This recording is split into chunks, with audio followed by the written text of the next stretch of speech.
series of unfortunate events. Book 9, The Carnivorous Carnival, by Lemony Snicket. Dear reader, the word carnivorous, which appears in the title of this book, means meat-eating, and once you have read such a bloodthirsty word, there is no reason to read any further.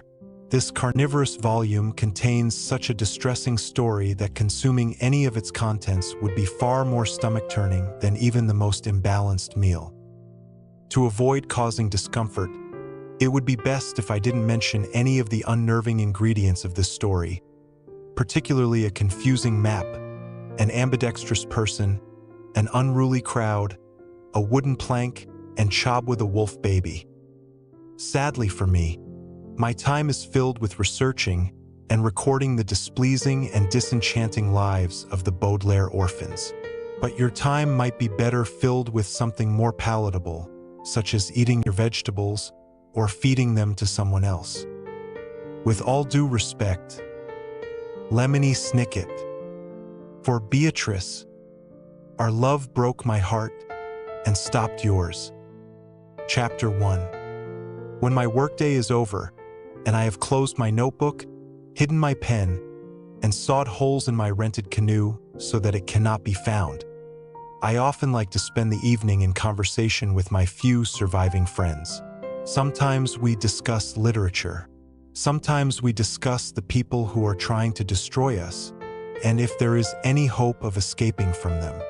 And sometimes we discuss frightening and troublesome animals that might be nearby, and this topic always leads to much disagreement over which part of a frightening and troublesome beast is the most frightening and troublesome. Some say the teeth of the beast because teeth are used for eating children, and often their parents, and gnawing their bones. Some say the claws of the beast because claws are used for ripping things to shreds. And some say the hair of the beast because hair can make allergic people sneeze. But I always insist that the most frightening part of any beast is its belly, for the simple reason that if you are seeing the belly of the beast, it means you have already seen the teeth of the beast and the claws of the beast and even the hair of the beast, and now you are trapped and there is probably no hope for you. For this reason, the phrase "in the belly of the beast" has become an expression which means inside some terrible place with little chance of escaping safely. And it is not an expression one should look forward to using. I'm sorry to tell you that this book will use the expression "the belly of the beast" 3 times before it is over, not counting all of the times I have already used "the belly of the beast" in order to warn you of all the times the belly of the beast will appear. 3 times over the course of this story, characters will be inside some terrible place with little chance of escaping safely, and for that reason I would put this book down and escape safely yourself, because this woeful story is so very dark and wretched and damp that the experience of reading it will make you feel as if you are in the belly of the beast, and that time doesn't count either. The Baudelaire orphans were in the belly of the beast, that is, in the dark and cramped trunk of a long black automobile. Unless you are a small, portable object, you probably prefer to sit in a seat when you are traveling by automobile, so you can lean back against the upholstery, look out the window at the scenery going by, and feel safe and secure with a seat belt fastened low and tight across your lap. But the Baudelaires could not lean back, and their bodies were aching from squishing up against one another for several hours. They had no window to look out of, only a few bullet holes in the trunk made from some violent encounter I have not found the courage to research. And they felt anything but safe and secure as they thought about the other passengers in the car and tried to imagine where they were going. The driver of the automobile was a man named Count Olaf, a wicked person with 1 eyebrow instead of 2 and a greedy desire for money instead of respect for other people. The Baudelaires had first met Count Olaf after receiving the news that their parents had been killed in a terrible fire, and had soon discovered he was only interested in the enormous fortune their mother and father had left behind. With unceasing determination, a phrase which here means no matter where the 3 children went, Count Olaf had pursued them, trying one dastardly technique after another to get his hands on their fortune. So far he had been unsuccessful, although he'd had plenty of help from his girlfriend, Esme Squalor, and equally wicked, if more fashionable, person who was now sitting beside him in the front seat of the automobile, and an assortment of assistants, including a bald man with an enormous nose, 2 women who liked to wear white powder all over their faces, and a nasty man who had hooks instead of hands. All of these people were sitting in the back of the automobile, where the children could sometimes hear them speaking over the roar of the engine and the sounds of the road. One would think, with such a wretched crew as traveling companions, that the Baudelaire siblings would have found some other way to travel rather than sneaking into the trunk. But the 3 children had been fleeing from circumstances even more frightening and dangerous than Olaf and his assistants, and there had been no time to be choosy. But as their journey wore on, Violet, Klaus, and Sunny grew more and more worried about their situation. The sunlight coming in through the bullet holes faded to evening, and the road beneath them turned bumpy and rough, and the Baudelaire orphans tried to imagine where it was they were going and what would happen when they got there. "Are we there yet?" The voice of the hook-handed man broke a long silence. "I told you not to ask me that anymore," replied Olaf with a snarl. "We'll get there when we get there, and that is that." "Could we possibly make a short stop?" asked one of the white-faced women. "I noticed a sign for a rest station in a few miles." "We don't have time to stop anywhere," Olaf said sharply. "If you needed to use the bathroom, you should have gone before we left." "But the hospital was on fire," the woman whined. "Yes, let's stop," said the bald man. "We haven't had anything to eat since lunch, and my stomach is grumbling." "We can't stop," Esme said. "There are no restaurants out here in the hinterlands that are in." Violet, who was the eldest of the Baudelaires, stretched to place her hand on Klaus's stiff shoulder and held her baby sister, Sunny, even tighter, as if to communicate with her siblings without speaking. Esme Squalor was constantly talking about whether or not things were in a word she liked to use for stylish, but the children were more interested in overhearing where the car was taking them. The hinterlands were a vast and empty place very far from the very outskirts of the city, without even a small village for hundreds of miles. Long ago, the Baudelaire parents had promised they would bring their children there someday to see the famous hinterland sunsets. Klaus, who was a voracious reader, had read descriptions of the sunsets that had made the whole family eager to go, and Violet, who had a real talent for inventing things, had even begun building a solar oven so the family could enjoy grilled cheese sandwiches as they watched the dark blue light spread eerily over the hinterland's cacti while the sun slowly sank behind the distant and frosty Mortmain Mountains. Never did the 3 siblings imagine that they would visit the hinterlands by themselves, stuffed in the trunk of a car of a villain. "Boss, are you sure it's safe to be way out here?" asked the hook-handed man. "If the police come looking for us, there'll be no place to hide."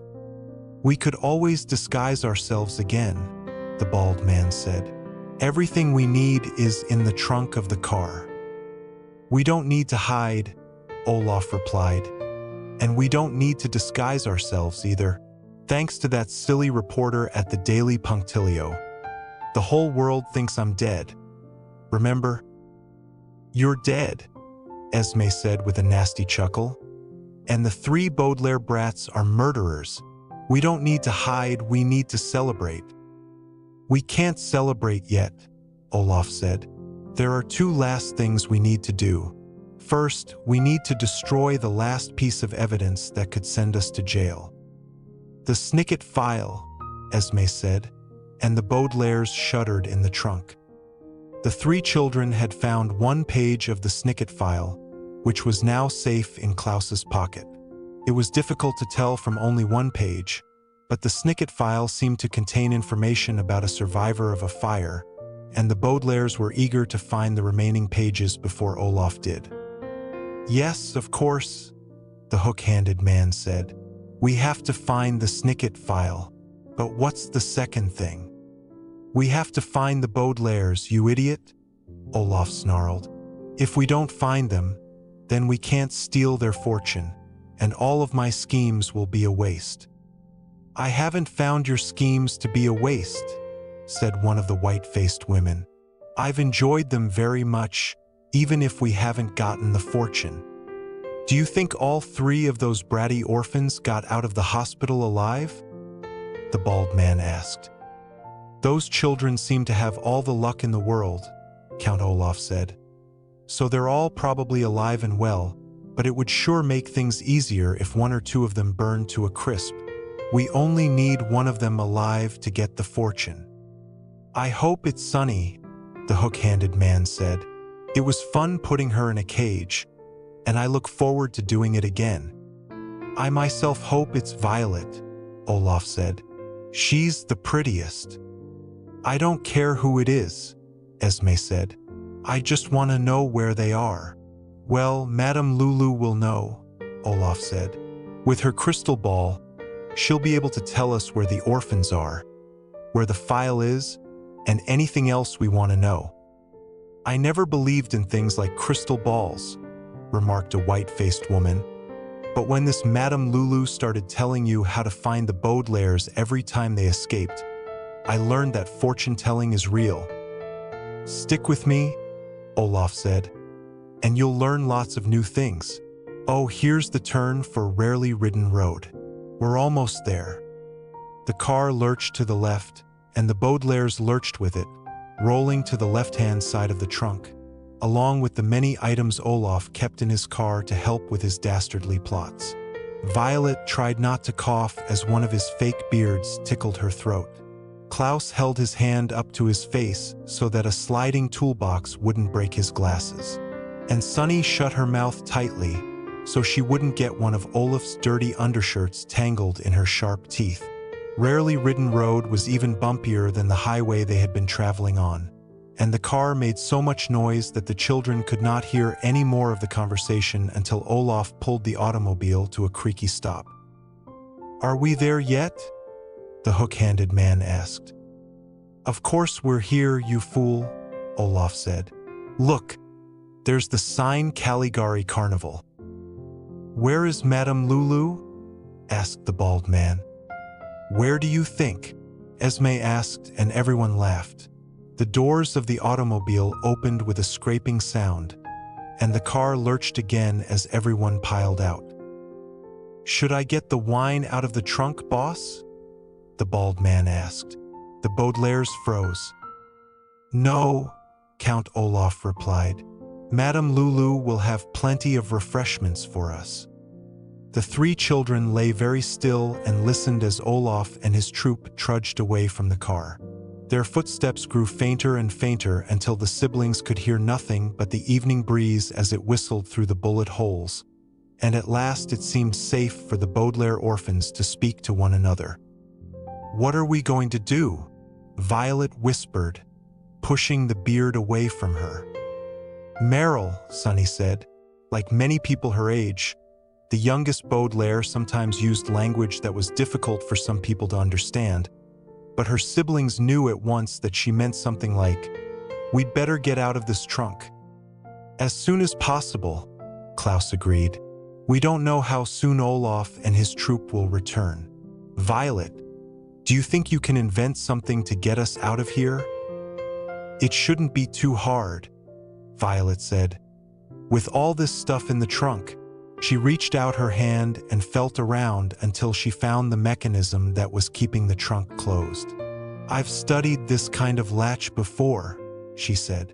"All I need to move it is a loop of strong twine. Feel around and see if we can find something."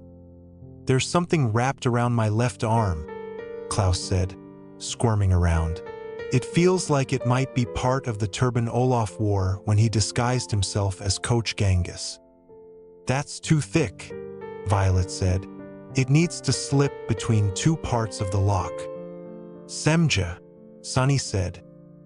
"That's my shoelace, Sunny," Klaus said. "We'll save that as a last resort," Violet said. "We can't have you tripping all over the place if we're going to escape." "Wait, I think I found something underneath the spare tire." "What is it?" "I don't know," Violet said.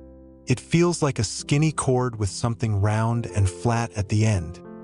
I bet it's a monocle, Klaus said. You know, that funny eyepiece Olaf wore when he was pretending to be Gunther, the auctioneer. I think you're right, Violet said. Well, this monocle helped Olaf with his scheme, and now it's going to help us with ours. Sonny, try to move over a bit so I can see if this will work. Sonny squirmed over as far as she could, and Violet reached around her siblings and slipped the cord of Olaf's monocle around the lock of the trunk.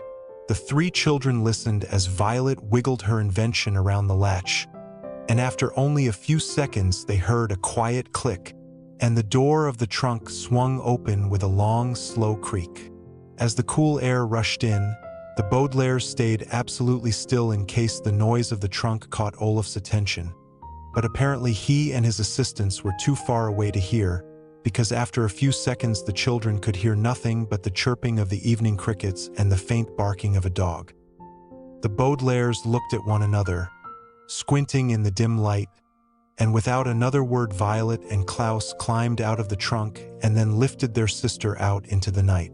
The famous hinterland sunset was just ending, and everything the children saw was bathed in dark blue, as if Count Olaf had driven them into the depths of the ocean. There was a large wooden sign with the words Caligari Carnival printed in old-fashioned script, along with a faded painting of a lion chasing a frightened little boy. Behind the sign was a small booth advertising tickets for sale, and a phone booth that gleamed in the blue light. Behind these two booths was an enormous roller coaster, a phrase which here means a series of small carts where people can sit and race up and down steep and frightening hills of tracks for no discernible reason. But it was clear, even in the fading light, that the roller coaster had not been used for quite some time, because the tracks and carts were overgrown with ivy and other winding plants, which made the carnival attraction look as if it were about to sink into the earth. Past the roller coaster was a row of enormous tents, shivering in the evening breeze like jellyfish, and alongside each tent was a caravan, which is a wheeled carriage used as a home by people who travel frequently. The caravans and tents all had different designs painted on the sides, but the Baudelaires knew at once which caravan was Madame Lulu's because it was decorated with an enormous eye. The eye matched the one tattooed on Count Olaf's left ankle, the one the Baudelaires had seen many times in their lives, and it made them shiver to think they could not escape it even in the hinterlands. Now that we're out of the trunk, Klaus said, let's get out of the area. Olaf and his troop could get back any minute. But where are we going to go? Violet asked. We're in the hinterlands. Olaf's comrades said there was no place to hide. Well, we'll have to find one, Klaus said. It can't be safe to hang around any place where Count Olaf is welcome. Aye, Sonny agreed, pointing to Madame Lulu's caravan. But we can't go wandering around the countryside again, Violet said. The last time we did that, we ended up in even more trouble. Maybe we could call the police from that phone booth, Klaus said. Dragnet, Sonny said, which meant, but the police think we're murderers. I suppose we could try to reach Mr. Poe, Violet said. He didn't answer the telegram we sent him asking for help, but maybe we'll have better luck on the phone. The three siblings looked at one another without much hope. Mr. Poe was the vice president of orphan affairs at Mulctuary Money Management, a large bank in the city, and part of his job was overseeing the Baudelaires' affairs after the fire. Mr. Poe was not a wicked person, but he had mistakenly placed them in the company of so much wickedness that he had been almost as wicked as an actual wicked person, and the children were not particularly eager to contact him again, even if it was all they could think of. It's probably a slim chance that he'll be of any help, Violet admitted. But what have we got to lose? Let's not think about that, Klaus replied, and walked over to the phone booth. Maybe Mr. Poe will at least allow us to explain ourselves. Verais, Sonny said, which meant something like, we'll need money to make a phone call. I don't have any, Klaus said, reaching into his pockets. Do you have any money, Violet? Violet shook her head. Let's call the operator and see if there's some way we can place a call without paying for it. Klaus nodded and opened the door of the booth so he and his sisters could crowd inside. Violet lifted the receiver and dialed O for operator, while Klaus lifted up Sonny so all three siblings could hear the conversation. Operator, said the operator. Good evening, Violet said. My siblings and I would like to place a call. Please deposit the proper amount of money, the operator said. We don't have the proper amount of money, Violet said. We don't have any money at all, but this is an emergency. There was a faint wheezing noise from the phone, and the Baudelaires realized that the operator was sighing. What is the exact nature of your emergency? Violet looked down at her siblings and saw the last of the sunset's blue light reflecting off Klaus's glasses and Sonny's teeth. As the dark closed around them, the nature of their emergency seemed so enormous that it would take the rest of the night to explain it to the telephone operator. And the eldest Baudelaire tried to figure out how she could summarize, a word which here means tell their story in a way that would convince the operator to let them talk to Mr. Poe. Well, she began. My name is Violet Baudelaire, and I'm here with my brother, Klaus, and my sister, Sonny. Our names might sound a bit familiar to you, because the Daily Punctilio has recently published an article saying that we're Veronica, Clyde, and Susie Baudelaire, and that we're murderers who killed Count Omar. But Count Omar is really Count Olaf, and he's not really dead. He faked his death by killing another person with the same tattoo and framed us for the murder. Recently, he destroyed a hospital while trying to capture us, but we managed to hide in the trunk of his car as he drove off with his comrades. Now we've gotten out of the trunk and we're trying to reach Mr. Poe so he can help us get a hold of the Snicket file, which we think might explain what the initials V.F.D stand for, and if one of our parents survived the fire after all. I know it's a very complicated story, and it may seem unbelievable to you, but we're all by ourselves in the hinterlands and we don't know what else to do. The story was so terrible that Violet had cried a little while telling it, and she brushed a tear from her eye as she waited for a reply from the operator. But no voice came out of the phone. The three Baudelaires listened carefully, but all they could hear was the empty and distant sound of a telephone line. Hello, Violet said finally. The telephone said nothing. Hello, Violet said again. Hello? Hello? The telephone did not answer. Hello, Violet said as loud as she dared. I think we'd better hang up, Klaus said gently. But why isn't anyone answering? Violet cried. I don't know, Klaus said, but I don't think the operator will help us. Violet hung up the phone and opened the door of the booth. Now that the sun was down, the air was getting colder, and she shivered in the evening breeze. Who will help us? She asked. Who will take care of us? We'll have to take care of ourselves, Klaus said. Ephraim, Sonny said, which meant, but we're in real trouble now.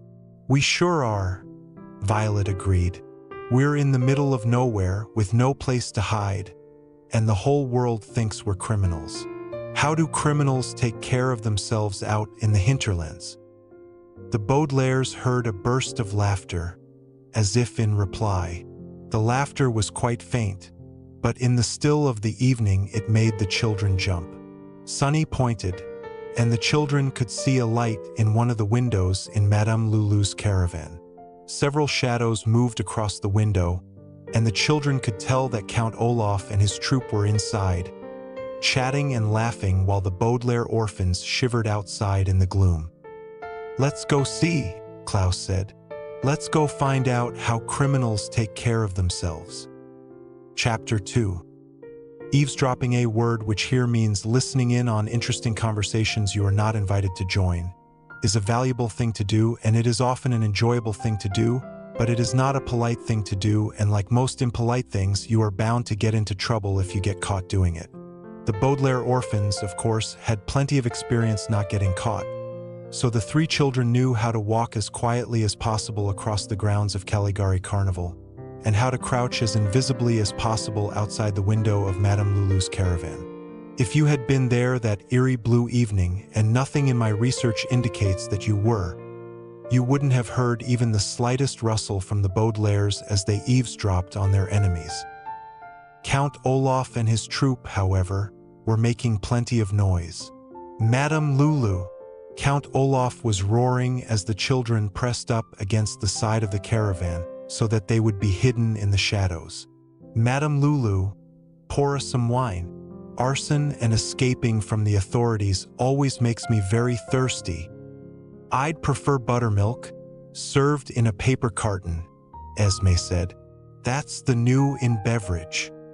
5 glasses of wine and a carton of buttermilk coming up, please, answered a woman in an accent the children recognized. Not so long ago, when Esme Squalor had been the Baudelaire's caretaker, Olaf had disguised himself as a person who did not speak English well, and as part of his disguise, he had spoken in an accent very similar to the one they were hearing now. The Baudelaires tried to peer through the window and catch a glimpse of the fortune-teller, but Madame Lulu had shut her curtains tightly. I'm thrilled, pleased to see you, my Olaf. Welcome to the caravan of mine. How is life for you? We've been swamped at work, the hook-handed man said, using a phrase which here means chasing after innocent children for quite some time. Those 3 orphans have been very difficult to capture. Do not worry of the children, please, Madame Lulu replied.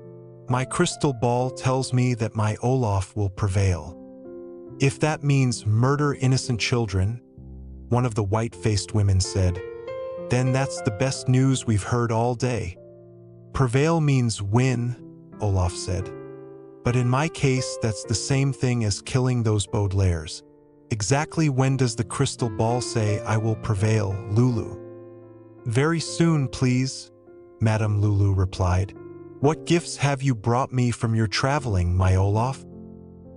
Well, let's see, Olaf replied. There's a lovely pearl necklace I stole from one of the nurses at Heimlich Hospital. You promised me I could have that, Esme said. Give her one of those crow hats you snatched from the village of foul devotees. I tell you, Lulu, Olaf said, your fortune-telling abilities are amazing. I never would have guessed that the Baudelaires were hiding out in that stupid town, but your crystal ball knew right away. Magic is magic, please, Lulu replied. More wine, my Olaf? Thank you, Olaf said. Now, Lulu, we need your fortune-telling abilities once more. The Baudelaire brats slipped away from us again, the bald man said, and the boss was hoping you'd be able to tell us where they went. Also, the hook-handed man said, we need to know where the Snicket file is. And we need to know if one of the Baudelaire parents survived the fire, Esme said. The orphans seemed to think so, but your crystal ball could tell us for sure.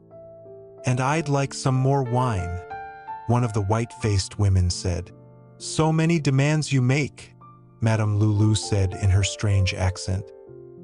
Madame Lulu remembers, please, when you would visit only for the pleasure of my company, my Olaf. There isn't time for that tonight, Olaf replied quickly. Can't you consult your crystal ball right now? You know rules of crystal ball, my Olaf, Lulu replied.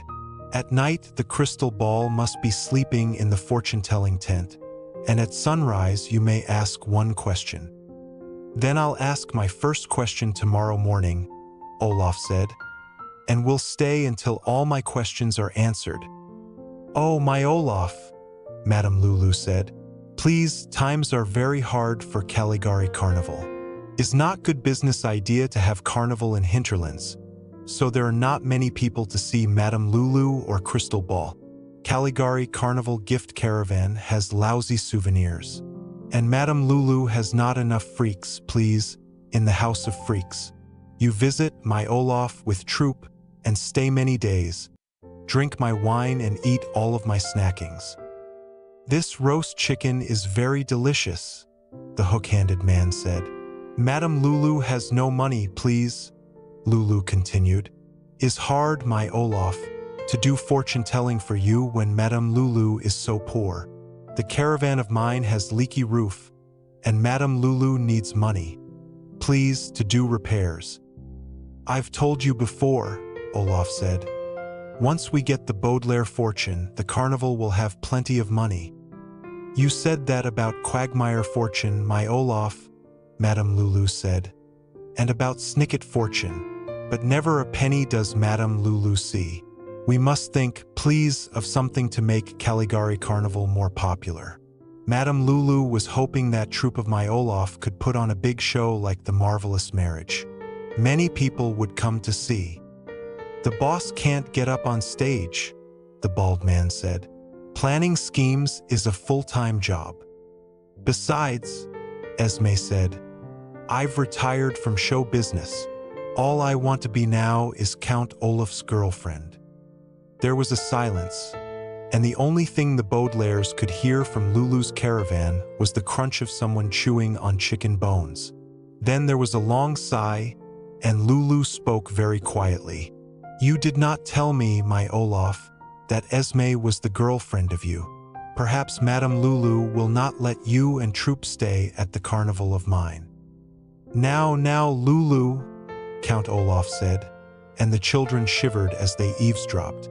Olaf was talking in a tone of voice the Baudelaires had heard many times when he was trying to fool someone into thinking he was a kind and decent person. Even with the curtains closed, the Baudelaires could tell that he was giving Madame Lulu a toothy grin, and that his eyes were shining brightly beneath his one eyebrow, as if he were about to tell a joke. Did I ever tell you how I began my career as an actor? It's a fascinating story, the hook-handed man said. It certainly is, Olaf agreed. Give me some more wine, and I'll tell you. Now then, as a child, I was always the most handsome fellow at school, and one day a young director. The Baudelaires had heard enough. The three children had spent enough time with the villain to know that once he began talking about himself, he continued until the cows came home, a phrase which here means until there was no more wine. And they tiptoed away from Madame Lulu's caravan and back toward Count Olaf's car so they could talk without being overheard. In the dark of night, the long, black automobile looked like an enormous hole, and the children felt as if they were about to fall into it as they tried to decide what to do. I guess we should leave, Klaus said uncertainly. It's definitely not safe around here, but I don't know where we can go in the hinterlands. There's nothing for miles and miles but wilderness, and we could die of thirst or be attacked by wild animals. Violet looked around quickly, as if something were about to attack them that very moment. But the only wild animal in view was the painted lion on the carnival sign. Even if we found someone else out there, she said, they'd probably think we were murderers and call the police. Also, Madame Lulu promised to answer all of Olaf's questions tomorrow morning. You don't think Madame Lulu's crystal ball really works, do you?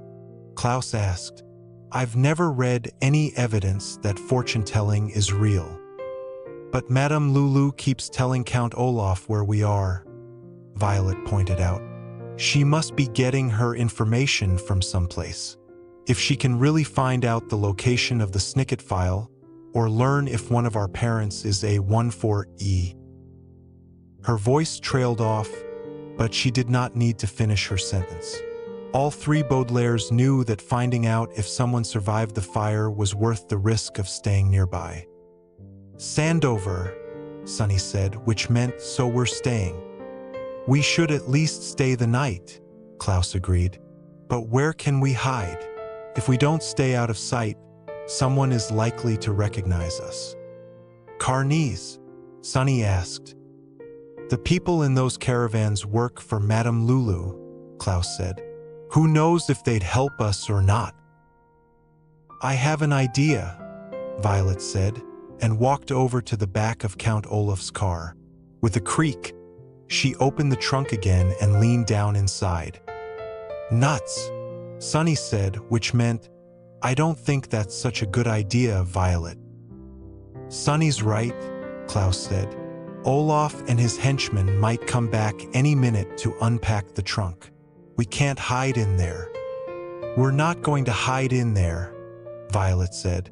"We're not going to hide at all. After all, Olaf and his troop never hide, and they manage not to be recognized. We're going to disguise ourselves." "Gabrawa?" Sonny asked. "Why wouldn't it work?" Violet replied. "Olaf wears these disguises and he manages to fool everyone. If we fool Madame Lulu into thinking we're somebody else, we can stay around and find the answers to our questions."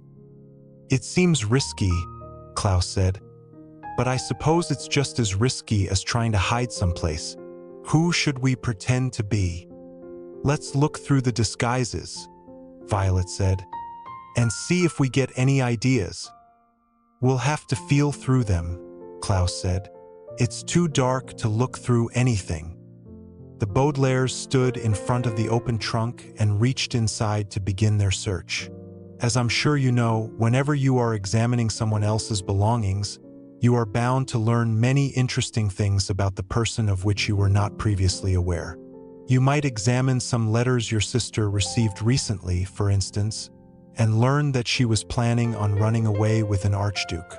You might examine the suitcases of another passenger on a train you are taking, and learn that he had been secretly photographing you for the past 6 months.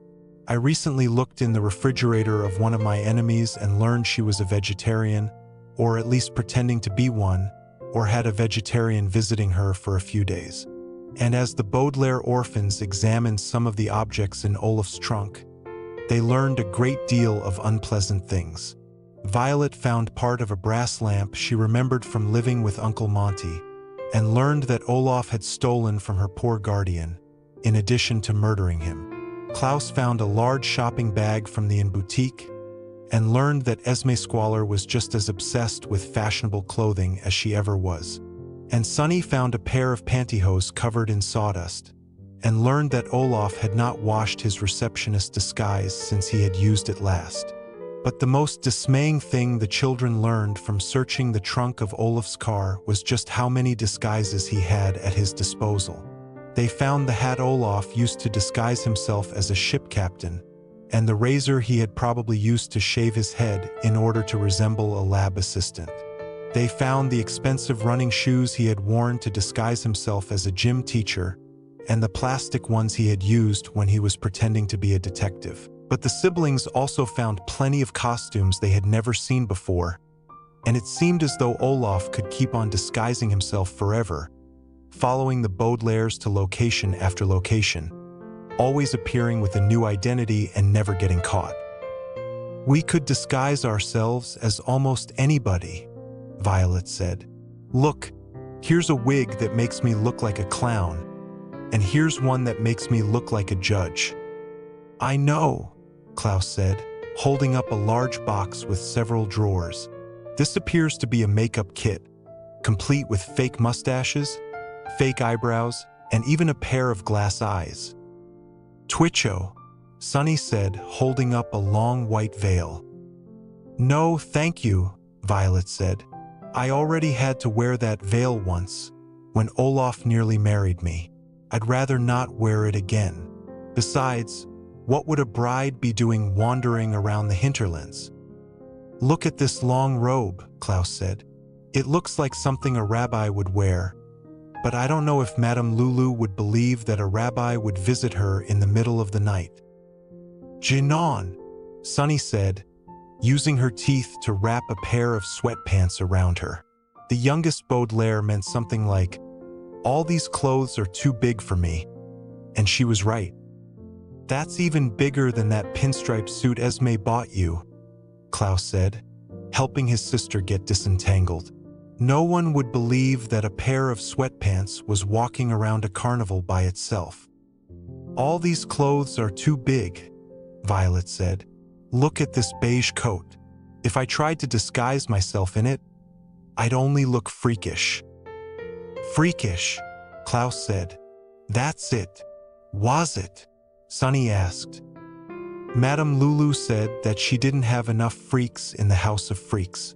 If we find disguises that make us look freakish and tell Lulu that we're looking for work, she might hire us as part of the carnival. "But what exactly do freaks do?" Violet asked. "I read a book once about a man named John Merrick," Klaus said. "He had horrible birth defects that made him look terribly deformed. A carnival put him on display as part of a house of freaks, and people paid money to go into a tent and look at him." "Why would people want to look at someone with birth defects?" Violet asked. "It sounds cruel." "It was cruel," Klaus said. "The crowd often threw things at Mr. Merrick and called him names. I'm afraid the House of Freaks isn't a very pleasant form of entertainment." "You'd think someone would put a stop to it," Violet said. "But you'd think somebody would put a stop to Count Olaf too, and nobody does." "Radev," Sunny said with a nervous look around them. "By Radev, she meant somebody's going to put a stop to us if we don't disguise ourselves soon." And her siblings nodded solemnly in agreement. "Here's some kind of fancy shirt," Klaus said. "It's covered in ruffles and bows. And here's an enormous pair of pants with fur on the cuffs." "Could both of us wear them at once?" Violet asked. "Both of us," Klaus said. "I suppose so, if we kept on our clothes underneath so Olaf's would fit. We could each stand on one leg and tuck our other legs inside. We'd have to lean against one another as we walked, but I think it might work." "And we could do the same thing with the shirt," Violet said. "We could each put one arm through a sleeve and keep the other tucked inside." "But we couldn't hide one of our heads," Klaus pointed out. "And with both of our heads poking out of the top, we'd look like some sort of dash." "Two-headed person," Violet finished. "And a two-headed person is exactly what a House of Freaks would put on display." "That's good thinking," Klaus said. "People won't be on the lookout for a two-headed person. But we'll need to disguise our faces, too." "The makeup kit will take care of that," Violet said. "Mother taught me how to draw fake scars on myself when she appeared in that play about the murderer." "And here's a can of talcum powder," Klaus said. "We can use this to whiten our hair." "Do you think Count Olaf will notice that these things are missing from his trunk?" Violet asked. "I doubt it," Klaus said. "The trunk isn't very well organized, and I don't think he's used some of these disguises for a long time. I think we can take enough to become a two-headed person without Olaf missing anything." "Bear you," Sunny said, which meant, "What about me?" "These disguises are made for fully grown people," Violet said. "But I'm sure we can find you something. Maybe you could fit inside one of these shoes and be a person with just a head and one foot. That's plenty freakish." "Cheelish," Sunny said, which meant something along the lines of, "I'm too big to fit inside a shoe." "That's true," Klaus said. "It's been a while since you were shoe-sized." He reached inside the trunk and pulled out something short and hairy, as if he had caught a raccoon. "But this might work," he said. "I think this is the fake beard Olaf wore when he was pretending to be Stefano. It's a long beard, so it might work as a short disguise." "Let's find out," Violet said. "And let's find out quickly." The Baudelaires found out quickly. In just a few minutes, the children found out just how easy it was to transform themselves into entirely different people. Violet, Klaus, and Sunny had some experience in disguising themselves. Of course, Klaus and Sunny had used medical coats at Heimlich Hospital in a plan to rescue Violet. And even Sunny could remember when all three siblings had occasionally worn costumes for their own amusement, back when they had lived in the Baudelaire mansion with their parents. But this time, the Baudelaire orphans felt more like Count Olaf and his troupe, as they worked quietly and hurriedly in the night to erase all traces of their true identities. Violet felt through the makeup kit until she found several pencils that were normally used to make one's eyebrows more dramatic.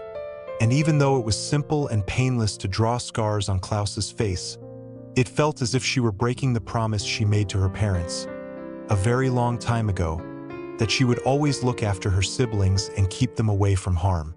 Klaus helped Sunny wrap herself in Olaf's fake beard, but when he saw her eyes and the tips of her teeth peeking out of the mass of scratchy hair, it felt as if he had fed his baby sister to some tiny but hungry animal.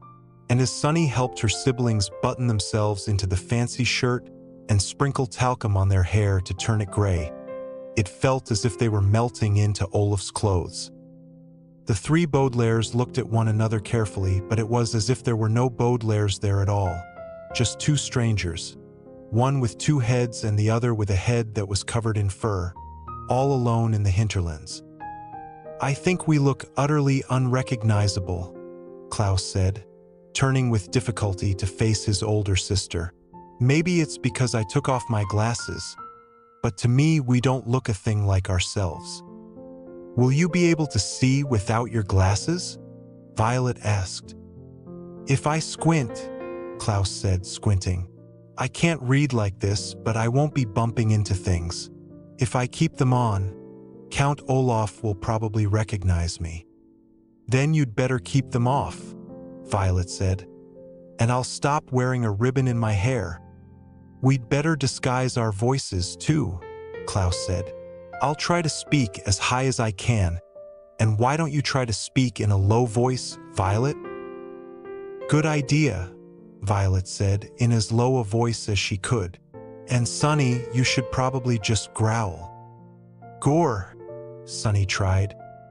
"You sound like a wolf," Violet said, still practicing her disguise tone. "Let's tell Madame Lulu that you're half wolf and half person." "That would be a miserable experience," Klaus said, in the highest voice he could manage. "But I suppose being born with two heads wouldn't be any easier. We'll explain to Lulu that we've had miserable experiences, but now we're hoping things will get better working at the carnival," Violet said, and then sighed. "That's one thing we don't have to pretend. We have had miserable experiences, and we are hoping that things will get better here. We're almost as freakish as we're pretending to be." "Don't say that," Klaus said, and then remembered his new voice. "Don't say that," he said again at a much higher pitch. "We're not freaks. We're still the Baudelaires, even if we're wearing Olaf's disguises." "I know," Violet said, in her new voice, "but it's a little confusing pretending to be a completely different person." "Gore," Sunny growled in agreement, and the three children put the rest of Count Olaf's things back in the trunk and walked in silence to Madame Lulu's caravan. It was awkward for Violet and Klaus to walk in the same pair of pants, and Sunny had to keep stopping to brush the beard out of her eyes. It was confusing pretending to be completely different people, particularly because it had been so long since the Baudelaires were able to be the people they really were. Violet, Klaus, and Sunny did not think of themselves as the sort of children who hid in the trunks of automobiles, or who wore disguises, or who tried to get jobs at the House of Freaks. But the siblings could scarcely remember when they had been able to relax and do the things they liked to do best. It seemed ages since Violet had been able to sit around and think of inventions, instead of frantically building something to get them out of trouble. Klaus could barely remember the last book he had read for his own enjoyment, instead of as research to defeat one of Olaf's schemes. And Sunny had used her teeth many times to escape from difficult situations, but it had been quite a while since she had bitten something recreationally. As the youngsters approached the caravan, it seemed as if each awkward step took them further and further from their real lives as Baudelaires and into their disguised lives as carnival freaks, and it was indeed very confusing. When Sunny knocked on the door, Madame Lulu called out, "Who's there?"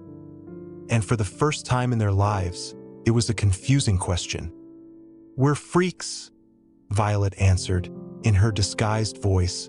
We're two freaks looking for work." The door opened with a creak, and the children got their first look at Madame Lulu. She was wearing a long, shimmering robe that seemed to change colors as she moved, and a turban that looked very much like the one Count Olaf had worn back at Prufrock Preparatory School. She had dark, piercing eyes, with two dramatic eyebrows hovering suspiciously as she looked them over. Behind her, sitting at a small round table, were Count Olaf, Esme Squalor, and Olaf's comrades, who were all staring at the youngsters curiously. And as if all those curious eyes weren't enough, there was one more eye gazing at the Baudelaires, a glass eye, attached to a chain around Madame Lulu's neck.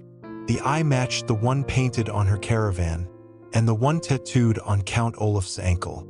It was an eye that seemed to follow the Baudelaires wherever they went, drawing them deeper and deeper into the troubling mystery of their lives. "Walk in, please," Madame Lulu said in her strange accent, and the disguised children obeyed. As freakishly as they could, the Baudelaire orphans walked in, taking a few steps closer to all those staring eyes, and a few steps further from the lives they were leaving behind. Chapter 3. Besides getting several paper cuts in the same day or receiving the news that someone in your family has betrayed you to your enemies, one of the most unpleasant experiences in life is a job interview. It is very nerve-wracking to explain to someone all the things you can do in the hopes that they will pay you to do them. I once had a very difficult job interview in which I had not only to explain that I could hit an olive with a bow and arrow, memorize up to 3 pages of poetry, and determine if there was poison mixed into cheese fondue without tasting it, but I had to demonstrate all these things as well. In most cases, the best strategy for a job interview is to be fairly honest, because the worst thing that can happen is that you won't get the job and will spend the rest of your life foraging for food in the wilderness and seeking shelter underneath a tree or the awning of a bowling alley that has gone out of business. But in the case of the Baudelaire orphans' job interview with Madame Lulu, the situation was much more desperate. They could not be honest at all because they were disguised as entirely different people, and the worst thing that could happen was being discovered by Count Olaf and his troupe and spending the rest of their lives in circumstances so terrible that the children could not bear to think of them. "Sit down, please, and Lulu will interview you for carnival job," Madame Lulu said, gesturing to the round table where Olaf and his troupe were sitting. Violet and Klaus sat down on one chair with difficulty, and Sunny crawled onto another while everyone watched them in silence. The troupe had their elbows on the table and were eating the snacks Lulu had provided with their fingers, while Esme Squalor sipped her buttermilk, and Count Olaf leaned back in his chair and looked at the Baudelaires very, very carefully. "It seems to me you look very familiar," he said. "Perhaps you have seen before the freaks, my Olaf," Lulu said. "What are names of the freaks?" "My name is Beverly," Violet said, in her low, disguised voice, inventing a name as quickly as she could invent an ironing board. "And this is my other head, Elliot." Olaf reached across the table to shake hands, and Violet and Klaus had to stop for a moment to figure out whose arm was sticking out of the right-hand sleeve. "It's very nice to meet you both," he said. "It must be very difficult having 2 heads." "Oh, yes," Klaus said, in as high a voice as he could manage. "You can't imagine how troublesome it is to find clothing." "I was just noticing your shirt," Esme said. "It's very in." "Just because we're freaks," Violet said, "doesn't mean we don't care about fashion." "How about eating?" Count Olaf said, his eyes shining brightly. "Do you have trouble eating?" "Well, 1-to-1 mean well we dash," Klaus said. But before he could go on, Olaf grabbed a long ear of corn from a platter on the table and held it toward the 2 children. "Let's see how much trouble you have," he snarled as his henchmen began to giggle. "Eat this ear of corn, you 2-headed freak." "Yes," Madame Lulu agreed. "It is best way to see if you can work in carnival. Eat corn. Eat corn." Violet and Klaus looked at one another, and then reached out one hand each to take the corn from Olaf and hold it awkwardly in front of their mouths. Violet leaned forward to take the first bite, but the motion of the corn made it slip from Klaus's hand and fall back down onto the table, and the room roared with cruel laughter. "Look at them," one of the white-faced women laughed. "They can't even eat an ear of corn. How freakish." "Try again," Olaf said with a nasty smile. "Pick the corn up from the table, freak." The children picked up the corn and held it to their mouths once more. Klaus squinted and tried to take a bite, but when Violet tried to move the corn to help him, it hit him in the face, and everyone except for Sunny, of course, laughed once more. "You are funny freaks," Madame Lulu said. She was laughing so hard that she had to wipe her eyes, and when she did, one of her dramatic eyebrows smeared slightly, as if she had a small bruise above one eye. "Try again, Beverly and Elliot freak." "This is the funniest thing I've ever seen," said the hook-handed man. "I always thought people with birth defects were unfortunate, but now I realize they're hilarious." Violet and Klaus wanted to point out that a man with hooks for hands would probably have an equally difficult time eating an ear of corn, but they knew that a job interview is rarely a good time to start arguments, so the siblings swallowed their words and began swallowing corn. After a few bites, the children began to get their bearings, a phrase which here means figure out how two people, using only two hands, can eat one ear of corn at the same time. But it was still quite a difficult task. The ear of corn was greasy with butter that left damp streaks on their mouths or dripped down their chins. Sometimes the ear of corn would be at a perfect angle for one of them to bite, but would be poking the other one in the face. And often the ear of corn would simply slip out of their hands, and everyone would laugh yet again. "This is more fun than kidnapping," said the bald associate of Olaf's, who was shaking with laughter. "Lulu, this freak will have people coming from miles around to watch, and all it will cost you is an ear of corn." "Is true, please," Madame Lulu agreed, and looked down at Violet and Klaus. "The crowd loves sloppy eating," she said. "You are hired for House of Freaks show." "How about that other one?" Esme asked, giggling and wiping buttermilk from her upper lip. "What is that freak? Some sort of living scarf?" "Chabo," Sunny said to her siblings. She meant something like, "I know this is humiliating, but at least our disguises are working." But Violet was quick to disguise her translation. "This is Chabo the Wolf Baby," she said in her low voice. "Her mother was a hunter who fell in love with a handsome wolf, and this is their poor child." "I didn't even know that was possible," said the hook-handed man. "Gore," Sunny growled. "It might be funny to watch her eat corn too," said the bald man, and he grabbed another ear of corn and waved it at the youngest Baudelaire. "Here, Chabo, have an ear of corn." Sunny opened her mouth wide, but when the bald man saw the tips of her teeth poking out through the beard, he yanked his hand back in fear. "Yikes," he said. "That freak is vicious." "She's still a bit wild," Klaus said, still speaking as high as he could. "In fact, we got all these horrible scars from teasing her." "Gore," Sunny growled again, and bit a piece of silverware to demonstrate how wild she was. "Chabo will be excellent carnival attraction," Madame Lulu pronounced. "People are always liking a violence, please. You are hired too, Chabo." "Just keep her away from me," Esme said. "A wolf baby like that would probably ruin my outfit." "Gore," Sunny growled.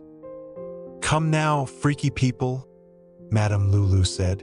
"Madame Lulu will show you the caravan, please, where you will do the sleeping." "We'll stay here and have more wine," Count Olaf said. "Congratulations on the new freaks, Lulu. I knew you'd have good luck with me around." "Everyone does," Esme said, and kissed Olaf on the cheek. Madame Lulu scowled and led the children out of her caravan and into the night. "Follow me, freaks, please," she said. "You will be living, please, in Freak's caravan." You will share with other freaks. There is Hugo, Colette, and Kevin, all freaks. Every day will be House of Freaks show. Beverly and Elliot, you will be eating of corn, please. Chabo, you will be attacking of audience, please. Are there any freaky questions? Will we be paid? Klaus asked. He was thinking that having some money might help the Baudelaires if they learned the answers to their questions and had an opportunity to get away from the carnival. No, no, no, Madame Lulu said. Madame Lulu will be giving no money to the freaks, please. If you are freak, you are lucky that someone will give you work. Look at man with hooks on hands. He is grateful to do the working for Count Olaf, even though Olaf will not be giving him of the Baudelaire fortune. Count Olaf, Violet asked, pretending that her worst enemy was a complete stranger. Is that the gentleman with one eyebrow? That is Olaf, Lulu said. He is brilliant man, but do not be saying the wrong things to him, please.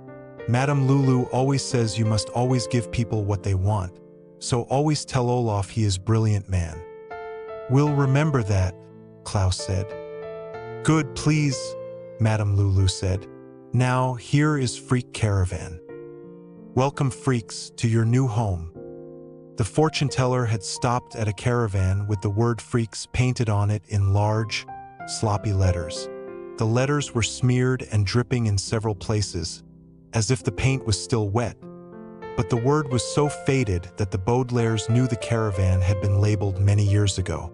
Next to the caravan was a shabby tent with several holes in it and a sign reading "Welcome to the House of Freaks," with a small drawing of a girl with 3 eyes. Madame Lulu strode past the sign to knock on the caravan's wooden door. Freaks, Madame Lulu cried. Please wake up, please. New freaks are here for you to say hello. Just a minute, Madame Lulu, called a voice from behind the door. No, just a minute, please, Madame Lulu said. Now, I am the boss of the carnival. The door swung open to reveal a sleepy-looking man with a hunchback, a word which here means a back with a hump near the shoulder, giving the person a somewhat irregular appearance. He was wearing a pair of pajamas that were ripped at the shoulder to make room for his hunchback, and holding a small candle to help him see in the dark. I know you are the boss, Madame Lulu, the man said, but it's the middle of the night. Don't you want your freaks to be well rested? Madame Lulu does not particularly care about sleep of freaks, Lulu said haughtily. Please be telling the new freaks what to do for show tomorrow. The freak with 2 heads will be eating corn, please, and the little wolf freak will be attacking audience. Violence and sloppy eating, the man said and sighed. I guess the crowd will like that. Of course crowd will like, Lulu said. And then carnival will get much money. And then maybe you'll pay us? The man asked. Fat chance, please, Madame Lulu replied. Good night, freaks. Good night, Madame Lulu, replied Violet, who would have rather been called a proper name, even if it was one she invented, than simply freak. But the fortune teller walked away without looking back. The Baudelaires stood in the doorway of the caravan for a moment, watching Lulu disappear into the night, before looking up at the man and introducing themselves a bit more properly. My name is Beverly, Violet said. My second head is named Elliot, and this is Chabo the Wolf Baby. Gore, growled Sonny. I'm Hugo, the man said. It'll be nice to have new co-workers. Come on inside the caravan and I'll introduce you to the others. Still finding it awkward to walk, Violet and Klaus followed Hugo inside, and Sonny followed her siblings, preferring to crawl rather than walk, because it made her seem more half-wolf. The caravan was small, but the children could see by the light of Hugo's candle that it was tidy and clean. There was a small wooden table in the center, with a set of dominoes stacked up in the center and several chairs grouped around. In one corner was a rack with clothing hung on it, including a long row of identical coats, and a large mirror so you could comb your hair and make sure you looked presentable. There was a small stove for cooking meals with a few pots and pans stacked alongside it, and a few potted plants lined up near the window so they would get enough sunlight. Violet would have liked to add a small workbench she could use while inventing things. Klaus would have been pleased to be squinting at some bookshelves, and Sunny would have preferred to see a stack of raw carrots or other foods that are pleasant to bite. But otherwise the caravan looked like a cozy place to live. The only thing that seemed to be missing was someplace to sleep, but as Hugo walked farther into the room, the children saw that there were 3 hammocks, which are long, wide pieces of cloth used for beds, hanging from places on the walls. One hammock was empty. The Baudelaires supposed that this was where Hugo slept, but in another they could see a tall, skinny woman with curly hair squinting down at them, and in the third was a man with a very wrinkled face who was still asleep. "Kevin," Hugo called up to the sleeping man. "Kevin, get up. We have new co-workers, and I'll need help setting up more hammocks." The man frowned and glared down at Hugo. "I wish you hadn't woken me up," Kevin said. "I was having a delightful dream that there was nothing wrong with me at all, instead of being a freak." The Baudelaires took a good look at Kevin as he lowered himself to the floor and were unable to see anything the least bit freakish about him. But he stared at the Baudelaires as if he had seen a ghost. "My word," he said, "you two have it as bad as I do." "Try to be polite, Kevin," Hugo said. "This is Beverly and Elliot, and there on the floor is Chabo the Wolf Baby." "Wolf Baby," Kevin repeated, shaking Violet and Klaus's shared right hand. "Is she dangerous?" "She doesn't like to be teased," Violet said. "I don't like to be teased either," Kevin said, and hung his head. "But wherever I go, I hear people whispering, 'There goes Kevin, the ambidextrous freak.'" "Ambidextrous," Klaus said. "Doesn't that mean you are both right-handed and left-handed?" "So you've heard of me," Kevin said. "Is that why you traveled out here to the hinterlands, so you could stare at somebody who can write his name with either his left hand or his right?" "No," Klaus said. "I just know the word ambidextrous from a book I read." "I had a feeling you'd be smart," Hugo said. "After all, you have twice as many brains as most people." "I only have one brain," Kevin said sadly. "One brain, 2 ambidextrous arms, and 2 ambidextrous legs. What a freak." "It's better than being a hunchback," Hugo said. "Your hands may be freaky, but you have absolutely normal shoulders." "What good are normal shoulders?" Kevin said. "When they're attached to hands that are equally good at using a knife and fork?" "Oh, Kevin," the woman said, and climbed down from her hammock to give him a pat on the head. "I know it's depressing being so freakish, but try and look on the bright side. At least you're better off than me." She turned to the children and gave them a shy smile. "My name is Colette," she said. "And if you're going to laugh at me, I'd prefer you do it now and get it over with." The Baudelaires looked at Colette and then at one another. "Enough," Sunny said, which meant something like, "I don't see anything freakish about you either, but even if I did I wouldn't laugh at you because it wouldn't be polite." "I bet that's some sort of wolf laugh," Colette said. "But I don't blame Chabo for laughing at a contortionist." "Contortionist?" Violet asked. "Yes," Colette sighed. "I can bend my body into all sorts of unusual positions. Look." The Baudelaires watched as Colette sighed again and launched into a contortionist routine. First, she bent down so her head was between her legs and curled up into a tiny ball on the floor. Then she pushed one hand against the ground and lifted her entire body up on just a few fingers, braiding her legs together into a spiral. Finally, she flipped up in the air, balanced for a moment on her head, and twisted her arms and legs together like a mass of twine before looking up at the Baudelaires with a sad frown. "You see," Colette said, "I'm a complete freak." "Wow!" Sunny shrieked. "I thought that was amazing," Violet said. "And so did Chabo." "That's very polite of you to say so," Colette said. "But I'm ashamed that I'm a contortionist." "But if you're ashamed of it," Klaus said, "why don't you just move your body normally instead of doing contortions?" "Because I'm in the House of Freaks, Elliot," Colette said. "Nobody would pay to see me move my body normally." "It's an interesting dilemma," Hugo said, using a fancy word for problem that the Baudelaires had learned from a law book in Justice Strauss's library. "All three of us would rather be normal people than freaks, but tomorrow morning, people will be waiting in the tent for Colette to twist her body into strange positions, for Beverly and Elliot to eat corn, for Chabo to growl and attack the crowd, for Kevin to write his name with both hands, and for me to try on one of those coats. Madame Lulu says we must always give people what they want, and they want freaks performing on a stage. Come now, it's very late at night. Kevin, give me a helping hand putting up hammocks for the newcomers, and then let's all try to get some sleep."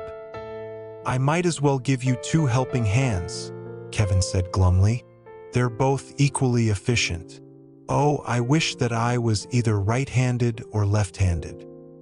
"Try to cheer up," Colette said gently. "Maybe a miracle will happen tomorrow, and we'll all get the things we wish for most." No one in the caravan said anything more, but as Hugo and Kevin prepared 2 hammocks for the 3 Baudelaires, the children thought about what Colette had said. Miracles are like meatballs because nobody can exactly agree what they are made of, where they come from, or how often they should appear. Some people say that a sunrise is a miracle because it is somewhat mysterious and often very beautiful, but other people say it is simply a fact of life because it happens every day and far too early in the morning. Some people say that a telephone is a miracle because it sometimes seems wondrous that you can talk with somebody who is thousands of miles away, and other people say it is simply a manufactured device fashioned out of metal parts, electronic circuitry, and wires that are very easily cut. And some people say that sneaking out of a hotel is a miracle, particularly if the lobby is swarming with policemen, and other people say it is simply a fact of life because it happens every day and far too early in the morning. So you might think that there are so many miracles in the world that you can scarcely count them, or that there are so few that they're scarcely worth mentioning, depending on whether you spend your mornings gazing at a beautiful sunset or lowering yourself into a back alley with a rope fashioned out of matching towels. But there was one miracle the Baudelaires were thinking about as they lay in their hammocks and tried to sleep, and this was the sort of miracle that felt bigger than any meatball the world has ever seen. The hammocks creaked in the caravan as Violet and Klaus tried to get comfortable in one set of clothing, and Sonny tried to arrange Olaf's beard so that it wouldn't be too scratchy. And all 3 youngsters thought about a miracle so wondrous and beautiful that it made their hearts ache to think of it. The miracle, of course, was that one of their parents was alive after all, that either their father or their mother had somehow survived the fire that had destroyed their home and begun the children's unfortunate journey. To have one more Baudelaire alive was such an enormous and unlikely miracle that the children were almost afraid to wish for it, but they wished for it anyway. The youngsters thought of what Colette had said, that maybe a miracle would happen, and that they would all get the thing they wished for most, and waited for morning to come, when Madame Lulu's crystal ball might bring the miracle the Baudelaires were wishing for. At last the sun rose, as it does every day, and very early in the morning. The 3 children had slept very little and wished very much, and now they watched the caravan slowly fill with light, and listened to Hugo, Colette, and Kevin shift in their hammocks, and wondered if Count Olaf had entered the fortune-teller's tent yet, and if he had learned anything there. And just when they could stand it no more, they heard the sound of hurrying footsteps and a loud, metallic knock on the door. "Wake up! Wake up!" came the voice of the hook-handed man. But before I write down what he said, I must tell you that there is one more similarity between a miracle and a meatball, and it is that they both might appear to be one thing but turn out to be another. It happened to me once at a cafeteria, when it turned out there was a small camera hidden in the lunch I received. And it happened to Violet, Klaus, and Sonny now, although it was quite some time before they learned that what the hook-handed man said turned out to be something different from what they thought when they heard him outside the door of the freak's caravan. "Wake up!" the hook-handed man said again and pounded on the door. "Wake up and hurry up. I'm in a very bad mood and have no time for your nonsense. It's a very busy day at the carnival. Madame Lulu and Count Olaf are running errands. I'm in charge of the House of Freaks." The crystal ball revealed that one of those blasted Baudelaire parents is still alive, and the gift caravan is almost out of figurines. Chapter 4. "What?" asked Hugo, yawning and rubbing his eyes. "What did you say?" "I said the gift caravan is almost out of figurines," the hook-handed man said from behind the door. "But that's not your concern. People are already arriving at the carnival, so you freaks need to be ready in 15 minutes. "Wait a moment, sir." Violet thought to use her low, disguised voice just in time, as she and her brother climbed down from their hammock, still sharing a single pair of pants. Sunny was already on the floor, too astonished to remember to growl. "Did you say that one of the Baudelaire parents is alive?" The door of the caravan opened a crack, and the children could see the face of the hook-handed man peering at them suspiciously. "What do you care, freaks?" he asked. "Well," Klaus said, thinking quickly, "we've been reading about the Baudelaires in the Daily Punctilio. We're very interested in the case of those 3 murderous children." "Well," the hook-handed man said, "those kids' parents were supposed to be dead, but Madame Lulu looked into her crystal ball and saw that one of them was alive. It's a long story, but it means that we're all going to be very busy. Count Olaf and Madame Lulu had to leave early this morning to run an important errand, so I'm now in charge of the House of Freaks. That means I get to boss you around. So hurry up and get ready for the show." "Gore," Sunny growled. "Chab was all set to perform," Violet said, "and the rest of us will be ready soon." "You'd better be," the hook-handed man said, and began to shut the door before stopping for a moment. "That's funny," he said. "It looks like one of your scars is blurry." "They blur as they heal," Klaus said. "Too bad," the hook-handed man said. "It makes you look less freakish." He slammed the door and the siblings could hear him walk away from the caravan. "I feel sorry for that man," Colette remarked, as she swung down from her hammock and curled into a contortion on the floor. "Every time he and that Count person come to visit, it makes me feel bad to look at his hooks." "He's better off than me," Kevin said, yawning and stretching his ambidextrous arms. "At least one of his hooks is stronger than the other one. My arms and legs are exactly alike." "And mine are very bendable," Colette said. "Well, we'd better do as the man says and get ready for the show." "That's right," Hugo agreed, reaching into a shelf next to his hammock and pulling out a toothbrush. "Madame Lulu says that we must always give people what they want, and that man wants us ready right away." "Here, Chabwa," Violet said, looking down at her sister. "I'll help you sharpen your teeth." "Gore," Sunny agreed, and the 2 older Baudelaires leaned down together and lifted Sunny up and moved into a corner so the 3 children could whisper to one another near the mirror, while Hugo, Colette, and Kevin performed their toilette, a phrase which here means, did the things necessary to begin their day as carnival freaks. "What do you think?" Klaus asked. "Do you think it's really possible that one of our parents is alive?" "I don't know," Violet said. "On one hand, it's hard to believe that Madame Lulu really has a magical crystal ball. On the other hand, she always told Count Olaf where we were so he could come and find us. I don't know what to believe." "Tent," Sunny whispered. "I think you're right, Sunny," Klaus said.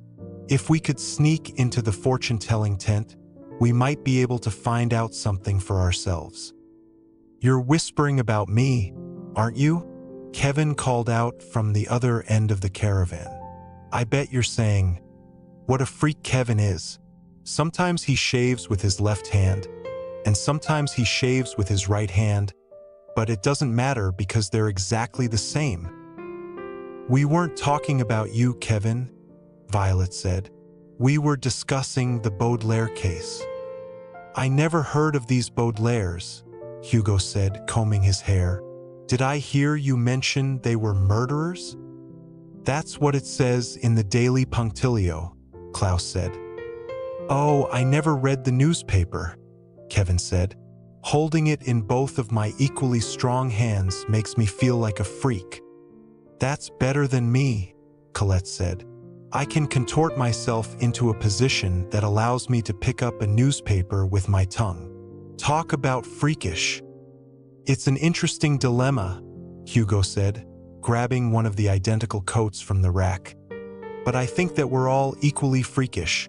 Now, let's get out there and put on a good show. The Baudelaires followed their co-workers out of the caravan and over to the House of Freaks tent, where the hook-handed man was standing impatiently, holding something long and damp in one of his hooks. Get inside and put on a good show, he ordered, gesturing to a flap in the tent that served as an entrance. Madame Lulu said that if you don't give the audience what they want, I'm allowed to use this tagliatelle grande. What's a tagliatelle grande? Colette asked. Tagliatelle is a type of Italian noodle, the hook-handed man explained, uncoiling the long and damp object, and grande means big in Italian. This is a big noodle that a carnival worker cooked up for me this morning. Olaf's comrade waved the big noodle over his head, and the Baudelaires and their co-workers heard a limp swishing sound as it moved slowly through the air, as if a large earthworm were crawling nearby. If you don't do what I say, the hook-handed man continued, I get to hit you with the tagliatelle grande, which I've heard is an unpleasant and somewhat sticky experience. Don't worry, sir, Hugo said. We're professionals. I'm glad to hear it, the hook-handed man sneered, and followed them all into the House of Freaks. Inside, the tent looked even bigger, particularly because there wasn't very much to see in such a large space. There was a wooden stage with a few folding chairs placed on it, and a banner overhead, which read House of Freaks in large, sloppy letters. There was a small stand where one of the white-faced women was selling cold beverages, and there were 7 or 8 people milling around, waiting for the show to begin. Madame Lulu had mentioned that business had been slow at Caligari Carnival, but the siblings had still expected a few more people to show up to see the carnival freaks. As the children and their co-workers approached the stage, the hook-handed man began speaking to the small group of people as if they were a vast crowd. Ladies and gentlemen, boys and girls, adolescents of both genders, he announced. Hurry up and buy your delicious cold beverages, because the House of Freaks show is about to begin. Look at all those freaks, giggled one member of the audience, a middle-aged man with several large pimples on his chin. There's a man with hooks instead of hands. I'm not one of the freaks, the hook-handed man growled. I work here at the carnival. Oh, I'm sorry, the man said, but if you don't mind my saying so, if you purchased a pair of realistic hands, no one would make that mistake. It's not polite to comment on other people's appearances, the hook-handed man said sternly. Now, ladies and gentlemen, gaze with horror on Hugo, the hunchback. Instead of a regular back, he has a big hump that makes him look very freakish. That's true, said the pimpled man, who seemed willing to giggle at one person or another. What a freak! The hook-handed man waved his large noodle in the air as a limp reminder to the Baudelaires and their co-workers. Hugo, he barked, put on your coat. As the audience tittered, Hugo walked to the front of the stage and tried to put on the coat he was holding. Usually, if someone has a body with an unusual shape, they will hire a tailor to alter their clothing so it will fit comfortably and attractively. But as Hugo struggled with the coat, It was clear that no such tailor had been hired. Hugo's hump wrinkled the back of the coat, and then stretched it, and then finally ripped it as he did up the buttons so that within moments the coat was just a few pieces of tattered cloth. Blushing, Hugo retreated to the back of the stage and sat on a folding chair as the members of the tiny audience howled with laughter. "Isn't that hilarious?" the hook-handed man said. "He can't even put on a coat. What a freakish person." But wait, ladies and gentlemen, there's more. Olaf's henchman shook the tagliatelle grande again while reaching into his pocket with his other hook. Smiling wickedly, he withdrew an ear of corn and held it up for the audience to see. "This is a simple ear of corn," he announced. "It's something that any normal person can eat. But here at Caligari Carnival, we don't have a house of normal people. We have a house of freaks, with a brand new freak that will turn this ear of corn into a hilarious mess." Violet and Klaus sighed and walked to the center of the stage, and I do not think that I have to describe this tiresome show any longer. You can undoubtedly guess that the two eldest Baudelaires were forced to eat another ear of corn while a small group of people laughed at them, and that Colette was forced to twist her body into unusual shapes and positions, and that Kevin had to write his name with both his left and right hands, and that finally poor Sunny was forced to growl at the audience, although she was not a ferocious person by nature and would have preferred to greet them politely. And you can imagine how the crowd reacted as the hook-handed man announced each person and forced them to do these things. The 7 or 8 people laughed and shouted cruel names and made terrible and tasteless jokes, and one woman even threw her cold beverage, paper cup and all, at Kevin, as if someone who was both right-handed and left-handed somehow deserved to have wet and sticky stains on his shirt. But what you may not be able to imagine, unless you have had a similar experience yourself, is how humiliating it was to participate in such a show. You might think that being humiliated, like riding a bicycle or decoding a secret message, would get easier after you had done it a few times, but the Baudelaires had been laughed at more than a few times, and it didn't make their experience in the House of Freaks easier at all. Violet remembered when a girl named Carmelita Spatz had laughed at her and called her names, when the children were enrolled in Prufrock Preparatory School, but it still hurt her feelings when the hook-handed man announced her as something hilarious. Klaus remembered when Esme Squalor had insulted him at 667 Dark Avenue, but he still blushed when the audience pointed and giggled every time the ear of corn slipped out of his hands. And Sunny remembered all of the times Count Olaf had laughed at all 3 Baudelaires and their misfortune. But she still felt embarrassed and a little sick when the people called her Wolf Freak, as she followed the other performers out of the tent when the show was over. The Baudelaire orphans even knew that they weren't really a 2-headed person and a wolf baby, but as they sat with their co-workers in the Freaks caravan afterward, they felt so humiliated that it was as if they were as freakish as everyone thought. "I don't like this place," Violet said to Kevin and Colette, sharing a chair with her brother at the caravan's table, while Hugo made hot chocolate at the stove. She was so upset that she almost forgot to speak in a low voice. "I don't like being stared at, and I don't like being laughed at. If people think it's funny when someone drops an ear of corn, they should stay home and drop it themselves." "Ki-wun," Sunny agreed, forgetting to growl. She meant something along the lines of, "I thought I was going to cry when all those people were calling me freak." But luckily only her siblings understood her, so she didn't give away her disguise. "Don't worry," Klaus said to his sisters. "I don't think we'll stay here very long. The fortune-telling tent is closed today because Count Olaf and Madame Lulu are running that important errand." The middle Baudelaire did not need to add that it would be a good time to sneak into the tent and find out if Lulu's crystal ball really held the answers they were seeking. "Why do you care if Lulu's tent is closed?" Colette asked. "You're a freak, not a fortune teller." "And why don't you want to stay here?" Kevin asked. "Caligari Carnival hasn't been very popular lately, but there's nowhere else for a freak to go." "Of course there is," Violet said.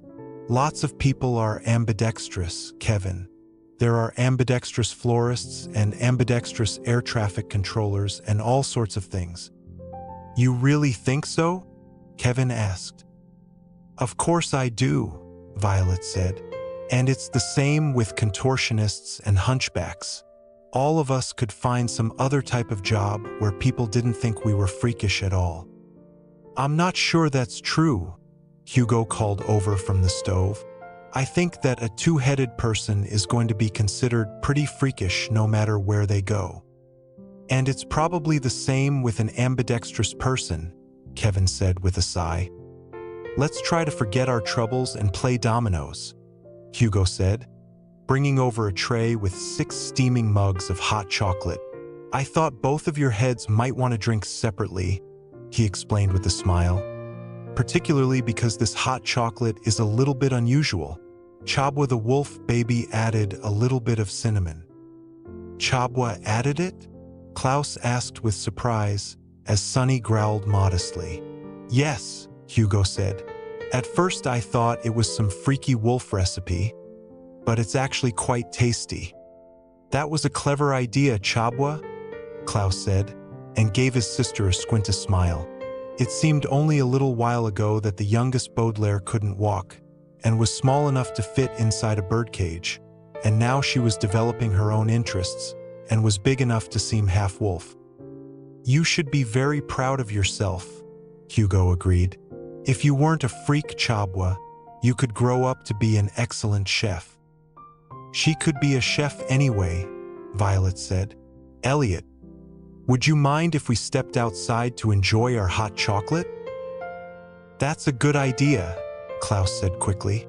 I've always considered hot chocolate to be an outdoor beverage, and I'd like to take a peek in the gift caravan. Gore, Sonny growled, but her siblings knew she meant, I'll come with you. And she crawled over to where Violet and Klaus were awkwardly rising from their chair. Don't be too long, Colette said. We're not supposed to wander around the carnival. We'll just drink our hot chocolate and come right back, Klaus promised. I hope you don't get in trouble, Kevin said. I hate to think of the tagliatelle grande hitting both of your heads. The Baudelaires were just about to point out that a blow from the tagliatelle grande probably wouldn't hurt one bit, when they heard a noise which was far more fearsome than a large noodle waving in the air. Even from inside the caravan, the children could hear a loud, creaky noise they recognized from their long trip into the hinterlands. That sounds like that gentleman friend of Madame Lulu's, Hugo said. That's the sound of his car. There's another sound, too, Colette said. Listen. The children listened and heard that the contortionist had spoken the truth. Accompanying the roar of the engine was another roar, one that sounded deeper and angrier than any automobile. The Baudelaires knew that you cannot judge something by its sound any more than you can judge a person by the way they look. But this roar was so loud and fierce that the youngsters could not imagine that it brought good news. Here I must interrupt the story I am writing and tell you another story in order to make an important point. This second story is fictional, a word which here means somebody made it up one day, as opposed to the story of the Baudelaire orphans, which somebody merely wrote down, usually at night. It is called The Story of Queen Debbie and Her Boyfriend, Tony, and it goes something like this. The story of Queen Debbie and her boyfriend, Tony. Once upon a time, there lived a fictional queen named Queen Debbie, who ruled over the land where this story takes place, which is made up. This fictional land had lollipop trees growing everywhere, and singing mice that did all of the chores, and there were fierce and fictional lions who guarded the palace against fictional enemies. Queen Debbie had a boyfriend named Tony, who lived in the neighboring fictional kingdom. Because they lived so far away, Debbie and Tony couldn't see each other that often, but occasionally they would go out to dinner and a movie, or do other fictional things together. Tony's birthday arrived, and Queen Debbie had some royal business and couldn't travel to see him, but she sent him a nice card and a mynah bird in a shiny cage. The proper thing to do if you receive a present, of course, is to write a thank you note, but Tony was not a particularly proper person and called Debbie to complain. Debbie, this is Tony, Tony said. I got the birthday present you sent me, and I don't like it at all." "I'm sorry to hear that," Queen Debbie said, plucking a lollipop off a nearby tree. "I picked out the mynah bird especially for you. What sort of present would you prefer?" "I think you should give me a bunch of valuable diamonds," said Tony, who was as greedy as he was fictional. "Diamonds," Queen Debbie said. "But mynah birds can cheer you up when you are sad. You can teach them to sit on your hand, and sometimes they even talk." "I want diamonds," Tony said. "But diamonds are so valuable," Queen Debbie said. "If I send you diamonds in the mail, they'll probably get stolen on their way to you, and then you won't have any birthday present at all." "I want diamonds," whined Tony, who was really becoming quite tiresome. "I know what I'll do," Queen Debbie said with a faint smile. "I'll feed my diamonds to the royal lions, and then send the lions to your kingdom. No one would dare attack a bunch of fierce lions, so the diamonds are sure to arrive safely." "Hurry up," Tony said. "It's supposed to be my special day." It was easy for Queen Debbie to hurry up, because the singing mice who lived in her palace did all of the necessary chores, so it only took a few minutes for her to feed a bunch of diamonds to her lions, wrapping the jewels in tuna fish first so the lions would agree to eat them. Then she instructed the lions to travel to the neighboring kingdom to deliver the present. Tony waited impatiently outside his house for the rest of the day, eating all of the ice cream and cake and teasing his mynah bird, and finally, at just about sunset, he saw the lions approaching on the horizon and ran over to collect his present. "Give me those diamonds, you stupid lions!" Tony cried, and there is no need to tell you the rest of this story, which has the rather obvious moral, never look a gift lion in the mouth. The point is that there are times where the arrival of a bunch of lions is good news, particularly in a fictional story where the lions are not real and so probably will not hurt you. There are some cases, as in the case of Queen Debbie and her boyfriend, Tony, where the arrival of lions means that the story is about to get much better. But I am sad to say that the case of the Baudelaire orphans is not one of those times. The story of the Baudelaires does not take place in a fictional land where lollipops grow on trees and singing mice do all of the chores. The story of the Baudelaires takes place in a very real world, where some people are laughed at just because they have something wrong with them, and where children can find themselves all alone in the world, struggling to understand the sinister mystery that surrounds them. And in this real world, the arrival of lions means that the story is about to get much worse. And if you do not have a stomach for such a story any more than lions have a stomach for diamonds not coated in tuna fish, it would be best if you turned around right now and ran the other way, as the Baudelaires wished they could as they exited the caravan and saw what Count Olaf had brought with him when he returned from his errand. Count Olaf drove his black automobile between the rows of caravans, nearly running over several visitors to the carnival, stopped right at the tent for the House of Freaks, and turned off the engine, which ended the creaky roar the children had recognized. But the other, angrier roar continued as Olaf got out of the car, followed by Madame Lulu, and pointed with a flourish to a trailer that was attached to the rear of the automobile. The trailer was really more of a metal cage on wheels, and through the bars of the cage the Baudelaires could see what the villain was pointing at. The trailer was filled with lions, packed in so tightly that the children couldn't tell just how many there were. The lions were unhappy to be traveling in such tight quarters, and were showing their unhappiness by scratching at the cage with their claws, snapping at one another with their long teeth, and roaring as loudly and as fiercely as they could. Some of Count Olaf's henchmen gathered around, along with several visitors to the carnival, to see what was going on, and Olaf tried to say something to them, but couldn't be heard over the lions' roars. Frowning, the villain removed a whip from his pocket and whipped at the lions through the trailer bars. Like people, animals will become frightened and likely do whatever you say if you whip them enough, and the lions finally quieted down so Olaf could make his announcement. "Ladies and gentlemen," he said, "boys and girls, freaks and normal people, Caligari Carnival is proud to announce the arrival of these fierce lions, who will be used in a new attraction. "That's good news," said someone in the crowd, "because the souvenirs in the gift caravan are pretty lousy." "It is good news," Count Olaf agreed with a snarl, and turned to face the Baudelaires. His eyes were shining very brightly, and the siblings shivered in their disguises as he looked at the children and then at the gathering crowd. "Things are about to get much better around here," he said, and the Baudelaire orphans knew that this was as fictional as anything they could imagine. Chapter 5. If you have ever experienced something that feels strangely familiar, as if the exact same thing has happened to you before, then you are experiencing what the French call déjà vu.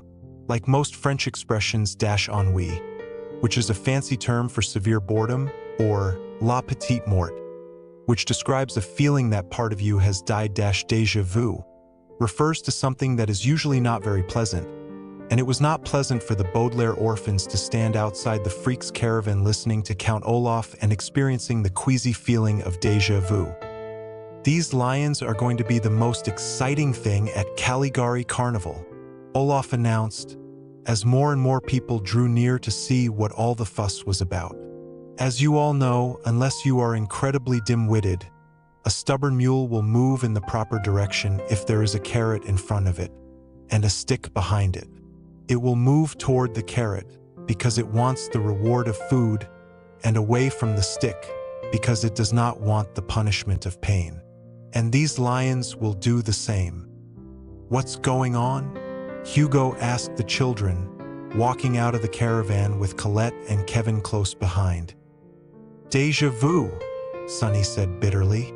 Even the youngest Baudelaire recognized Count Olaf's cruel speech about the stubborn mule from when the three children had been living in Olaf's house. Back then, the villain had talked about a stubborn mule in order to force Violet to marry him, a plot that thankfully had been foiled at the last minute. But now he was using the very same words to cook up another scheme, and it gave the siblings a queasy feeling to watch it happen. "These lions," Count Olaf said, "will do as I say because they want to avoid the punishment of this whip." With a flourish, he flicked his whip at the lions again, who cowered behind the bars, and some of the visitors to the carnival applauded. "But if the whip is the stick," asked the bald man, "what is the carrot?" "The carrot," Olaf repeated, and laughed in a particularly nasty way. "The reward for the lions who obey me will be a delicious meal. Lions are carnivorous, which means they eat meat, and here at Caligari Carnival they'll have the finest meat we have to offer." He turned and pointed his whip at the entrance to the freaks' caravan, where the Baudelaires were standing with their co-workers. "The freaks you see here aren't normal people, and so they lead depressing lives," he announced. "They'll be happy to exhibit themselves in the name of entertainment." "Of course we will," Colette said. "We do it every day." "Then you won't mind being the most important part of the lion show," Olaf replied.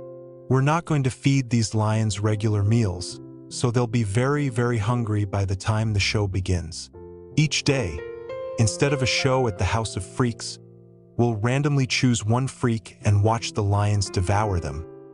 Everyone cheered again, except for Hugo, Colette, Kevin, and the three siblings, who all stood in horrified silence. "That will be exciting," said the man with pimples on his face. "Just think, violence and sloppy eating combined in one fabulous show." "I couldn't agree more," said a woman who was standing nearby. "It was hilarious watching that two-headed freak eat, but it'll be even more hilarious watching the two-headed freak get eaten." "I'd prefer to watch the hunchback get eaten," said someone else in the crowd. "He's so funny. He doesn't even have a regular back." "The fun starts tomorrow afternoon," Count Olaf cried. "See you then." "I can't wait," said the woman, as the crowd began to disperse, a word which here means walk off to purchase souvenirs or leave the carnival. "I'm going to tell all my friends." I'm going to call that reporter at the Daily Punctilio, the man with pimples said, heading toward the phone booth. This carnival is about to get very popular, and maybe they'll write an article about it. You were right, boss, said the hook-handed man. Things are about to get much better here. Of course he was right, please, Madame Lulu said. He is brilliant man and brave man and generous man. He is brilliant for thinking of the lion show, please. He is brave man for hitting lions with whip, please. And he is generous man for giving lions to Lulu. He gave those lions to you? Asked a sinister voice. They were presents? Now that most of the carnival visitors had departed, the Baudelaires could see Esme Squalor step forward from the doorway of another caravan and walk toward Count Olaf and Madame Lulu. As she passed the lion's trailer, she ran her enormous fingernails along the bars, and the lions whimpered in fear. So you gave Madame Lulu some lions, she said. What did you get me? Count Olaf scratched his head with one scraggly hand and looked a little embarrassed. Nothing, he admitted, but you can share my whip if you'd like. Madame Lulu leaned over and gave Olaf a kiss on the cheek. He gave lions to me, please, because I did such wonderful fortune-telling. You should have seen it, Esme, Olaf said. Lulu and I entered the fortune-telling tent and turned out all the lights, and the crystal ball began to hum its magical hum. Then, magical lightning crackled above us, and Madame Lulu told me to concentrate as hard as I could. While I closed my eyes, she gazed into her crystal ball and told me that one of the Baudelaire parents is alive and hiding in the Mortmain Mountains. As a reward, I gave her these lions. So Madame Lulu needs a carrot too, eh? The hook-handed man said with a laugh. First thing tomorrow morning, Olaf continued, Madame Lulu will consult her crystal ball again and tell me where the Baudelaires are.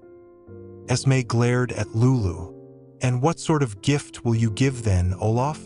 Be reasonable, my dear, Count Olaf said to his girlfriend. The lions will make Caligari Carnival much more popular, so Madame Lulu can devote her time to fortune-telling and give us the information we need to finally steal the Baudelaire fortune. I hate to criticize, Hugo said hesitantly, but is there any way we can make the carnival more popular without feeding us to the lions? I must confess that I'm a little nervous about that part. You heard the crowd when I told them about the new attraction, Count Olaf said. They couldn't wait to see the lions devour you, and all of us need to do our part to give people what they want. Your part is to return to the Freaks Caravan until tomorrow, and the rest of us will do our part and start digging the pit. Pit? One of the white-faced women asked. What do we need a pit for? To keep the lions in, Olaf replied. So they only eat whichever freak jumps down there. Let's dig it over by the roller coaster. Good idea, boss, the bald man said. There are shovels in Tool Caravan, Lulu said. I will show you, please. I'm not going to dig a pit, Esme announced as the others walked away. I might break a nail. Besides, I need to talk to Count Olaf alone. Oh, all right, Count Olaf said. Let's go in the guest caravan where we won't be disturbed. Olaf and Esme walked off in one direction, and Madame Lulu led the henchmen in the other, leaving the three children alone with their co-workers. Well, we'd better go inside, Colette said. Maybe we can think of a way not to get eaten. Oh, let's not think about those fearsome creatures, Hugo said with a shudder. Let's play another game of dominoes instead. Chabo, my other head, and I will be along in a moment, Violet said. We want to finish our hot chocolate. You might as well enjoy it, Kevin said glumly, following Hugo and Colette back into the Freaks Caravan.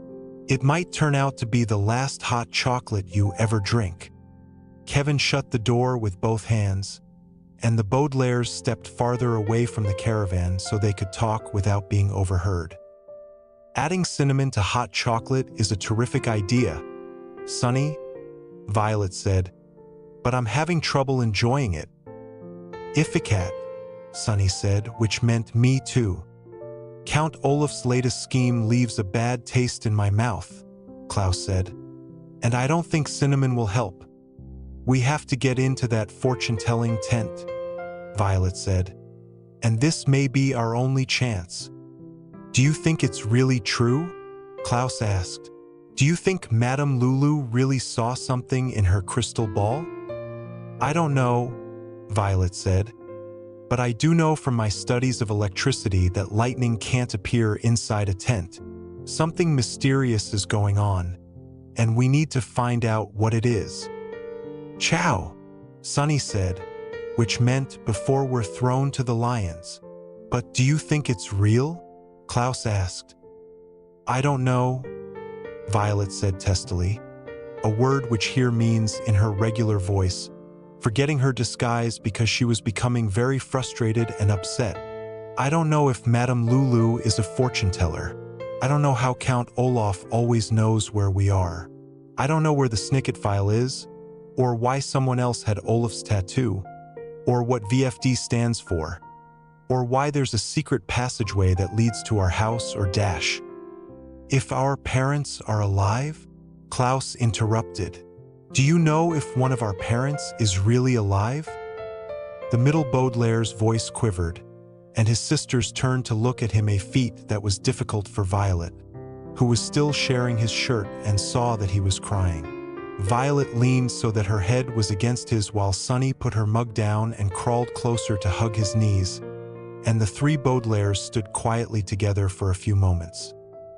Grief, a type of sadness that most often occurs when you have lost someone you love, is a sneaky thing because it can disappear for a long time and then pop back up when you least expect it. When I am able, I go out walking on briny beach very early in the morning, which is the best time to find materials important to the Baudelaire case. And the ocean is so peaceful that I feel peaceful too, as if I am no longer grieving for the woman I love and will never see again. But then, when I am cold and duck into a tea shop where the owner is expecting me, I have only to reach for the sugar bowl before my grief returns, and I find myself crying so loudly that other customers ask me if I could possibly lower my sobs. With the Baudelaire orphans, it was as if their grief were a very heavy object that they each took turns carrying so that they would not all be crying at once. But sometimes the object was too heavy for one of them to move without weeping, so Violet and Sonny stood next to Klaus, reminding him that this was something they could all carry together until at last they found a safe place to lay it down. I'm sorry I was testy, Klaus, Violet said. There's just so much we don't know that it's hard to think about all at once. Chithvi, Sonny said, which meant, but I can't help thinking about our parents.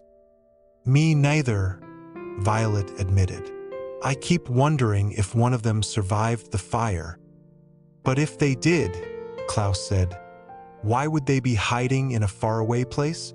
Why aren't they trying to find us?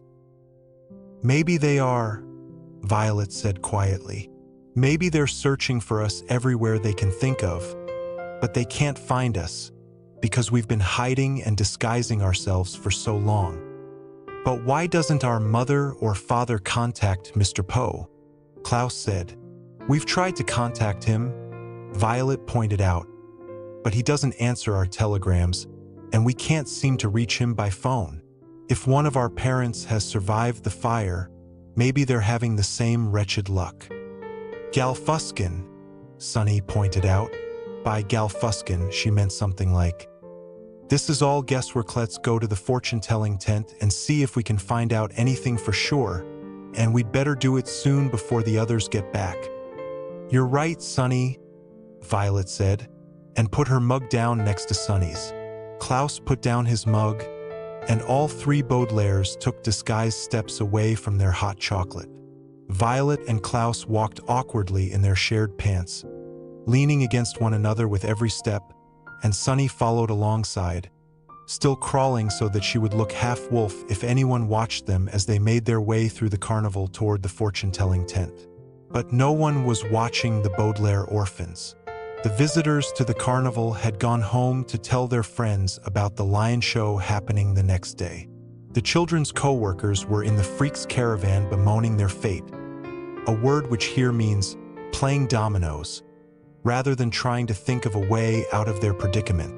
Madame Lulu and Olaf's assistants were digging the pit, over by the roller coaster still covered in ivy.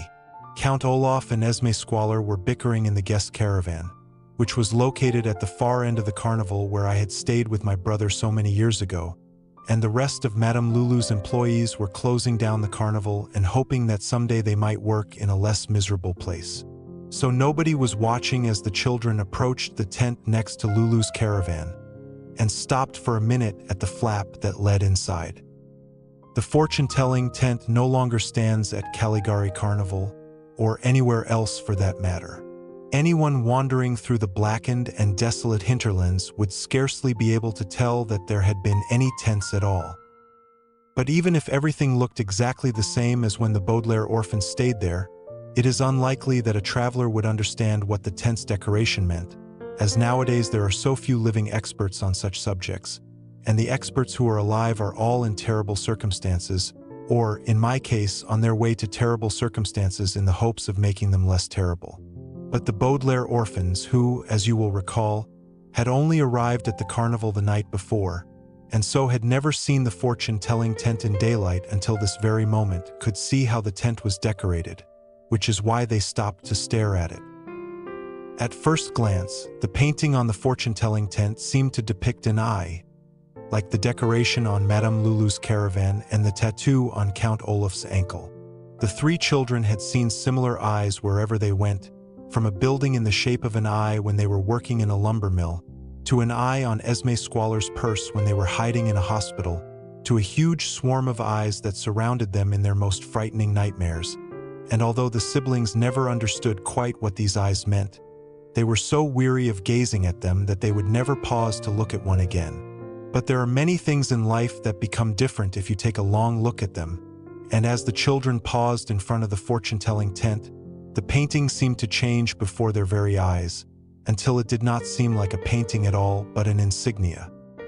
An insignia is sort of a mark that usually stands for an organization or a business, and the mark can be of any sort whatsoever. Sometimes an insignia can be a simple shape, such as a wavy line to indicate an organization concerned with rivers or oceans, or a square to indicate an organization concerned with geometry or sugar cubes.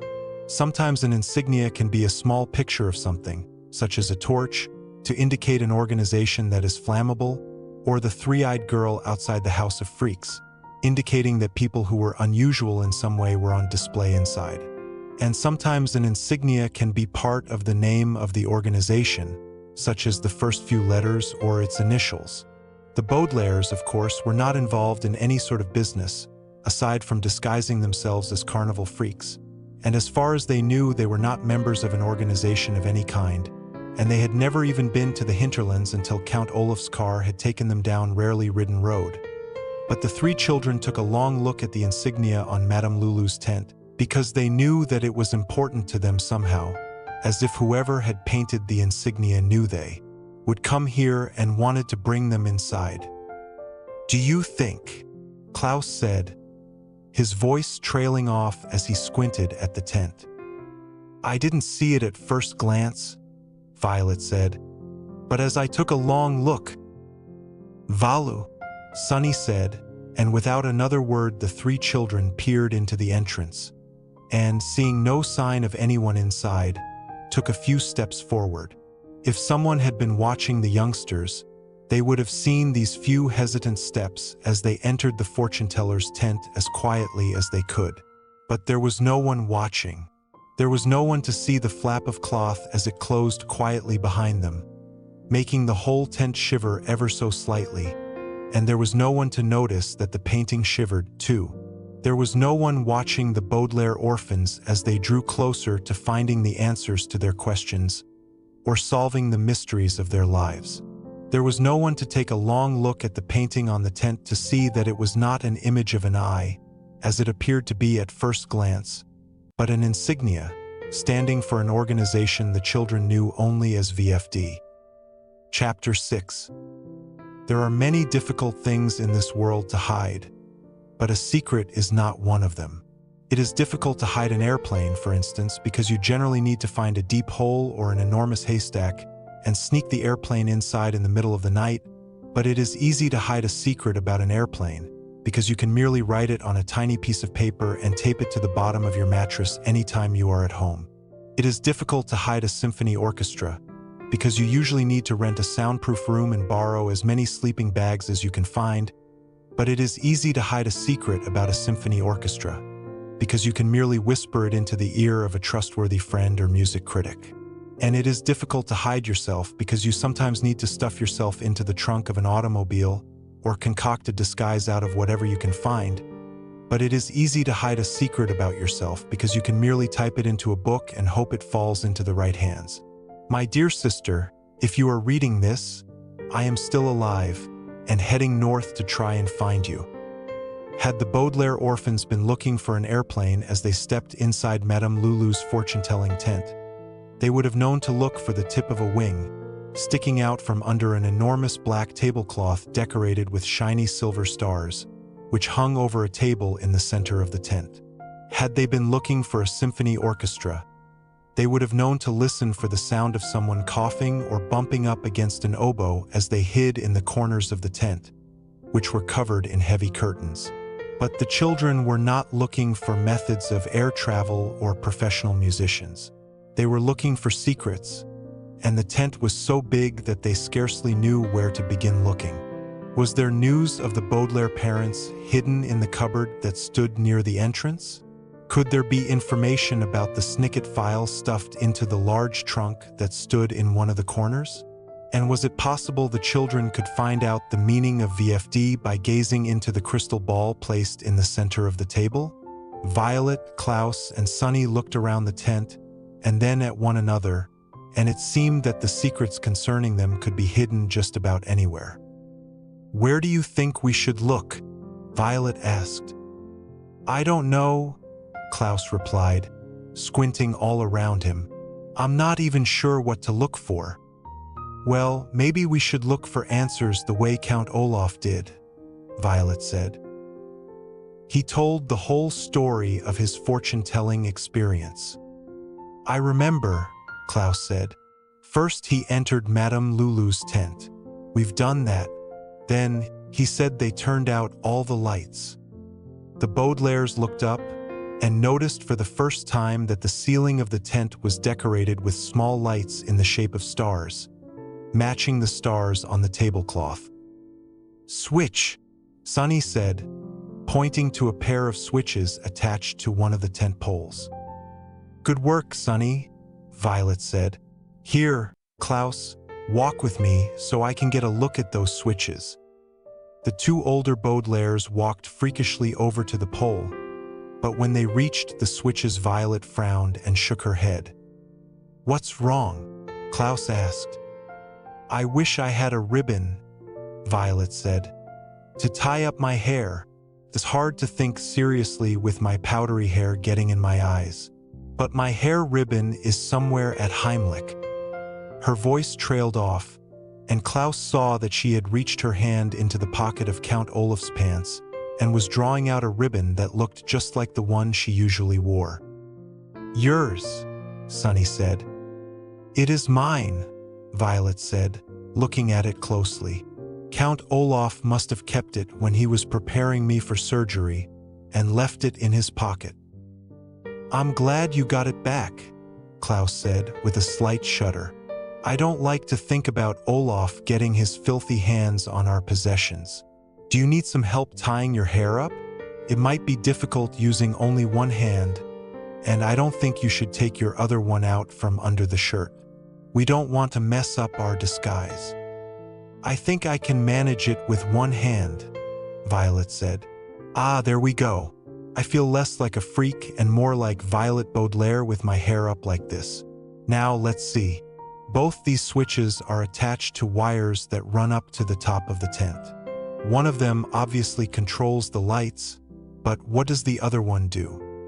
The Baudelaires looked up again, and saw something else attached to the ceiling of the tent.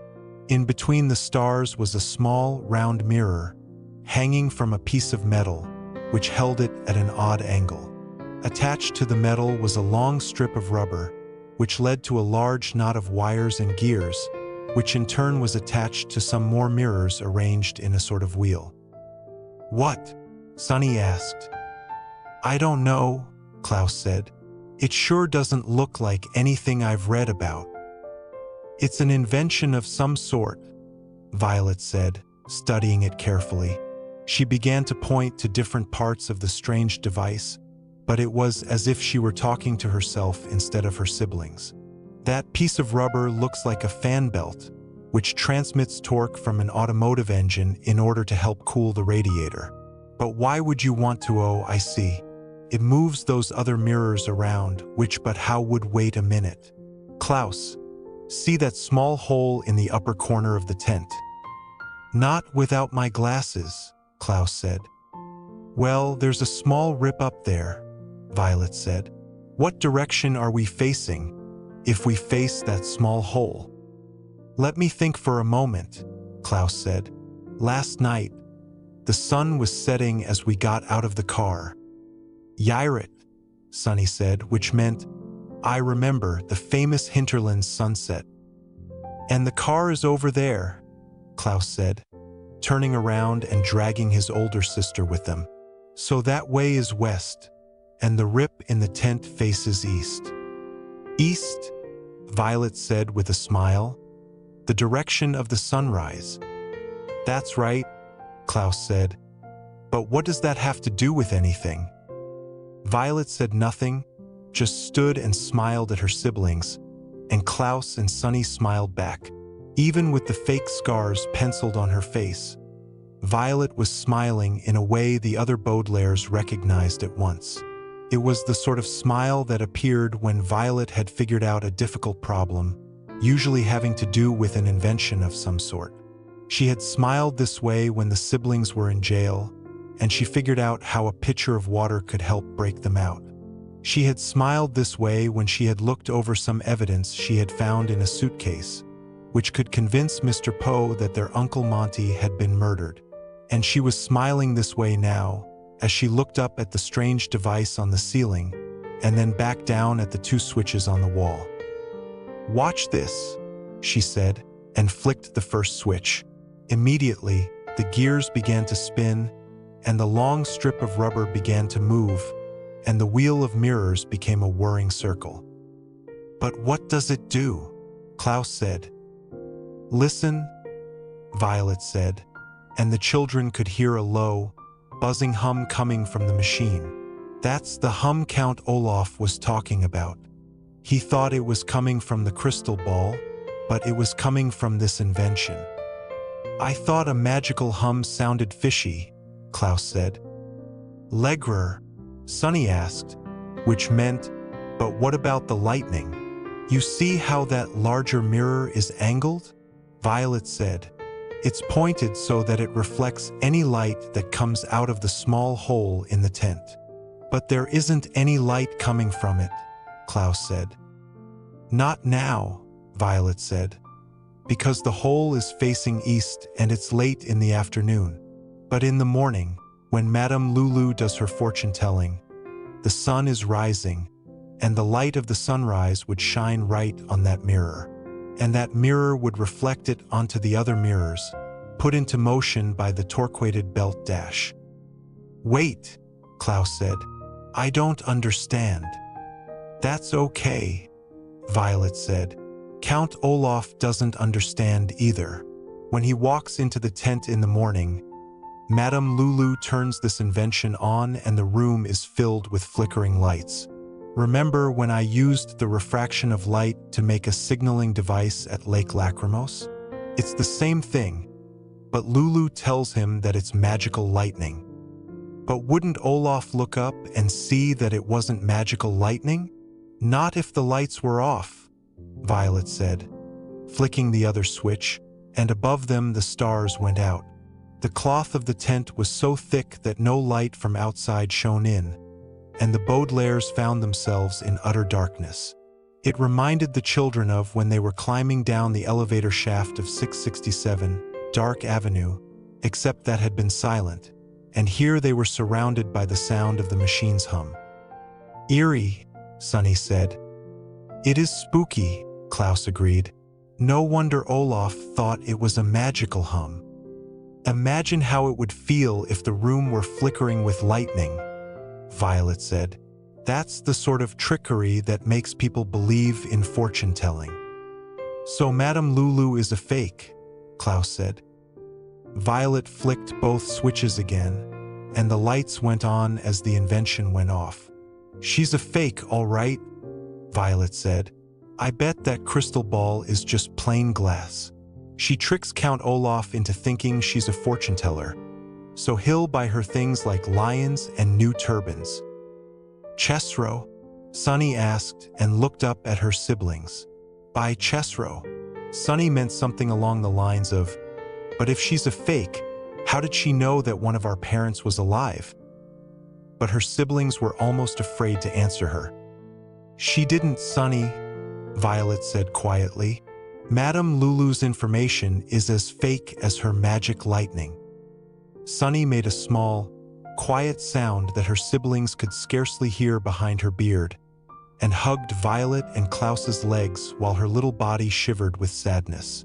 Suddenly, it was Sonny's turn to bear the burden of Baudelaire grief, but she did not bear it for long, because Klaus thought of something that made the Baudelaires collect themselves. "Wait a minute," Klaus said. "Madame Lulu may be a fake, but her information might be real. After all, she always told Count Olaf where we were staying, and she was right about that." "That's true," Violet said. "I forgot about that." "After all," Klaus said, reaching with difficulty into his pocket, "we first thought that one of our parents might be alive after we read this." He unfolded a piece of paper that his sisters recognized as the 13th page of the Snicket file. There was a photograph stapled to the page which showed the Baudelaire parents, standing next to one man the Baudelaires had met briefly at the village of Foul Devotees, and one man the children did not recognize, and below the photograph was a sentence Klaus had read so many times that he did not need his glasses to read it again. Because of the evidence discussed on page 9, experts now suspect that there may in fact be one survivor of the fire, but the survivor's whereabouts are unknown, he recited. "Maybe Madame Lulu knows about this." "But how?" Violet asked. "Well, let's see," Klaus said. "Count Olaf said that after the appearance of magical lightning, Madame Lulu told him to close his eyes so she could concentrate." "There," Sonny said, pointing to the table with the crystal ball. "No, Sonny," Violet said. "The crystal ball couldn't tell her. It's not magical, remember?" "There," Sonny insisted and walked over to the table. Violet and Klaus followed her, walking awkwardly, and saw what she was pointing at. Sticking out from under the tablecloth was a tiny speck of white. Kneeling down in their shared pants, the older Baudelaires could see it was the very edge of a piece of paper. "Good thing you're closer to the ground than we are, Sonny," said Klaus. "We never would have noticed that." "But what is it?" Violet asked, sliding it out from under the tablecloth. Klaus reached into his pocket again, removed his glasses, and put them on. "Now I feel less like a freak and more like myself," he said with a smile and began to read out loud. "My dear Duchess, your masked ball sounds like a fantastic evening, and I look forward to—" His voice trailed off, and he scanned the rest of the page. "It's just a note about some party," he said. "What's it doing underneath a tablecloth?" Violet asked. "It doesn't seem important to me," Klaus said. "But I guess it was important enough to Lulu that she hid it." "Let's see what else she's hiding," Violet said, and lifted the end of the tablecloth. All three Baudelaires gasped. It may seem strange to read that there was a library underneath Madame Lulu's table, but as the Baudelaire orphans knew, there are almost as many kinds of libraries as there are kinds of readers. The children had encountered a private library at the home of Justice Strauss, who they missed very much, and a scientific library at the home of Uncle Monty, who they would never see again. They had seen an academic library at Prufrock Preparatory School, and a library at Lucky Smell's lumber mill that was understocked, a word which here means empty except for 3 books. There are public libraries and medical libraries, secret libraries and forbidden libraries, libraries of records and libraries of auction catalogs, and there are archival libraries, which is a fancy term for a collection of files and documents rather than books. Archival libraries are usually found at universities, museums, or other quiet places, such as underneath a table where people can go and examine whatever papers they like, in order to find the information they need. The Baudelaire orphans gazed at the enormous piles of papers that were stuffed underneath the table, and realized that Madame Lulu had an archival library that just might contain the information they were looking for. "Look at all this," Violet said. "There are newspaper articles, magazines, letters, files, photographs, all sorts of documents. Madame Lulu tells people to close their eyes and concentrate, and then she looks through all this material and finds the answers. And they can't hear her shuffling paper," Klaus said, "over the hum of the lightning device. It's like taking a test," Violet said, "with all the answers hidden in your school desk." "Cheat," Sunny said. "It is cheating," Klaus said. "But maybe her cheating can help us. Look, here's an article from the Daily Punctilio. Village of foul devotees to participate in new Guardian program," Violet said, peering over his shoulder at the headline. "The Council of Elders announced yesterday that they would care for the troublesome Baudelaire orphans," Klaus read, "as part of the city government's new program inspired by the aphorism, 'It takes a village to raise a child.' That's how Count Olaf found us," Violet said. "Madame Lulu pretended that the crystal ball told her where we were, but she just read it in the newspaper." Klaus flipped through a pile of paper until he saw his own name on a list. "Look," he said, "it's a list of new students at Prufrock Preparatory School." Somehow Madame Lulu got a hold of it and passed on the information to Olaf. "Us," Sunny said, showing a photograph to her siblings. Violet and Klaus looked at it and saw their sister was right. The youngest Baudelaire had found a small, blurry photograph of the 3 Baudelaires sitting on the edge of Damocles Dock, where they had arrived for their stay with Aunt Josephine. In the background, they could see Mr. Poe reaching his hand out to call for a taxi, while Violet stared glumly into a paper sack. "Those are the peppermints Mr. Poe gave us," Violet said quietly. "I'd almost forgotten about those." "But who took this?" Klaus asked. "Who was watching us that day?" "Back," Sunny said, and turned the photograph over. On the back, someone had written something in messy handwriting the children could scarcely read. "I think it says, 'This might be hopeful,'" Klaus said. "Or helpful," Violet said. "This might be helpful. And it's signed with one initial. I think it's an R or maybe a K. But who would want a photograph of us? It gives me the shivers to think someone took our picture when we didn't know it," Klaus said. "That means someone could be taking our photograph at any moment." The Baudelaires looked around hurriedly, but could see no photographer lurking in the tent.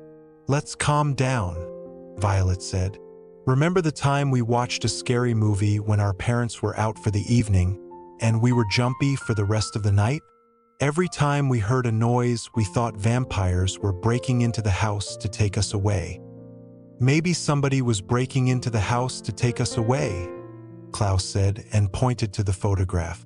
"Sometimes things can go on right in front of your nose, but you don't know about them." "Heebie-jeebies," Sunny said, which meant something like, "Let's get out of here. I'm really getting the creeps." "Me too," Violet said. "But let's take all these documents with us.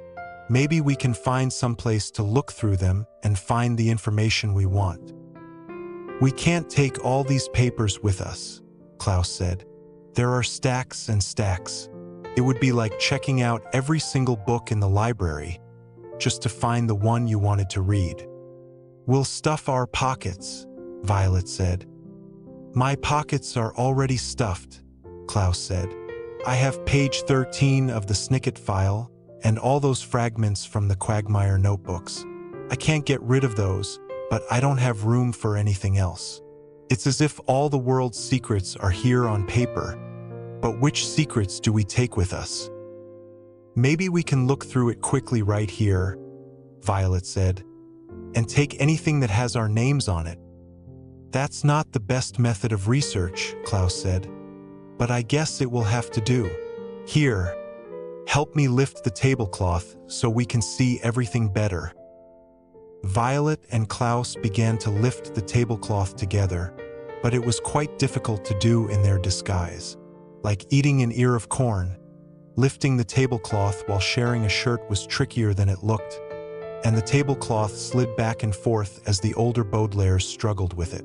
As I'm sure you know, if you slide a tablecloth back and forth, the things sitting on the tablecloth will slide, too, and Madame Lulu's crystal ball began to slide closer and closer to the edge of the table. "Mishap," Sunny said. "Sunny's right," Violet said. "Let's be careful." "Right," Klaus said. "We don't want dash." Klaus did not get to finish his sentence about what he and his sisters did not want, because with a dull thunk and a loud, clattering crash, his sentence was finished for him. One of the most troublesome things in life is that what you do or do not want has very little to do with what does or does not happen. You might want to become the sort of author who works calmly at home, for example, but something could happen that would lead you to become the sort of author who works frantically in the homes of other people, often without their knowledge. You might want to marry someone you love very much, but something could happen that would prevent the two of you from ever seeing one another again. You might want to find out something important about your parents, but something could happen that would mean you wouldn't find out for quite some time. And you might want, at a particular moment, for a crystal ball not to fall off a table and shatter into 1,000 pieces. And even if it happened that the crystal ball did shatter, you might want the sound not to attract anyone's attention. But the sad truth is that the truth is sad, and that what you want does not matter. A series of unfortunate events can happen to anyone, no matter what they want, and even though the three children did not want the flap of the fortune-telling tent to open, and they did not want Madame Lulu to step inside, as the afternoon turned to evening at Caligari Carnival, everything happened to the Baudelaire orphans that they did not want at all. Chapter 7. "What are you doing here, please?" Madame Lulu snarled. She strode quickly toward them, her own eyes glaring as angrily as the eye she was wearing around her neck. "What are the freaks doing in the tent, please? And what are the freaks doing under the table, please? And please answer me this instant, please, or you will be very, very sorry, please, thank you." The Baudelaire orphans looked up at the fake fortune teller, and a strange thing happened. Rather than quaking with fear, or crying out in horror, or huddling together as Lulu shrieked at them, the three children stood resolute, a phrase which here means did not become frightened at all. Now that they knew that Madame Lulu used a machine on her ceiling and an archival library under her table to disguise herself as a magical and mysterious person, it was as if every frightening thing about her had melted away, and she was just a woman with an odd accent and a bad temper who had crucial information the Baudelaires needed. As Madame Lulu carried on, Violet, Klaus, and Sunny watched her without a terrified thought in their heads. Madame Lulu yelled and yelled, but the children felt just as angry at Lulu as Lulu was at them. "How dare you, please, enter the tent without permission of Madame Lulu?" Madame Lulu cried. "I am the boss of Caligari Carnival, please, and you must obey me every single moment of your freakish lives. Please, I have never seen. Please, the freaks who are so ungrateful to Madame Lulu. You are in the worst of the trouble, please." By now, Lulu had reached the table and saw the pile of broken glass which sparkled all over the floor. "You are the breakers of the crystal ball," she bellowed, pointing a dirty fingernail at the Baudelaires. "You should be ashamed of your freaky selves. The crystal ball is the very valuable thing, please, and is having of the magical powers." "Fraud," Sunny cried. "That crystal ball wasn't magical," Violet translated angrily. "It was plain glass, and you're not a real fortune teller either. We analyzed your lightning device, and we found your archival library." "This is all one big disguise," Klaus said, gesturing around the tent. "You're the one who should be ashamed of yourself," Madame Lulu said, but she shut her mouth before she could finish the word. She looked down at the Baudelaires, and her eyes grew very wide. Then she sat down in a chair, lay her head down next to the crystal ball, and began to cry. "I am ashamed of myself," she said, in an unaccented voice, and reached up to her turban. With a flick of her wrist, she unraveled the turban, and her long blonde hair fell down around her tear-stained face. "I am utterly ashamed of myself," she said, through her tears, and her shoulders shook with sobs. The Baudelaires looked at one another and then at the quaking woman sitting near them. It is hard for decent people to stay angry at someone who has burst into tears, which is why it is often a good idea to burst into tears if a decent person is yelling at you. The three children watched as Madame Lulu cried and cried, pausing only to wipe her eyes with her sleeves, and they could not help but feel a little bit sad, too, even as their anger continued.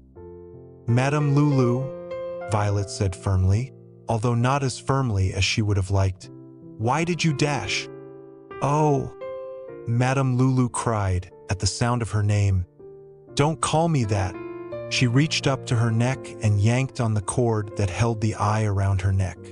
It broke with a snap, and she dropped it to the ground where it lay amid the pieces of shattered glass while she went on sobbing.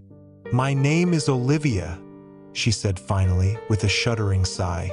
"I'm not Madame Lulu and I'm not a fortune teller." "But why are you pretending to be these things?" Klaus asked. "Why are you wearing a disguise? Why are you helping Count Olaf?"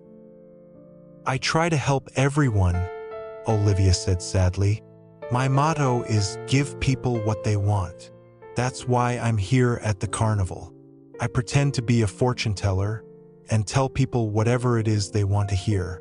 If Count Olaf or one of his henchmen steps inside and asks me where the Baudelaires are, I tell them. If Jacques Snicket or another volunteer steps inside and asks me if his brother is alive, I tell them." The Baudelaires felt so many questions tripping up inside them that they could scarcely decide which one to ask. "But where do you learn the answers?" Violet asked, pointing to the piles of paper underneath the table. "Where does all this information come from?" "Libraries mostly," Olivia said, wiping her eyes. "If you want people to think you're a fortune teller, you have to answer their questions, and the answer to nearly every question is written down someplace. It just might take a while to find. It's taken me a long time to gather my archival library, and I still don't have all of the answers I've been looking for. So sometimes, when someone asks me a question and I don't know the answer, I just make something up." "When you told Count Olaf that one of our parents was alive," Klaus asked, "were you making it up, or did you know the answer?" Olivia frowned. "Count Olaf didn't ask anything about the parents of any carnival free. Wait a minute. Your voices sound different. Beverly, you have a ribbon in your hair, and your other head is wearing glasses. What's going on?" The three children looked at one another in surprise. They had been so interested in what Olivia was saying that they had completely forgotten about their disguises. But now it appeared that disguises might not be necessary.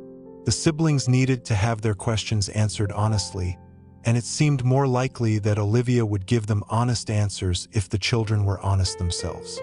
Without speaking, the Baudelaires stood up and removed their disguises. Violet and Klaus unbuttoned the shirt they were sharing, stretching the arms they had been keeping cooped up, and then stepped out of the fur-cuffed pants, while Sunny unwrapped the beard from around her. In no time at all, the Baudelaires were standing in the tent in their regular clothing except for Violet, who was still wearing a hospital gown from her stay in the surgical ward with their disguises on the floor in a heap. The older Baudelaires even shook their heads vigorously, a word which here means in order to shake talcum powder out of their hair, and rubbed at their faces so their disguised scars would disappear. "I'm not really Beverly," Violet said. "And this is my brother, not my other head.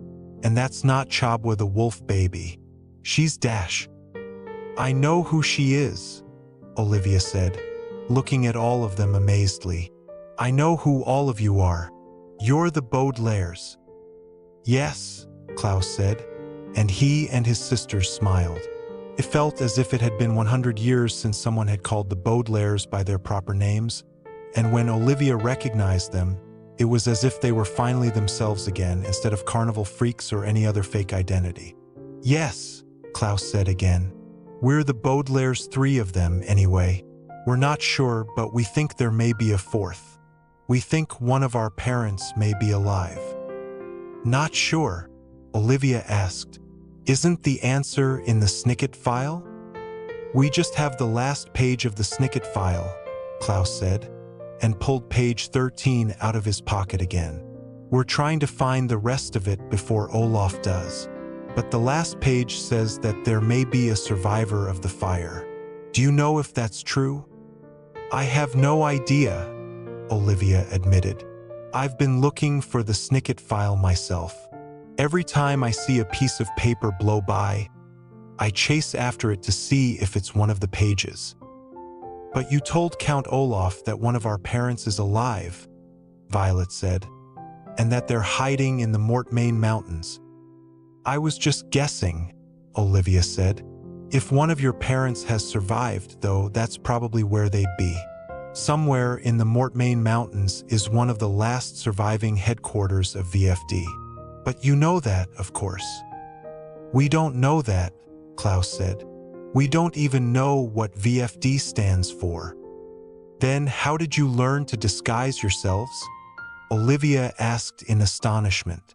"You used all 3 phases of V.F.D. disguise training: veiled facial disguises, with your fake scars, various finery disguises, with the clothing you wore, and voice fakery disguises, with the different voices you used.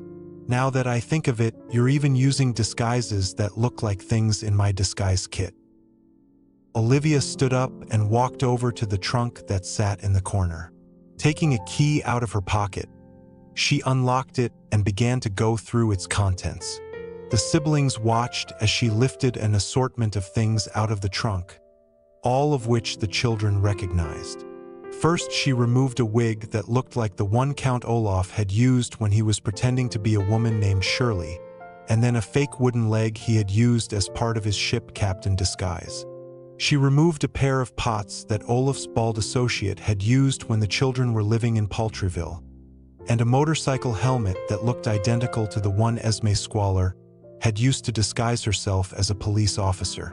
Finally, Olivia held up a shirt with fancy ruffles all over it, exactly like the one that lay at the Baudelaires' feet.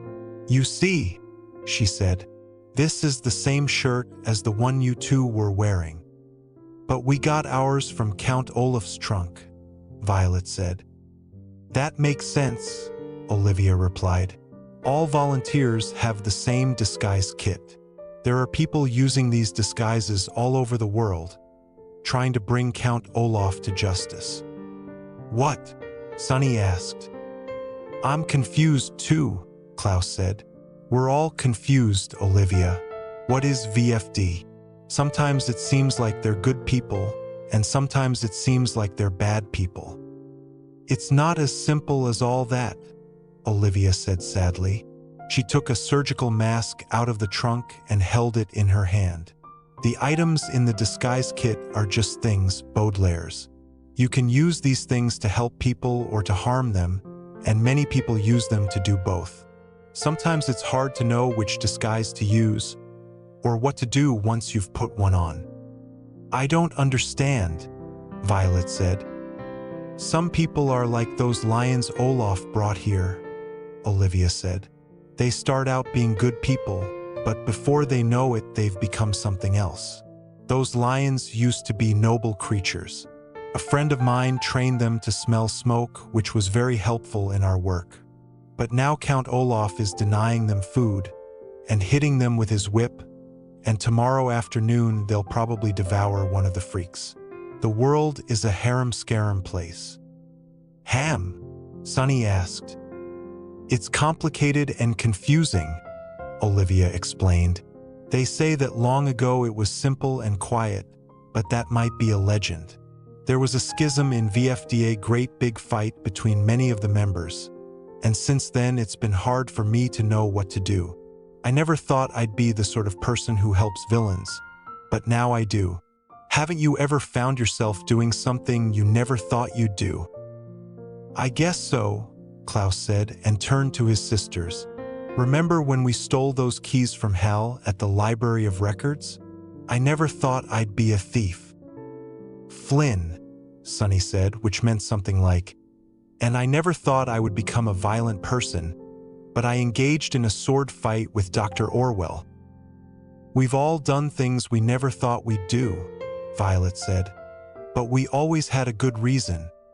Everybody thinks they have a good reason, Olivia said. Count Olaf thinks getting a fortune is a good reason to slaughter you. Esme Squalor thinks being Olaf's girlfriend is a good reason to join his troop. And when I told Count Olaf where to find you, I had a good reason because my motto is, give people what they want. Dubious, Sonny said. Sonny's not sure that's a very good reason, Violet translated. And I must say I agree with her. You've caused a lot of grief, Olivia, to a lot of people, just so you could give Count Olaf what he wanted. Olivia nodded, and tears appeared in her eyes once more. I know it, she said miserably. I'm ashamed of myself, but I don't know what else to do. You could stop helping Olaf, Klaus said, and help us instead. You could tell us everything you know about V.F.D. And you could take us to the Mortmain Mountains to see if one of our parents is really alive. I don't know, Olivia said. I've behaved so badly for so long, but maybe I could change. She stood up straight and looked sadly around the darkening tent. I used to be a noble person, she said. Do you think I could be noble again? I don't know, Klaus said, but let's find out. We could leave together right now and head north. But how? Olivia asked. We don't have a car or a minivan or 4 horses or a large slingshot or any other way to get out of the hinterlands. Violet retied the ribbon in her hair and looked up at the ceiling in thought. Olivia, she said finally, do the carts on that roller coaster still work? The carts, Olivia repeated. Sort of. The wheels move, but there's a small engine in each cart, and I think the engines have rusted away. I think I could rebuild an engine using your lightning device, Violet said. After all, that piece of rubber is a bit like Dash. A fan belt, Olivia finished. That's a good idea, Violet. I'll sneak out to the roller coaster tonight, Violet said, and get to work. We'll leave in the morning before anyone gets up. Better not do it tonight, Olivia said. Count Olaf or his henchmen are always lurking around at night. It'd be better to leave in the afternoon, when everyone is at the House of Freaks. You can put the invention together first thing in the morning, when Olaf will be in here asking the crystal ball about you. What will you do then? Klaus asked. I have a spare crystal ball, Olivia answered. That isn't the first one that's been broken. That's not what I mean, Klaus said. I mean, you won't tell Count Olaf that we're here at the carnival, will you? Olivia paused for a moment and shook her head. No, she said, but she did not sound very sure. Promise? Sonny asked. Olivia looked down at the youngest Baudelaire for a long time without answering. Yes, she finally said, in a very quiet voice. I promise. If you promise to take me with you to find V.F.D. We promise, Violet said, and her siblings nodded in agreement. Now let's start at the beginning. What does V.F.D. stand for? Madame Lulu, called a scratchy voice from outside the tent. The Baudelaires looked at one another in dismay as Count Olaf called the fake name of the woman beside them. Madame Lulu, where are you? I am in fortune-telling tent, my Olaf, Olivia replied, slipping into her accent as easily as the Baudelaires could slip into the ruffled shirt. But do not come in, please. I am doing secret ritual with crystal ball of mine. Well, hurry up, Olaf said grumpily. The pit is done, and I'm very thirsty. Come pour us all some wine. Just 1 minute, my Olaf, Olivia said, reaching down to grab the material for her turban. Why don't you be taking of a shower, please? You must be sweaty from the pit digging, and when you are done, we will all be having of the wine together. Don't be ridiculous, Count Olaf replied.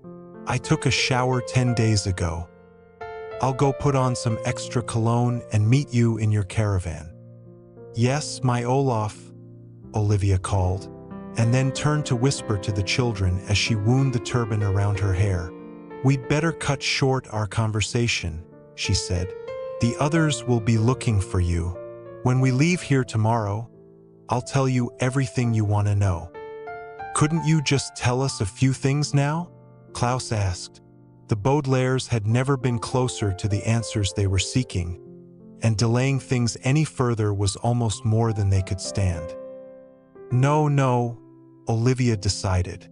Here, I'd better help you get back into your disguises or you'll get caught. The three children looked at one another reluctantly. I guess you're right, Violet said finally. The others will be looking for us. Profco, Sonny said, which meant I guess so, and began to wind the beard around her. Violet and Klaus stepped into the fur-cuffed pants and buttoned the shirt around them, while Olivia tied her necklace back together so she could become Madame Lulu once more. Our scars, Klaus remembered, looking at his sister's face. We rubbed them off. And our hair needs repowdering, Violet said. I have a makeup pencil, please, Olivia said, reaching into the trunk, and also the powder of talcum.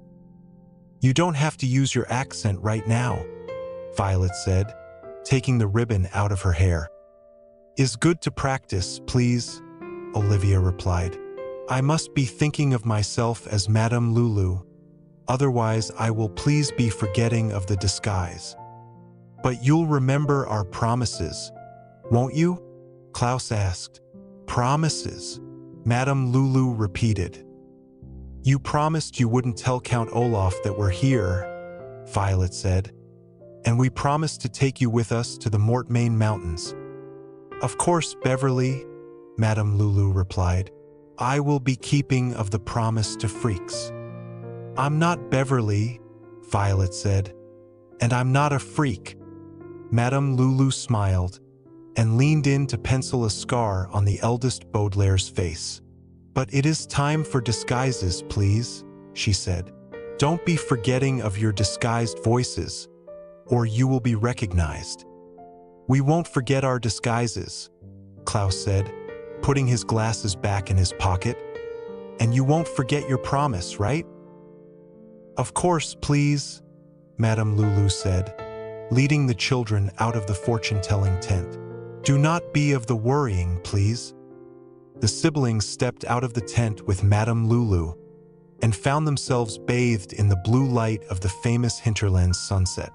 The light made each of them look a bit different, as if they were wearing another blue disguise on top of their carnival disguises. The powder in Violet's hair made her head look a pale, strange color. Klaus's fake scars looked darker and more sinister in the shadows, and Sunny looked like a small blue cloud, with small sparks of light where her teeth reflected the last of the sun. And Madame Lulu looked more like a fortune teller, as the sunset glistened on the jewel in her turban, and shone on her long robe in an eerie light that looked almost magical. "Good night, my freaky ones," she said, and the Baudelaires looked at this mysterious woman and wondered if she had really changed her motto and would become a noble person once more. "I will be keeping of the promise," Madame Lulu said, but the Baudelaire orphans did not know if she was speaking the truth or just telling them what they wanted to hear. Chapter 8. By the time the Baudelaire orphans found their way back to the Freaks' caravan, Hugo, Colette, and Kevin were waiting for them. Colette and Kevin were just finishing a game of dominoes, and Hugo had cooked up a pot of tom kha gai, which is a delicious soup commonly eaten in Thailand.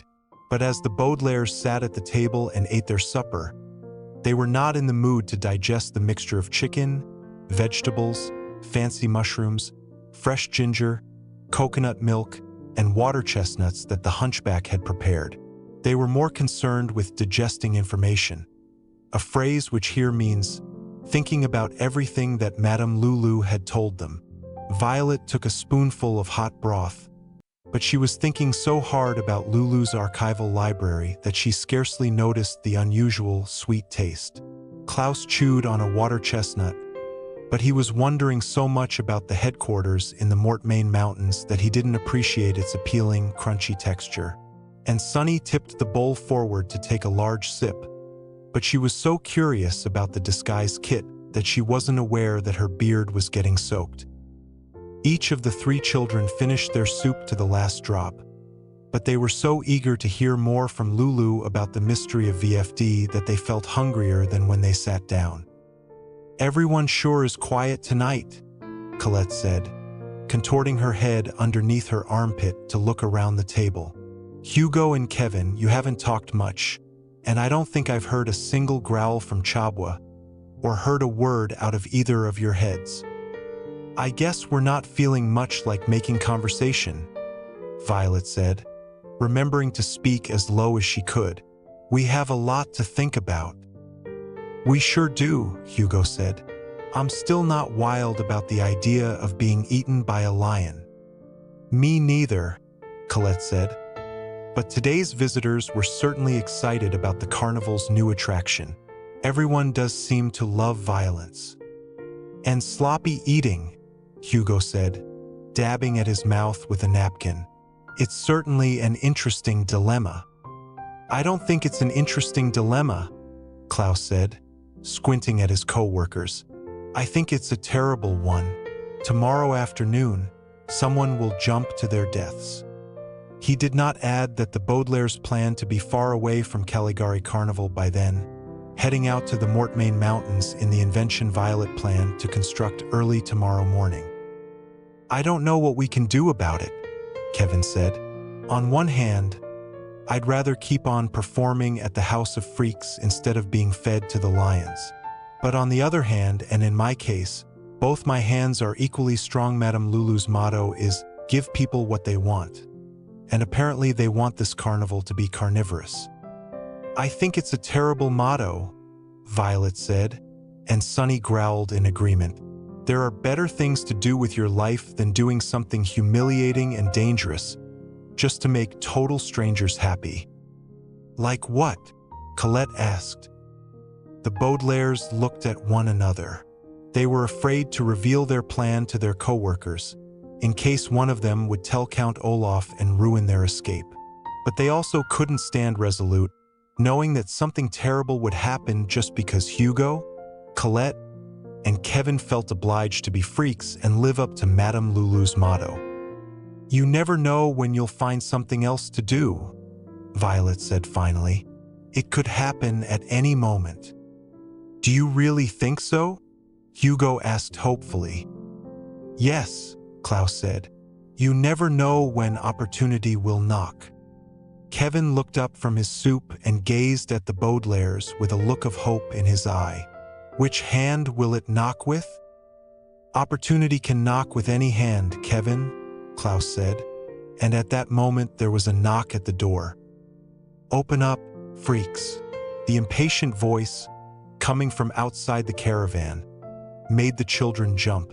As I'm sure you know, when Klaus used the expression "opportunity will knock," he meant that his co-workers might find something better to do with their time, instead of leaping into a pit of hungry lions just to give some people what they wanted.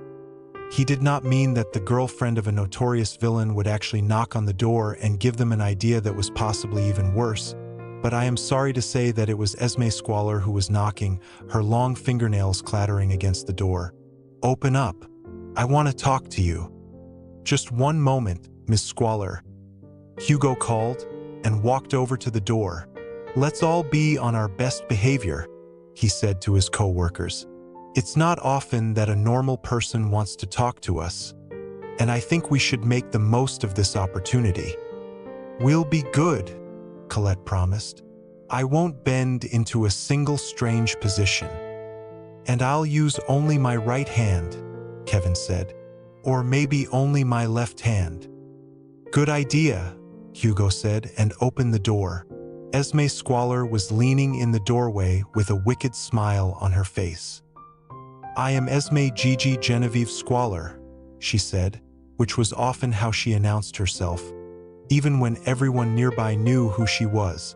She stepped inside the freak's caravan, and the Baudelaires could see that she had dressed for the occasion, a phrase which here means, put on a specific outfit in an attempt to impress them.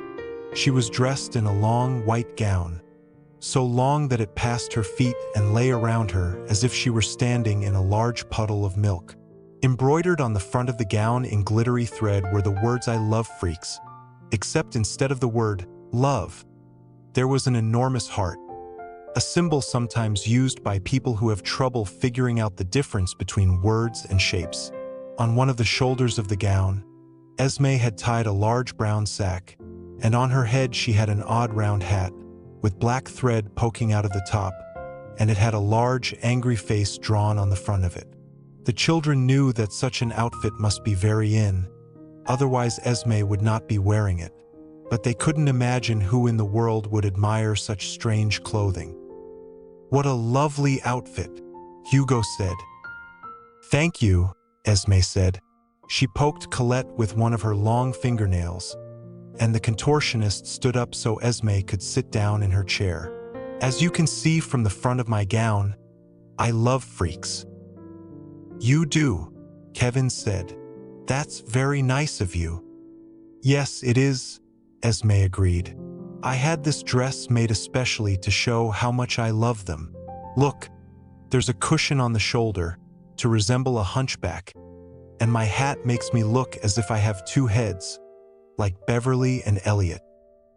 "You certainly look very freakish," Colette said. Esme frowned, as if this wasn't quite what she wanted to hear.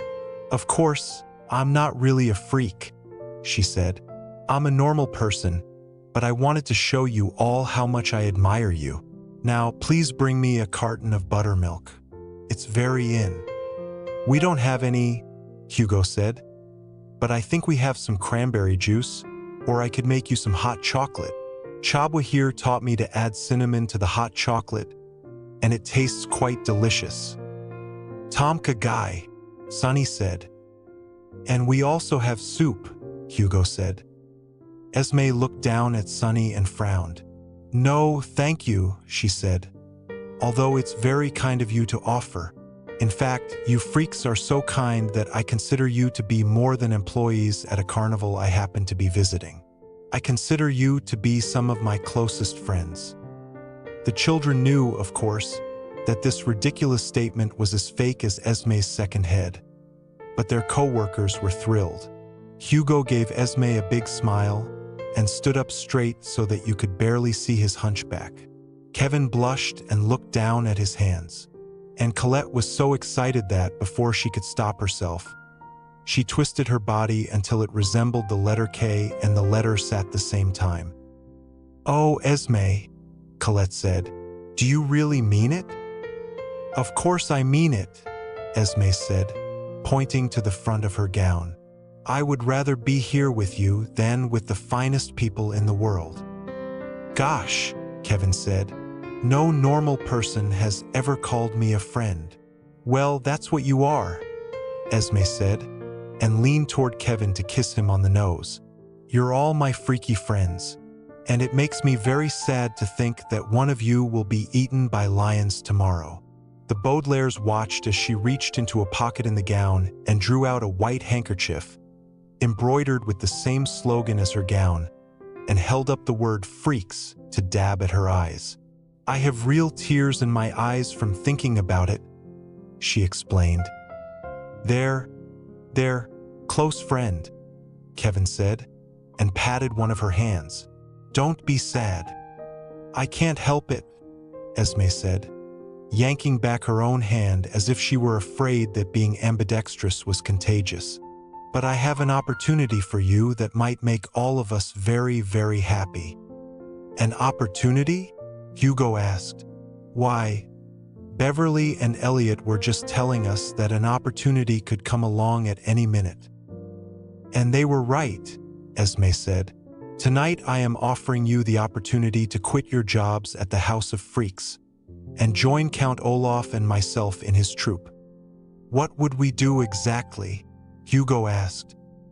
Esme smiled and began to accentuate the positive aspects of working with Count Olaf, a phrase which here means make the opportunity sound better than it really was, by emphasizing the good parts and scarcely mentioning the bad. "It's a theatrical troupe," she said. "So you'd be wearing costumes and doing dramatic exercises and occasionally committing crimes." "Dramatic exercises," Kevin exclaimed, clasping both hands to his heart. "It's always been my heart's desire to perform on a stage. And I've always wanted to wear a costume," Hugo said. "But you do perform on a stage," Violet said. "And you wear an ill-fitting costume every day at the House of Freaks. If you joined, you'd get to travel with us to exciting places," Esme continued, glaring at Violet. "Members of Count Olaf's troupe have seen the trees of Finite Forest, and the shores of Lake Lachrymose, and the crows of the village of Foul Devotees, although they always have to sit in the back seat. And, best of all, you'd get to work for Count Olaf, one of the most brilliant and handsome men who ever walked the face of the earth." "Do you really think that a normal man like him would want to work with freaks like us?" Colette asked. "Of course he would," Esme said. "Count Olaf doesn't care whether you have something wrong with you or if you're normal, as long as you're willing to carry out his orders. I think you'll find that working in Olaf's troupe is a job where people won't think you're freakish at all. And you'll be paid a fortune, at least Count Olaf will be." "Wow," Hugo said. "What an opportunity." "I had a hunch you'd be excited about it," Esme said. "No offense, Hugo. Now, if you're interested in joining, there's just one thing you need to do." "A job interview?" Colette asked nervously.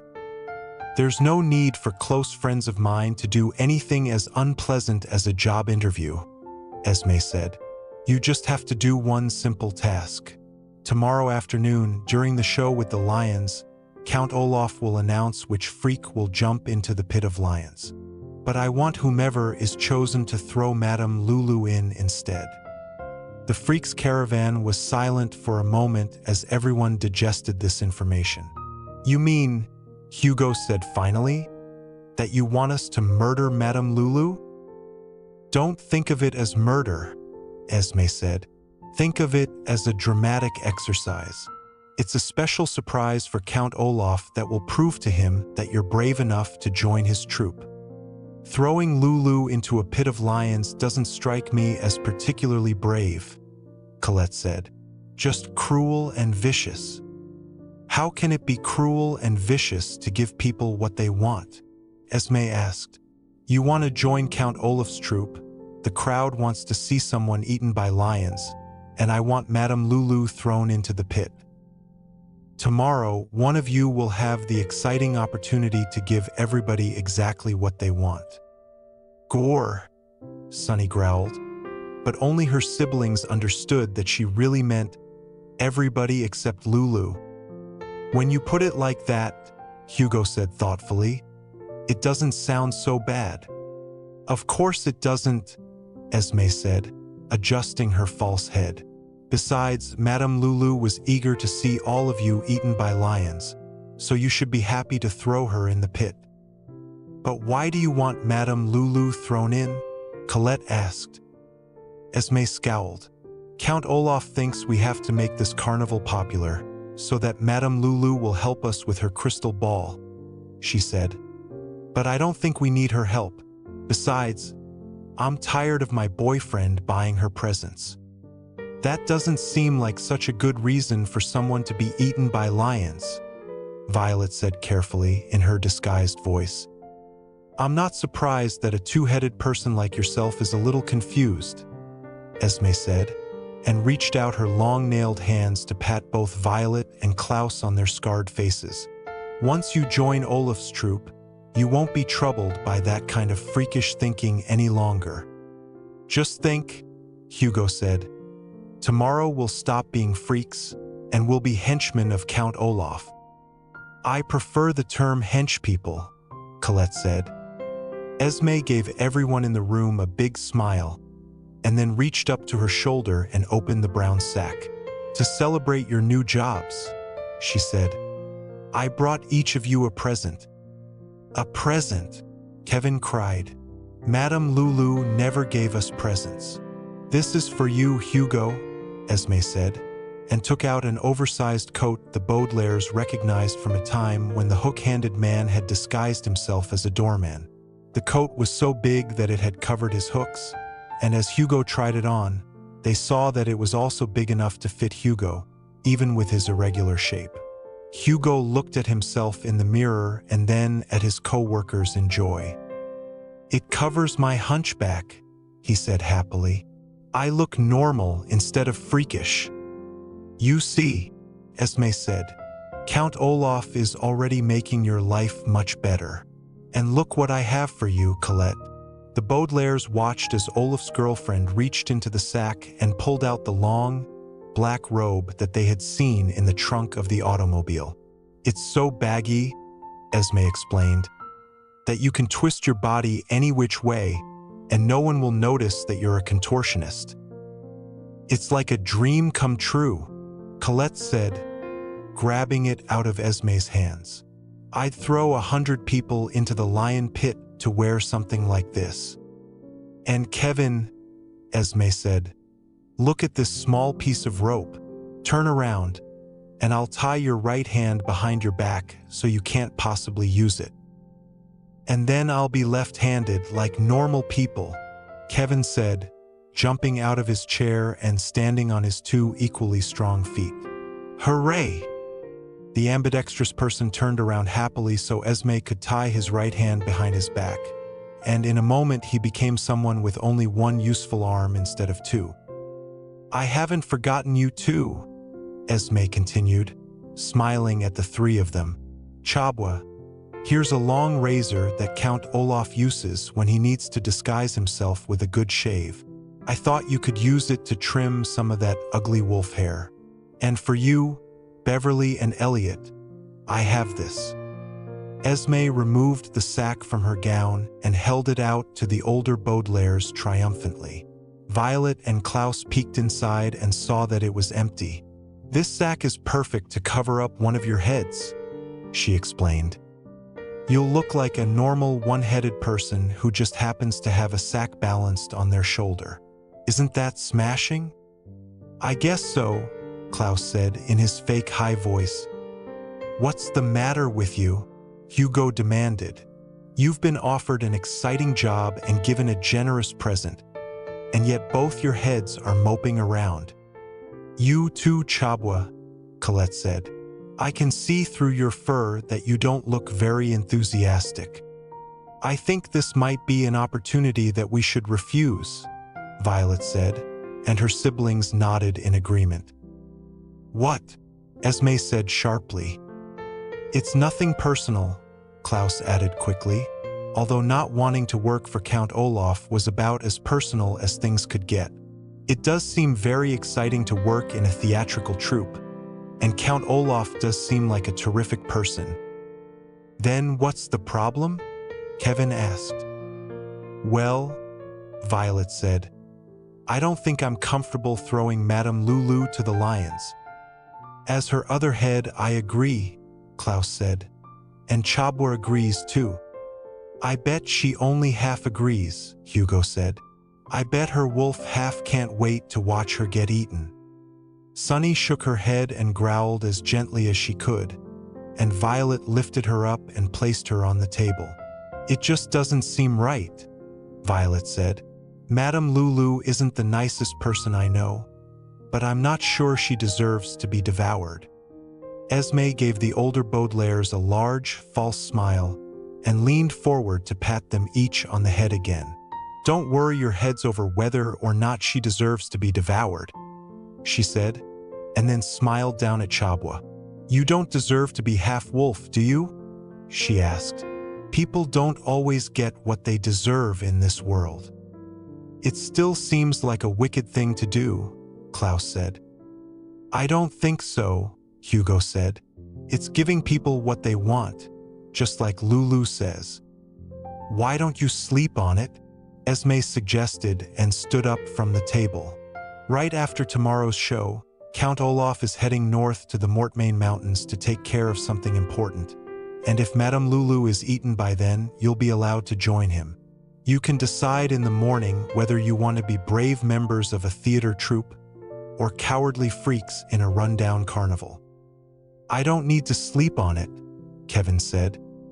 Me neither, Colette said. I can decide right now. Yes, Hugo agreed. I want to join Count Olaf. I'm glad to hear that, Esme said. Maybe you can convince your co-workers to join you in joining me joining him. She looked scornfully at the three children as she opened the door to the caravan. The hinterland's sunset was long over, and there was not a trace of blue light falling on the carnival. Think about this, Beverly and Elliot and Chabo too, she said.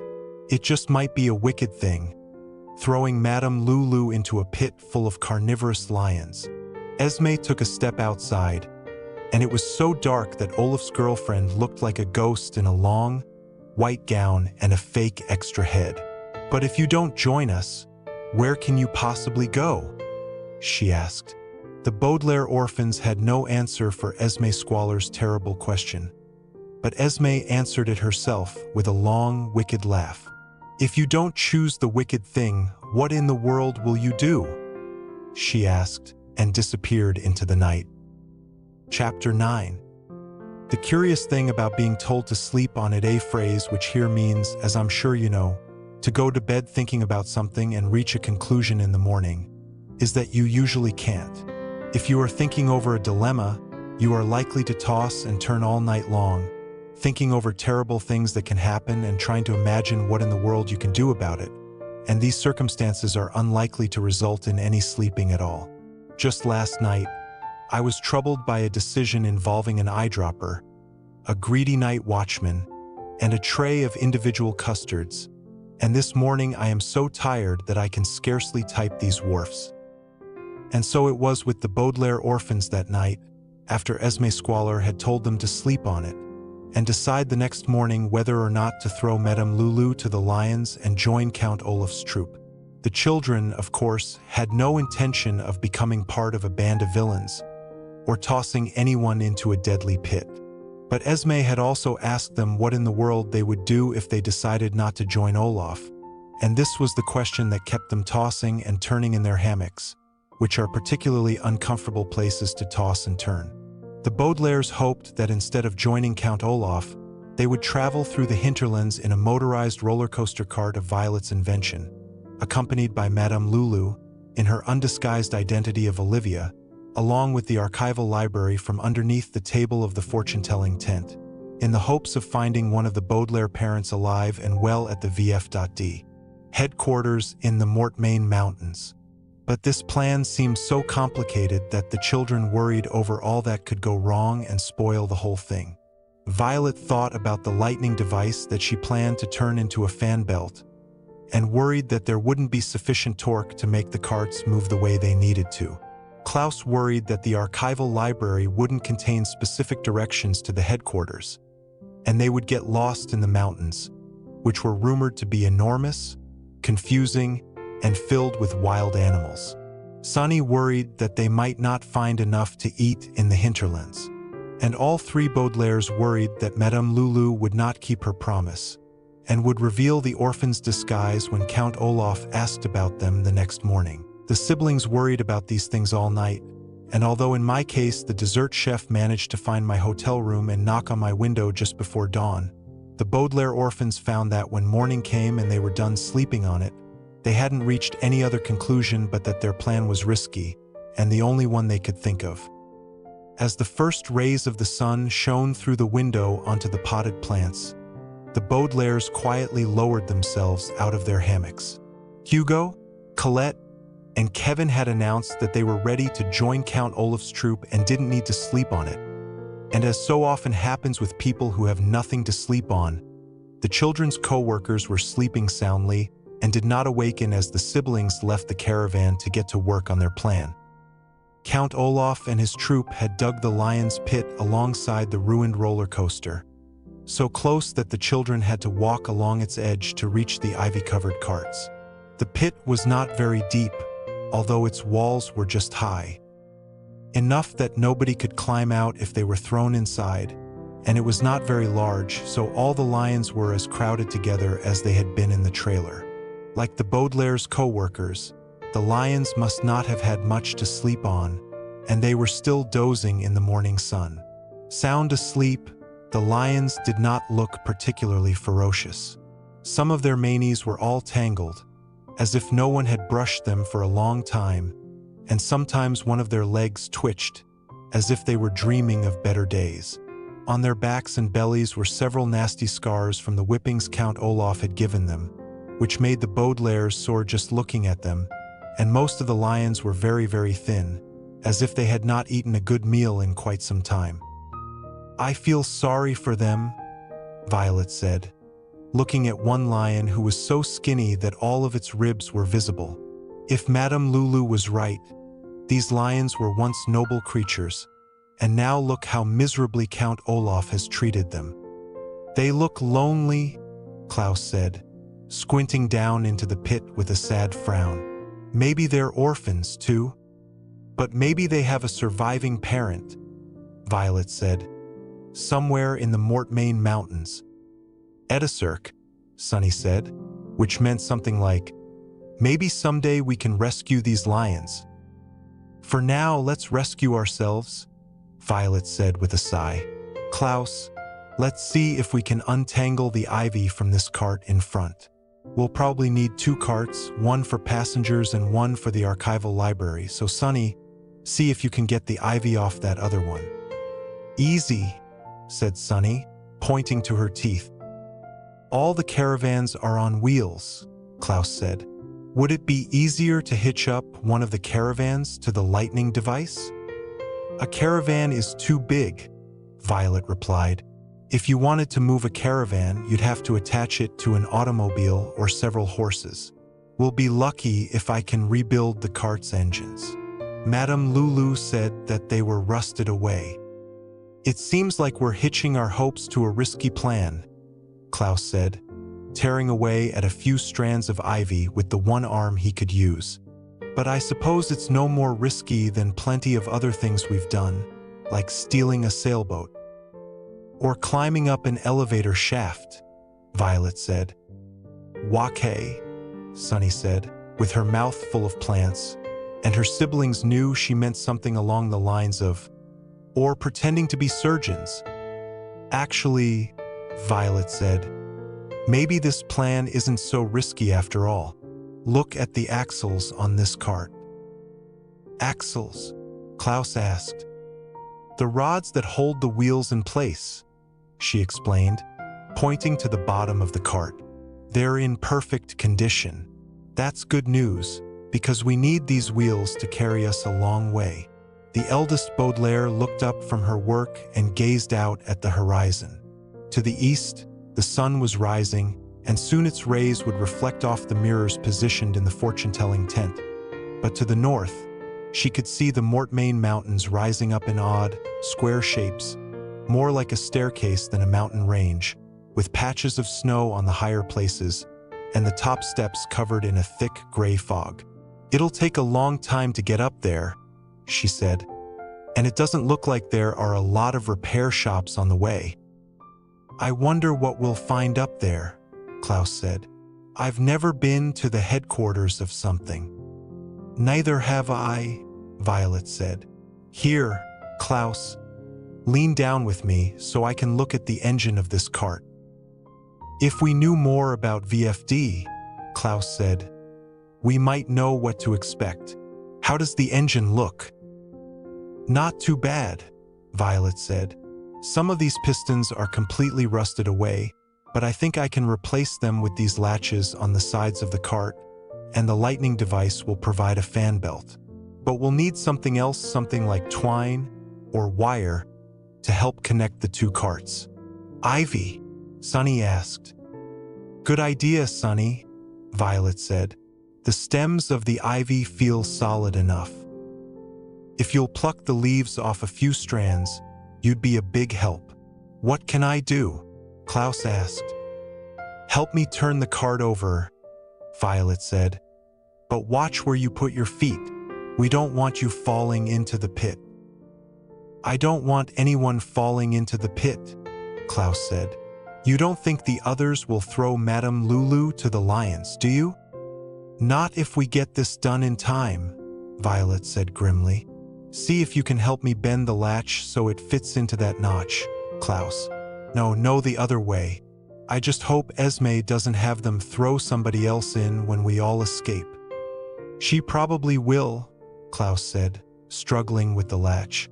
"I can't understand why Hugo, Colette, and Kevin want to join up with people who do such things. I guess they're just happy that anybody's treating them like normal people," Violet said, and glanced into the pit. One of the lions yawned, stretched its paws, and opened one sleepy eye, but seemed uninterested in the three children working nearby. Maybe that's why the hook-handed man works for Count Olaf, or the bald man with the long nose. Maybe when they tried to work someplace else, everyone laughed at them. Or maybe they just like committing crimes, Klaus said. "That's a possibility too," Violet said, and then frowned at the bottom of the cart. "I wish I had Mother's toolkit," she said. "She had this tiny wrench I always admired, and it would be just perfect for this job." "She'd probably be a better help than I am," Klaus said. "I can't make head or tail of what you're doing." "You're doing fine," Violet said, "particularly if you consider that we're sharing a shirt. How are those ivy stems coming, Sunny?" "Lessoent," Sunny replied, which meant, "I'm nearly done." "Good work," Violet said, peering at the sun. "I'm not sure how much time we have. Count Olaf is probably inside the fortune-telling tent by now, asking the crystal ball about our whereabouts. I hope Madame Lulu keeps her promise and doesn't give him what he wants. Will you hand me that piece of metal on the ground, Klaus? It looks like it used to be part of the tracks, but I'm going to use it to make a steering device." "I wish Madame Lulu could give us what we want," Klaus said, handing the piece to his sister. "I wish we could find out if one of our parents survived the fire without wandering around a mountain range." "Me too," Violet said. "And even then we might not find them. They could be down here looking for us." "Remember the train station?" Klaus said, and Violet nodded. "Esubak?" Sunny asked, handing over the ivy stems. By Esubak, she meant something like, "I don't remember."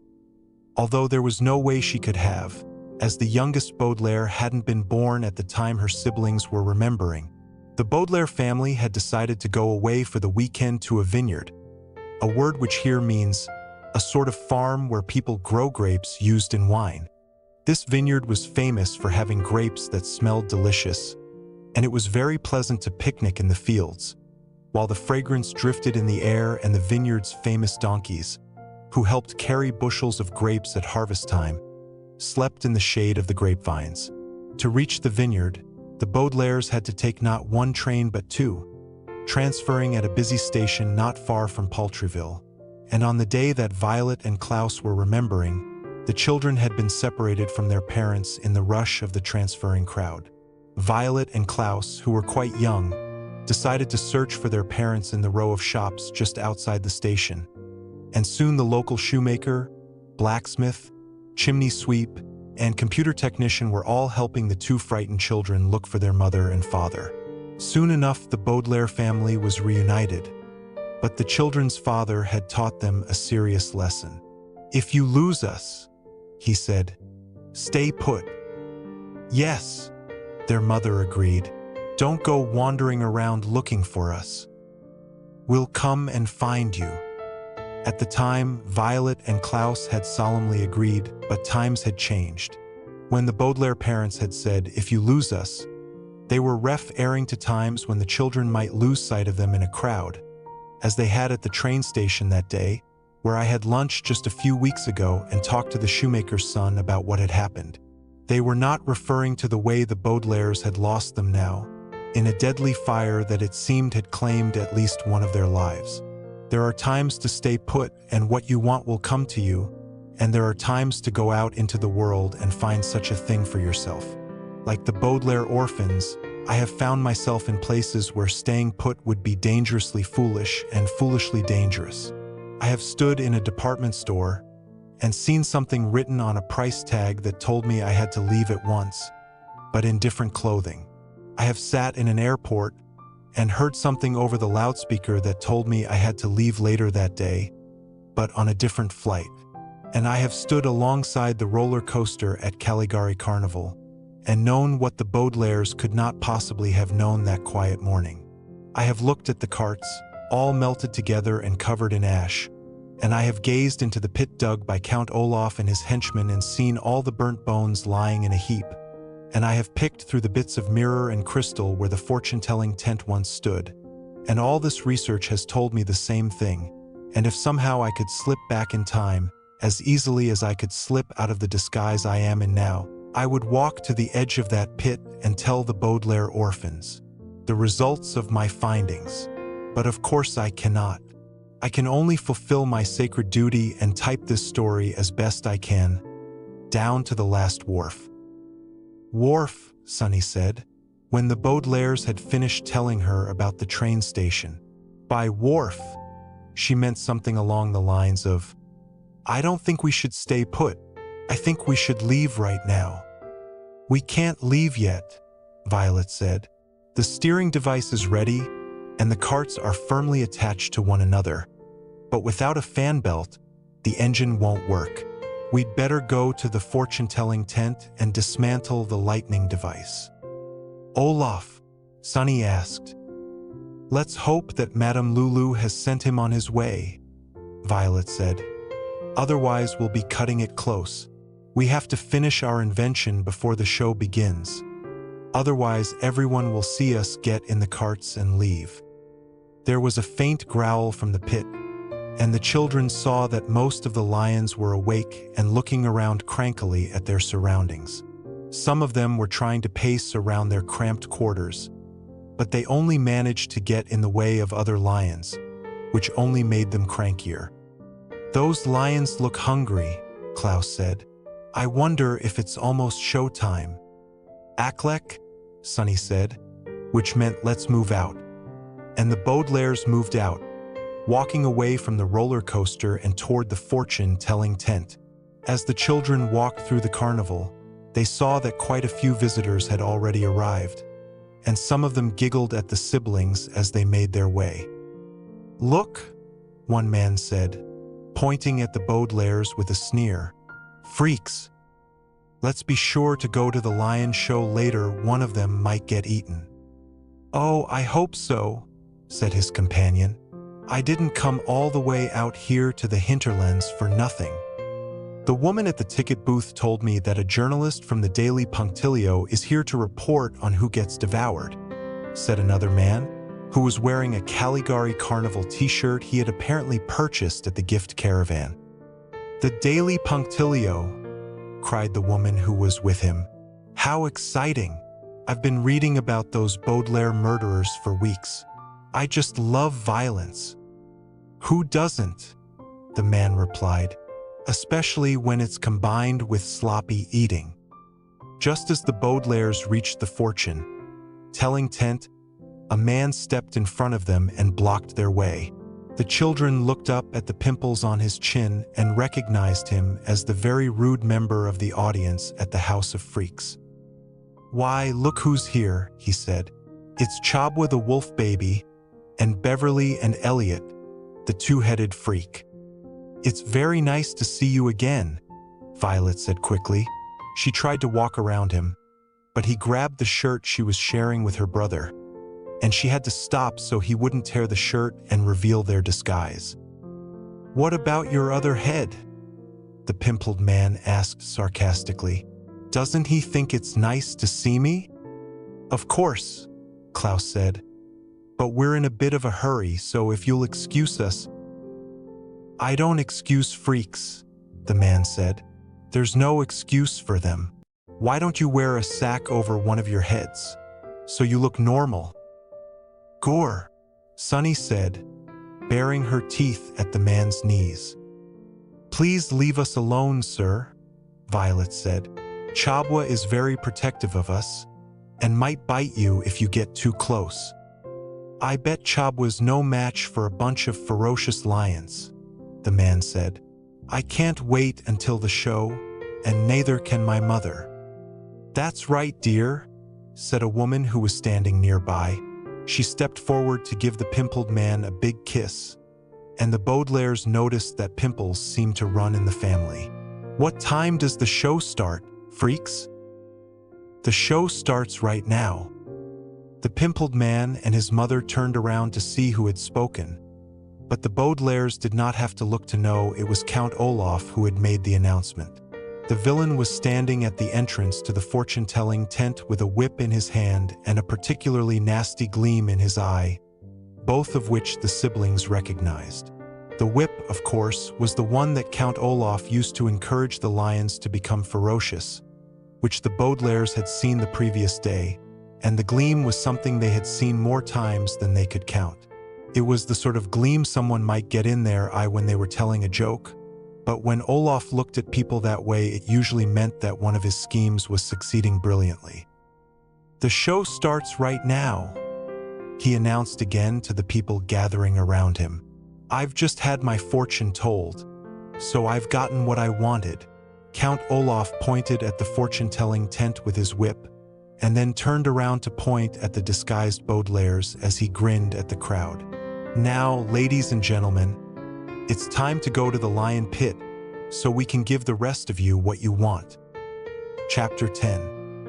"I'm going to the pit right now," cried a woman in the crowd. "I want to have a good view of the show." "So do I," said a man standing next to her. "There's no point in having lions eat somebody if you can't watch it happen." "Well, we'd better hurry," said the man with pimples on his chin. "There's quite a crowd here." The Baudelaire orphans looked around and saw that the pimpled man was speaking the truth. News of Caligari Carnival's latest attraction must have spread far beyond the hinterlands, because there were many more visitors than yesterday, and there seemed to be more and more arriving every minute. "I'll lead the way to the pit," announced Count Olaf. "After all, the lion show was my idea, so I should get to walk in front." "It was your idea?" asked a woman the children recognized from their stay at Heimlich Hospital.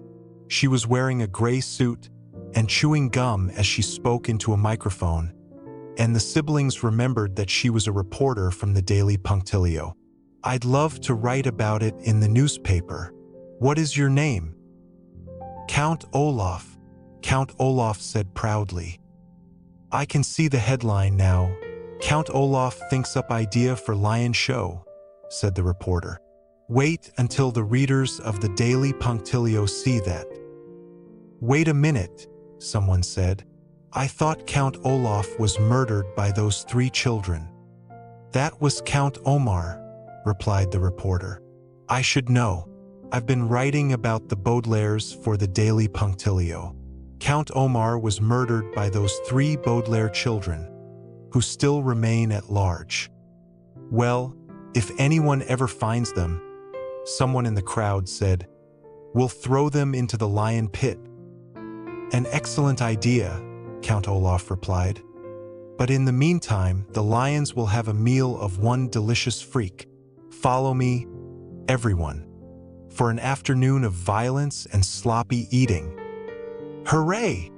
cried several members of the crowd, as Olaf took a bow and began to lead everyone in the direction of the ruined roller coaster where the lions were waiting. "Come with me, freaks," Count Olaf ordered, pointing at the Baudelaires. "My assistants are bringing the others. We want all you freaks assembled for the choosing ceremony." "I will bring them, my Olaf," Madame Lulu said in her disguised accent, emerging from the fortune-telling tent. When she saw the Baudelaires, her eyes widened, and she quickly held her hands behind her back. "You lead crowd to pit, please, and give interview to newspaper on way." "Oh yes," said the reporter. "I can see the headline now. Exclusive interview with Count Olaf, who is not Count Omar, who is dead. Wait until the readers of the Daily Punctilio see that." "It will be exciting for people to read about me," Count Olaf said. "All right, I'll walk with the reporter, Lulu, but hurry up with the freaks." "Yes, my Olaf," Madame Lulu said. "Come with me, freaky peoples, please." Lulu held out her hands for the Baudelaires to take, as if she were their mother walking them across the street, instead of a fake fortune-teller leading them to a pit of lions. The children could see that one of Madame Lulu's palms had an odd streak of dirt on it, while the other hand was closed in an odd, tight fist. The children did not want to take those hands and walk toward the lion show, but there were so many people gathered around, eagerly expecting violence, that it seemed they had no other choice. Sunny grabbed a hold of Lulu's right hand, and Violet grabbed Lulu's left, and they walked together in an awkward knot in the direction of the ruined roller coaster. Klaus started to say, but then looked around the crowd and realized it would be foolish to use her real name. "I mean Madame Lulu," he corrected himself, and then leaned across Violet to speak as quietly as he could. "Let's walk as slowly as we can. Maybe we can find an opportunity to sneak back to the tent and dismantle the lightning device." Madame Lulu did not answer, but merely shook her head slightly to indicate that it was not a good time to speak of such matters. "Fan belt?" Sunny reminded her, as quietly as she could, but Madame Lulu just shook her head. "You kept your promise, didn't you?" Klaus murmured, scarcely above a whisper, but Madame Lulu stared ahead as if she had not heard. He nudged his older sister inside their shared shirt. "Violet," he said, scarcely daring to use her real name, "ask Madame Lulu to walk more slowly." Violet glanced briefly at Klaus, and then turned her head to catch Sunny's eye. The younger Baudelaires looked back at their sister and watched her shake her head slightly, just as Madame Lulu had, and then looked down where she was holding the fortune-teller's hand. Between 2 of Violet's fingers, Klaus and Sunny could see the tip of a small piece of rubber, which they recognized immediately. It was the part of Madame Lulu's lightning device that resembled a fan belt, the very thing Violet needed to turn the carts of the roller coaster into an invention that could carry the Baudelaires out of the hinterlands and up into the Mortmain Mountains. But instead of feeling hopeful as they looked at this crucial item in Violet's hand, all 3 Baudelaires felt something quite a bit less pleasant. If you have ever experienced something that feels strangely familiar, as if the exact same thing has happened to you before, then you are experiencing what the French call déjà vu.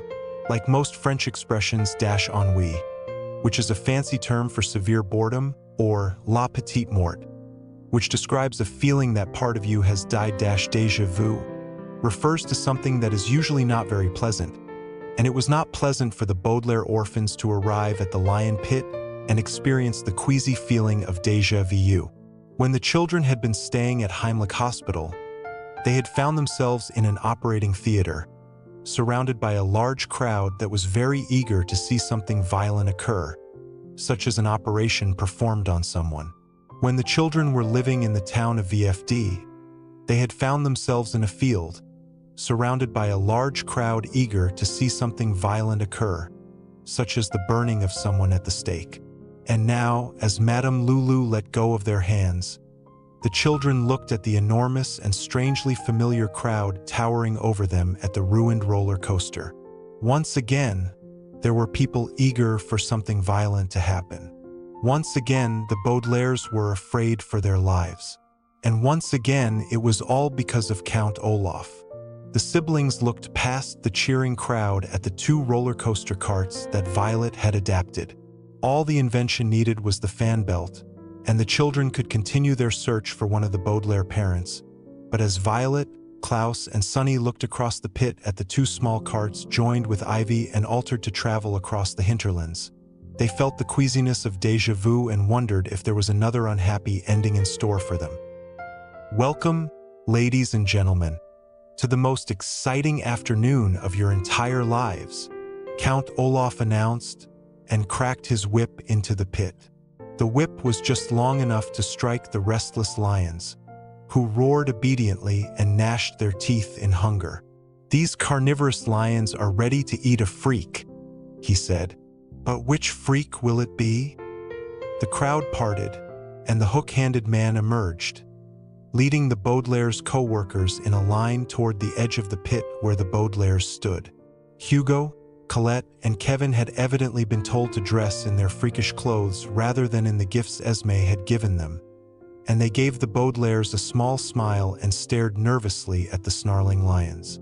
Once the children's co-workers had taken their places, Count Olaf's other comrades emerged from the crowd. Esme Squalor was wearing a pinstripe suit and carrying a parasol, which is a small umbrella used for keeping the sun out of one's eyes, and she smiled at the crowd and sat down on a small chair brought by Olaf's bald associate, who was also holding a long, flat piece of wood that he placed at the edge of the pit so it hung over the lions like a diving board over a swimming pool. Finally, the 2 white-faced women stepped forward, holding a small wooden box with a hole in the top. "I'm so glad this is my last day in these clothes," Hugo murmured to the Baudelaires, gesturing to his ill-fitting coat. "Just think soon I'll be a member of Count Olaf's troupe, and I'll never have to look like a freak again." "Unless you're thrown to the lions," Klaus couldn't help replying. "Are you kidding?" Hugo whispered back. "If I'm the one chosen, I'm going to throw Madame Lulu into the pit, just like Esme said." "Look closely at all these freaks," Count Olaf said, as several people in the audience tittered. "Observe Hugo's funny back. Think about how silly it is that Colette can bend herself into all sorts of strange positions.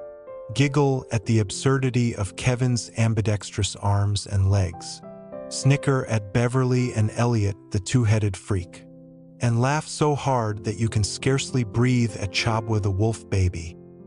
The crowd erupted into laughter, pointing and laughing at the people they thought were funniest. "Look at Chabo's ridiculous teeth," cried a woman who had dyed her hair several colors at once. "She looks positively idiotic." "I think Kevin is funnier," replied her husband, who had dyed his hair to match. "I hope he's thrown into the pit. It'll be fun to see him try to defend himself with both hands and feet." "I hope it's the hook-handed freak," said a woman standing in back of the Baudelaires. "That will make it even more violent." "I'm not a freak," the hook-handed man snarled impatiently. "I'm an employee of Count Olaf's." "Oh, sorry," the woman replied. "In that case, I hope it's that man with pimples all over his chin." "I'm a member of the audience," the man cried. "I'm not a freak. I just have a few skin problems." "Then what about that woman in that silly suit?" she asked. Or that guy with only one eyebrow? I'm Count Olaf's girlfriend, Esme said. And my suit is in, not silly. I don't care who's a freak and who isn't, said someone else in the crowd. I just want to see the lions eat somebody. You will, Count Olaf promised. We're going to have the choosing ceremony right now. The names of all the freaks have been written down on small scraps of paper and placed in the box that these two lovely ladies are holding. The two white-faced women held up the wooden box and curtsied to the audience, while Esme frowned at them.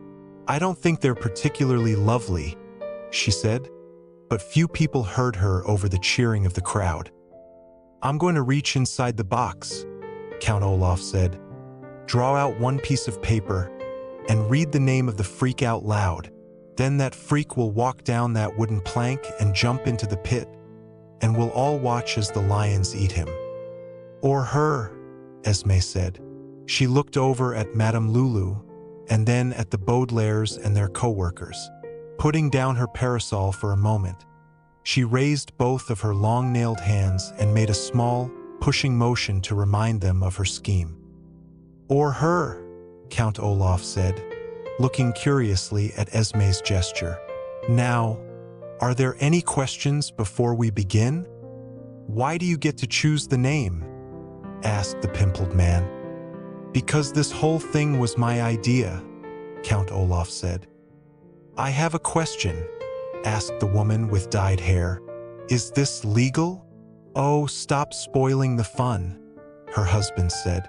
You wanted to come and watch people get eaten by lions, and so I brought you. If you're going to ask a bunch of complicated questions, you can go wait in the car. Please continue your countship, said the reporter from the Daily Punctilio. I will, Count Olaf said, and whipped the lions one more time before reaching into the wooden box, giving the children and their co-workers a cruel smile. He moved his hand around inside the box for quite some time before at last drawing out a small piece of paper that had been folded many times. The crowd leaned forward to watch, and the Baudelaires strained to see over the heads of the adults around them. But Count Olaf did not unfold the piece of paper immediately. Instead, he held it up as high as he could and gave the audience a large smile. I'm going to open the piece of paper very slowly, he announced, to increase the suspense. How clever, the reporter said, snapping her gum in excitement. I can see the headline now. Count Olaf increases suspense. I learned how to amaze crowds by working extensively as a famous actor, Count Olaf said, smiling at the reporter and still holding up the piece of paper. Be sure to write that down. I will, the reporter said breathlessly, and held her microphone closer to Olaf's mouth. Ladies and gentlemen, Count Olaf cried, I am now unfolding the first fold in the piece of paper. Oh boy, cried several members of the audience. Hooray for the first fold. There are only 5 folds left, Olaf said. Only 5 more folds, and we'll know which freak will be thrown to the lions. This is so exciting, cried the man with dyed hair. I might faint. Just don't faint into the pit, his wife said. I am now unfolding the second fold in the piece of paper, Count Olaf announced. Now there are only 4 folds left. The lions roared impatiently, as if they were tired of all this nonsense with the piece of paper. But the audience cheered for the increased suspense and paid no attention to the beasts in the pit, gazing only at Count Olaf, who smiled and blew kisses to the carnival visitors. The Baudelaires, however, were no longer looking over the heads of the crowd to watch Olaf do his shtick, a phrase which here means increase suspense by slowly unfolding a piece of paper printed with the name of someone who was supposed to jump into a pit of lions. They were taking advantage of the fact that no one was watching them and stepped as close as they could to one another so they could talk without being overheard. Do you think we could sneak around the pit to the roller coaster carts? Klaus murmured to his sister. I think it's too crowded, Violet replied. Do you think we could get the lions not to eat anyone? I think they're too hungry, Klaus said, squinting down at the growling beasts. I read a book about large feline animals that said if they're hungry enough, they'll eat practically anything. Is there anything else you've read about lions that can help us? Violet asked. I don't think so, Klaus replied. Is there anything else you can invent from that fan belt that can help us? I don't think so, Violet replied, her voice faint with fear. Déjà vu, Sunny called up to her siblings. She meant something along the lines of, we must be able to think of something that can help us. We've escaped from bloodthirsty crowds before. Sunny's right, Klaus said. When we lived at Heimlich Hospital, we learned about stalling a crowd when we postponed Olaf's scheme to operate on you. And when we lived at the village of foul devotees, Violet said, we learned about mob psychology when we watched all the villagers get so upset that they couldn't think clearly. But what can we do with this crowd? What can we do now? Both, Sunny murmured, and then growled quickly in case anybody was listening. I unfolded the paper again, Count Olaf crowed, and I probably do not have to tell you that he explained that there were only 3 folds left, or that the crowd cheered him once more, as if he had done something very brave or very noble. I probably do not have to tell you that he announced the remaining 3 folds as if they were very exciting events, and that the crowd cheered him each time, eagerly awaiting the violence and sloppy eating that would follow. And I probably don't even have to tell you what was written on the piece of paper, because if you have read this far in this wretched book, then you are well acquainted with the Baudelaire orphans, and you know what kind of freakish luck they have. A person with normal luck would arrive at a carnival in comfortable circumstances, such as in a double-decker bus or on the back of an elephant, and would probably have a pleasant time enjoying all of the things a carnival has to offer, and would feel happy and content at the end of their stay. But the Baudelaires had arrived at Caligari Carnival in the trunk of an automobile, and had been forced to put themselves in uncomfortable disguises, take part in a humiliating show, and place themselves in dangerous circumstances, and, as their freakish luck would have it, had not even found the information they were hoping to discover. So it probably will not be a surprise to you to learn that Hugo's name was not printed on the piece of paper in Count Olaf's hand, or Colette's name, or the name of Kevin, who was clasping his equally skilled hands together in nervousness as Olaf finally unfolded the paper completely. It will not surprise you that when Count Olaf announced what the paper said, the eyes of the entire crowd fell on the disguised children. But although you might not be surprised at Count Olaf's announcement, you might be surprised at the announcement that one of the siblings made immediately afterward. Ladies and gentlemen, Count Olaf announced, Beverly and Elliot, the 2-headed freak, will be thrown to the lions today. Ladies and gentlemen, Violet Baudelaire announced, we are thrilled to be chosen. Chapter 11. There is another writer I know who, like myself, is thought by a great deal of people to be dead. His name is William Shakespeare, and he has written 4 kinds of plays: comedies, romances, histories, and tragedies. Comedies, of course, are stories in which people tell jokes and trip over things, and romances are stories in which people fall in love and probably get married. Histories are retellings of things that actually happened, like my history of the Baudelaire orphans, and tragedies are stories that usually begin fairly happily and then steadily go downhill until all of the characters are dead, wounded, or otherwise inconvenienced.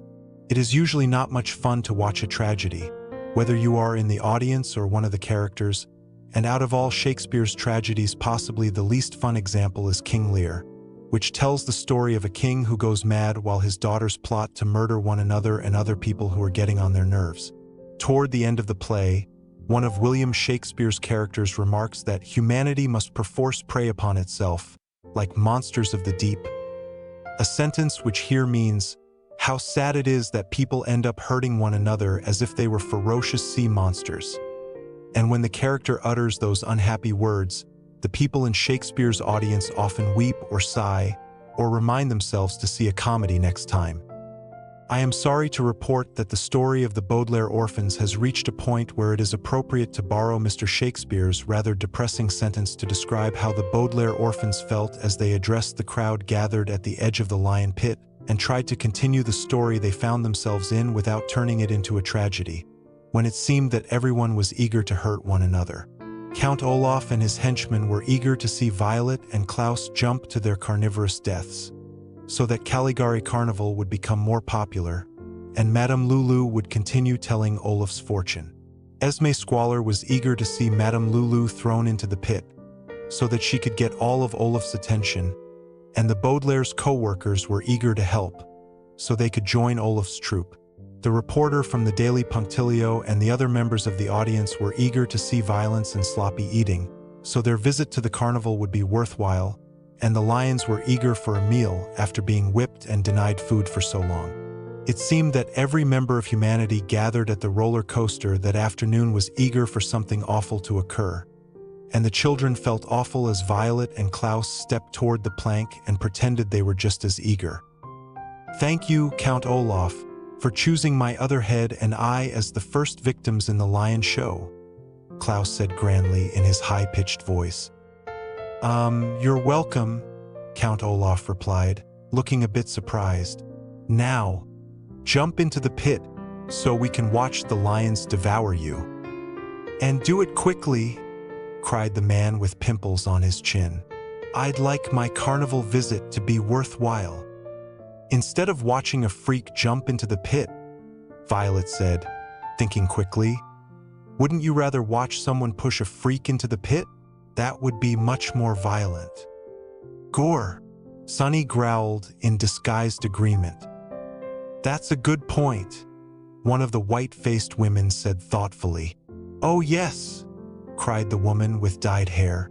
"I want to see the two-headed freak thrown to the lions."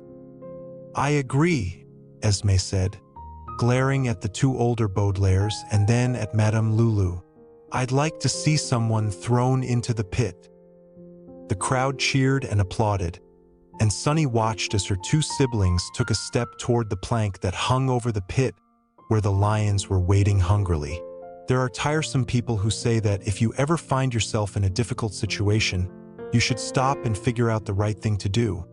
But the three siblings already knew that the right thing to do was to dash over to the roller coaster carts, hook up the fan belt, and escape into the hinterlands with Madame Lulu and her archival library, after calmly explaining to the gathered crowd that bloodshed was not a proper form of entertainment and that Count Olaf and his troupe ought to be arrested that very instant. But there are times in this harum-scarum world when figuring out the right thing to do is quite simple, but doing the right thing is simply impossible, and then you must do something else. The three Baudelaires, standing in their disguises in the midst of a crowd eager for violence and sloppy eating, knew that they could not do the right thing, but they thought they could try to get the crowd as frantic as possible, so that they might slip away in the confusion. Violet, Klaus, and Sunny weren't sure if using the techniques of stalling and mob psychology was the right thing to do, but the Baudelaire orphans could not think of anything else, and whether or not it was the right thing to do, their plan did seem to be working. "This is absolutely thrilling," exclaimed the reporter excitedly. "I can see the headline now. Freaks pushed into lion pit. Wait until the readers of the Daily Punctilio see that." Sunny made the loudest growl she could and pointed one of her tiny fingers at Count Olaf. "What Chabo is trying to convey in her half-wolf language," Klaus said, "is that Count Olaf ought to be the one to push us into the pit. After all, the lion show was his idea." "That's true," the pimpled man said. "Let's see Olaf throw Beverly and Elliot into the pit." Count Olaf scowled at the Baudelaires and then gave the crowd a smile that showed quite a few of his filthy teeth. "I am deeply honored to be asked," he said, bowing slightly, "but I'm afraid it would not be appropriate at this time." "Why not?" demanded the woman with dyed hair. Count Olaf paused for a moment, and then made a short, high-pitched sound as disguised as Sunny's growl. "I'm allergic to cats," he explained. "You see, I'm sneezing already, and I'm not even on the plank." "Your allergies didn't bother you when you were whipping the lions," Violet said. "That's true," the hook-handed man said. "I didn't even know you had allergies, Olaf." Count Olaf glared at his henchmen. "Ladies and gentlemen," he began, but the crowd didn't want to hear another one of the villain's speeches. "Push the freak in, Olaf!" someone shouted, and everyone cheered. Count Olaf frowned, but grabbed Klaus's hand and led the two eldest Baudelaires onto the plank. But as the crowd roared around them and the lions roared beneath them, the Baudelaires could see that Count Olaf was no more eager to get any closer to the hungry lions than they were. "Throwing people into pits isn't really my job," Count Olaf said nervously to the crowd. "I'm more of an actor." "I have an idea," Esme said suddenly in a false sweet voice. "Madame Lulu, why don't you walk down that plank and throw your freak to its death?" "This is not really my job either, please," Madame Lulu protested, looking at the children nervously. "I am fortune teller, not freak thrower." "Don't be so modest, Madame Lulu," Count Olaf said with a nasty smile. "Even though the lion show was my idea, you're the most important person here at the carnival. Take my place on the plank so we can see someone get pushed to their death." "What a nice offer," the reporter cried. "You're a very generous person, Count Olaf." "Let's see Madame Lulu throw Beverly and Elliot into the pit," cried the pimpled man, and everyone cheered again.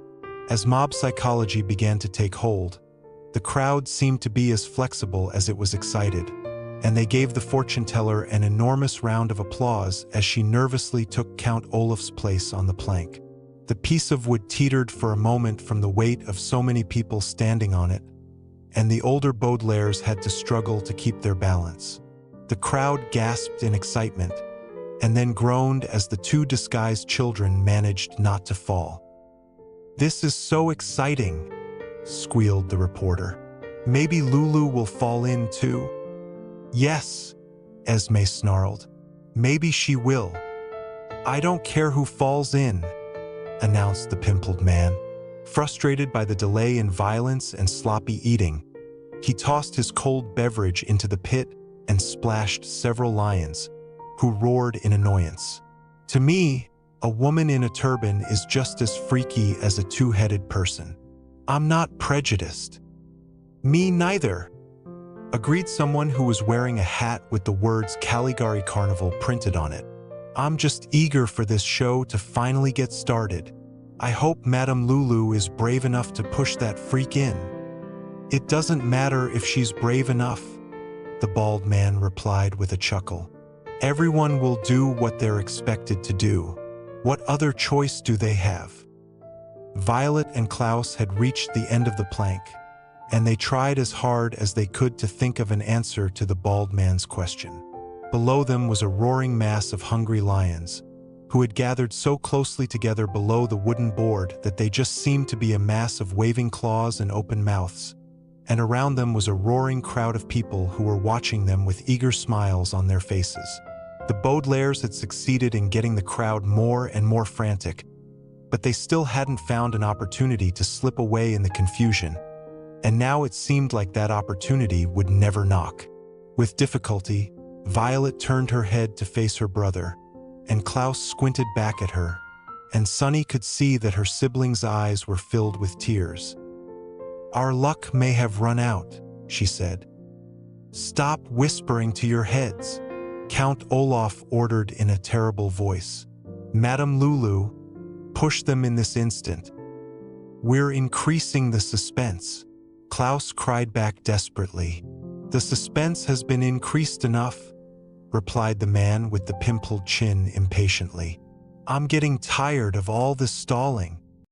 "Me too," cried the woman with dyed hair. "Me too," cried someone else standing nearby. "Olaf, hit Lulu with the whip. That'll get her to stop stalling." "Just one moment, please," Madame Lulu said, and took another step toward Violet and Klaus. The plank teetered again, and the lions roared, hoping that their lunch was about to arrive. Madame Lulu looked at the elder Baudelaires frantically, and the children saw her shoulders shrug slightly underneath her shimmering robe. "Enough of this," the hook-handed man said, and stepped forward impatiently. "I'll throw them in myself. I guess I'm the only person here brave enough to do it." "Oh no," Hugo said. "I'm brave enough too, and so are Colette and Kevin." "Freaks who are brave?" the hook-handed man sneered. "Don't be ridiculous." "We are brave," Hugo insisted. "Count Olaf, let us prove it to you, and then you can employ us." "Employ you?" Count Olaf asked with a frown. "What a wonderful idea," Esme exclaimed, as if the idea had not been hers. "Yes," Colette said. "We'd like to find something else to do, and this seems like a wonderful opportunity." Kevin stepped forward and held out both his hands. "I know I'm a freak," he said to Olaf, "but I think I could be just as useful as the hook-handed man or your bald associate." "What?" the bald man snapped. "A freak like you as useful as me? Don't be ridiculous." "I can be useful," Kevin insisted. "You just watch." "Stop all this bickering," the pimpled man said crankily. "I didn't visit this carnival to hear people argue about their work problems." "You're distracting me and my other head," Violet said in her low, disguised voice. "Let's get off this plank and we can all discuss this matter calmly." "I don't want to discuss things calmly," cried the woman with dyed hair. "I can do that at home." "Yes," agreed the reporter from the Daily Punctilio. "People discuss things calmly" is a boring headline. Somebody throw somebody else into the lion pit, and we'll all get what we want. "Madame Lulu will do it, please," Madame Lulu announced in a booming voice, and grabbed Violet and Klaus by the shirt. The Baudelaires looked up at her and saw a tear appear in one of her eyes, and she leaned down to speak to them. "I'm sorry, Baudelaires," she murmured quietly, without a trace of accent, and reached down to Violet's hand and took the fan belt away from her. Sunny was so upset that she forgot to growl. "Trensith," she shrieked, which meant something along the lines of, "You ought to be ashamed of yourself." But if the fake fortune teller was ashamed of herself, she did not behave accordingly.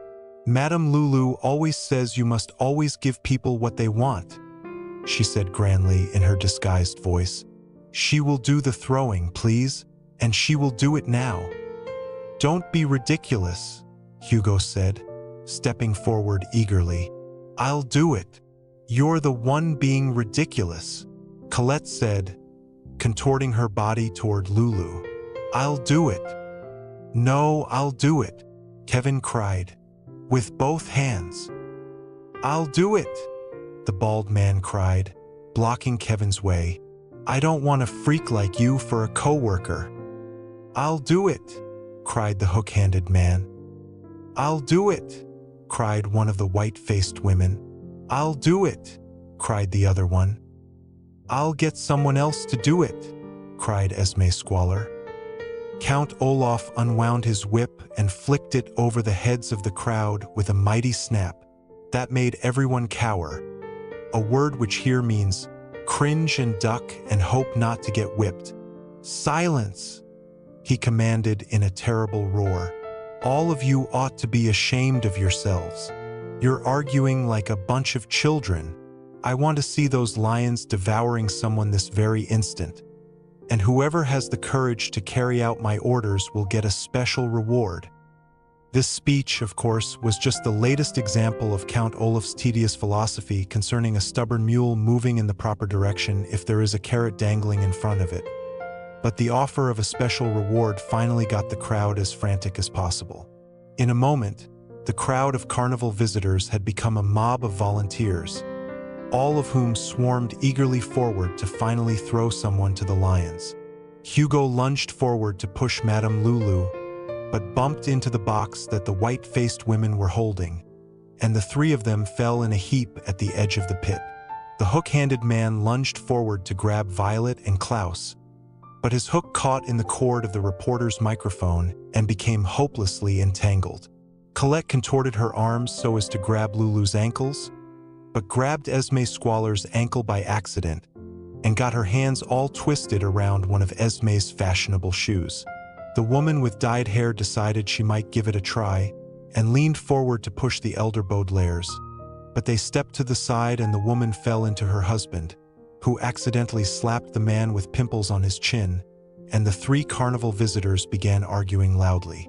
Quite a few people who were standing nearby decided to get in on the argument and gathered around to shout in each other's faces.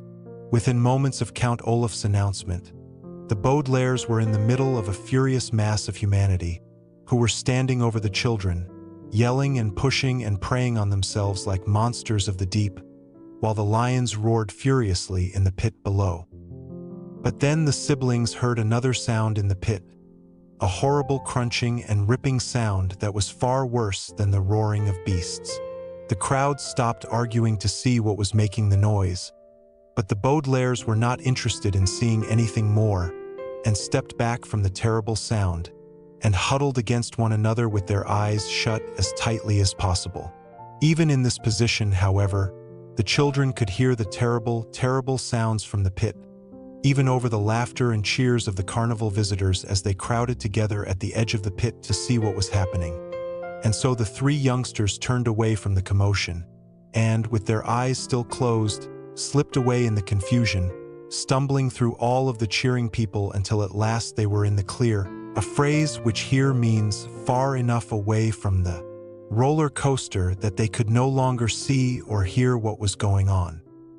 But the Baudelaire orphans, of course, could still imagine what was happening, as I can imagine it, even though I was not there that afternoon and have only read descriptions of what occurred down in the pit.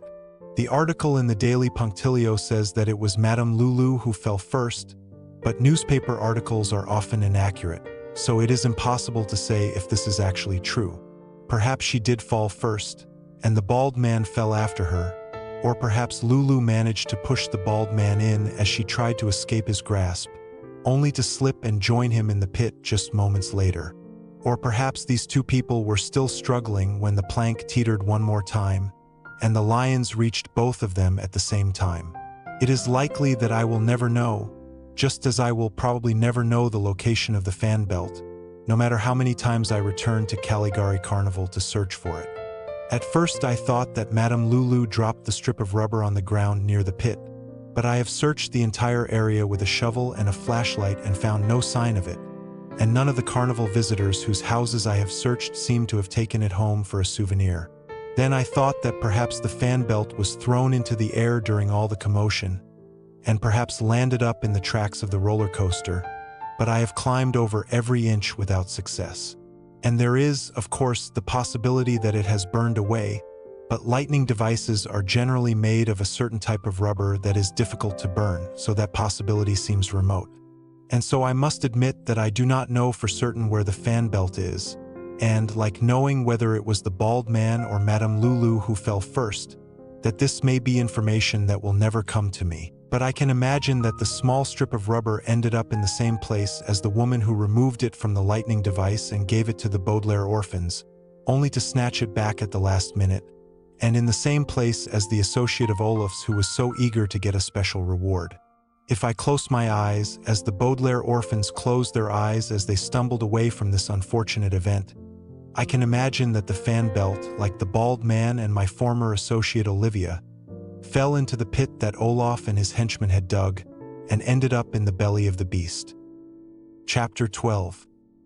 When the Baudelaire orphans finally opened their eyes, they found that they had stumbled to the entrance of Madame Lulu's fortune-telling tent, with the initials V.F.D still staring out at them. Most of the carnival visitors had walked over to the lion pit to see the show, so the siblings were alone in the fading afternoon, and once again there was no one watching over them as they stood in front of the tent, trembling and crying quietly. The last time they had stood for so long at the tent's entrance, The decoration had seemed to change before their very eyes until they saw that it was not a painting of an eye, but the insignia of an organization that might help them. Now they stood and stared again, hoping that something would change before their very eyes until they saw what it was that they could do.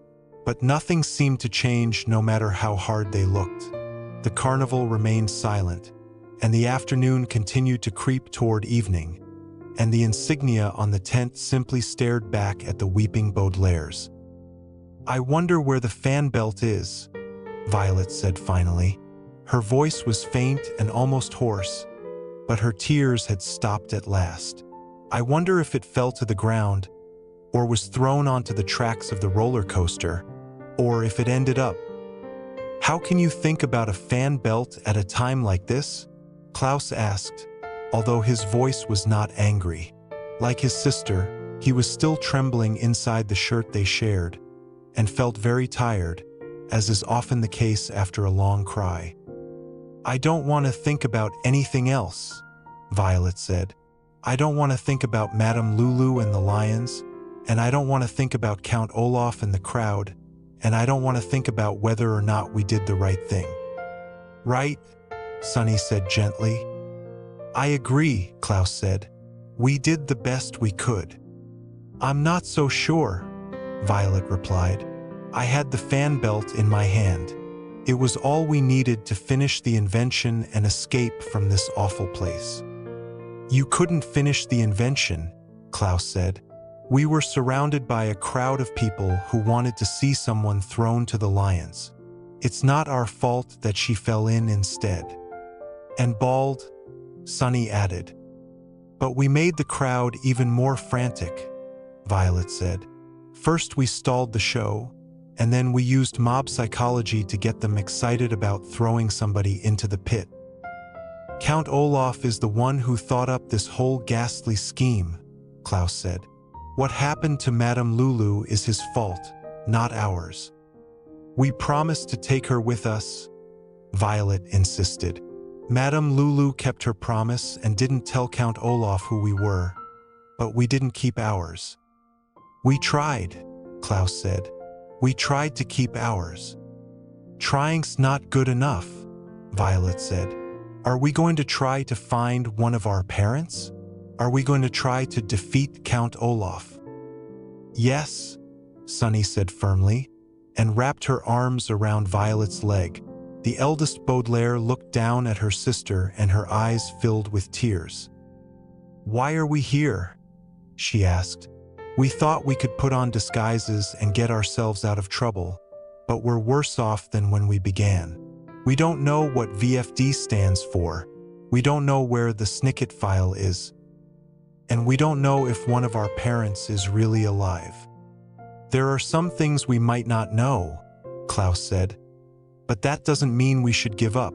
We can find out what we need to know. We can find out anything." Violet smiled through her tears. "You sound like a researcher," she said. The middle Baudelaire reached into his pocket and pulled out his glasses. "I am a researcher," he said, and stepped toward the entrance to the tent. "Let's get to work." "Guide," Sunny said, which meant something like, "I almost forgot about the archival library," and she followed her siblings through the flap in the tent. As soon as the Baudelaire orphans stepped inside, they saw that Madame Lulu had made quite a few preparations for her escape with the children, and it made them very sad to think that she would never return to the fortune-telling tent to collect the things she had waiting for her. Her disguise kit was all packed up again, and waiting by the door so she could take it with her. There was a cardboard box standing next to the cupboard, filled with food that could be eaten on the journey, and laid out on the table, next to Madame Lulu's replacement crystal ball and various parts of the lightning device she had dismantled, was a large piece of paper that was badly torn and looked very old, but the Baudelaires saw at once that it could help them. "It's a map," Violet said. "It's a map of the Mortmain Mountains. She must have had it among her papers." Klaus put his glasses on and peered at it closely. "Those mountains must be very cold this time of year," he said. I didn't realize the altitude was so high. Never mind the altitude, Violet said. Can you find the headquarters Lulu was talking about? Let's see, Klaus said. There's a star next to Plath Pass, but the key says that a star indicates a campground. Key? Sonny asked. This chart in the corner of the map is called a key, Klaus explained. You see, the mapmaker explains what each symbol means, so the map doesn't get too cluttered. There's a black rectangle there in the Richter range, she said. See? Over in the east. A black rectangle indicates hibernation grounds, Klaus said. There must be quite a few bears in the Mortmain Mountains. Look, there are 5 hibernation grounds near Silent Springs, and a large cluster of them at the top of Paucity Peak. And here, Violet said, in the Valley of 4 Drafts, where it looks like Madame Lulu spilled coffee. Valley of 4 Drafts, Klaus said. V.F.D, Sonny cried. The Baudelaires peered together at the spot on the map. The Valley of 4 Drafts was high up in the Mortmain Mountains, where it would be very cold. The stricken stream began there and wound its way down to the sea in sagging curves through the hinterlands, and the map showed many hibernation grounds along the way. There was a small brown stain in the center of the valley, where 4 gaps in the mountains came together and where Lulu had probably spilled coffee, but there were no markings for a headquarters or for anything else. Do you think it means something? Violet asked. Or is it just a coincidence, like all the VFDs we've come across? I thought the VFD stood for volunteer, Klaus said. That's what we found written on a page of the Quagmire notebooks, and it's what Jacques Snicket said. Winnow, Sonny asked, which meant, but where else could the headquarters be? There's no other marking on the map. Well, if VFD is a secret organization, Violet said, they might not put their headquarters on a map.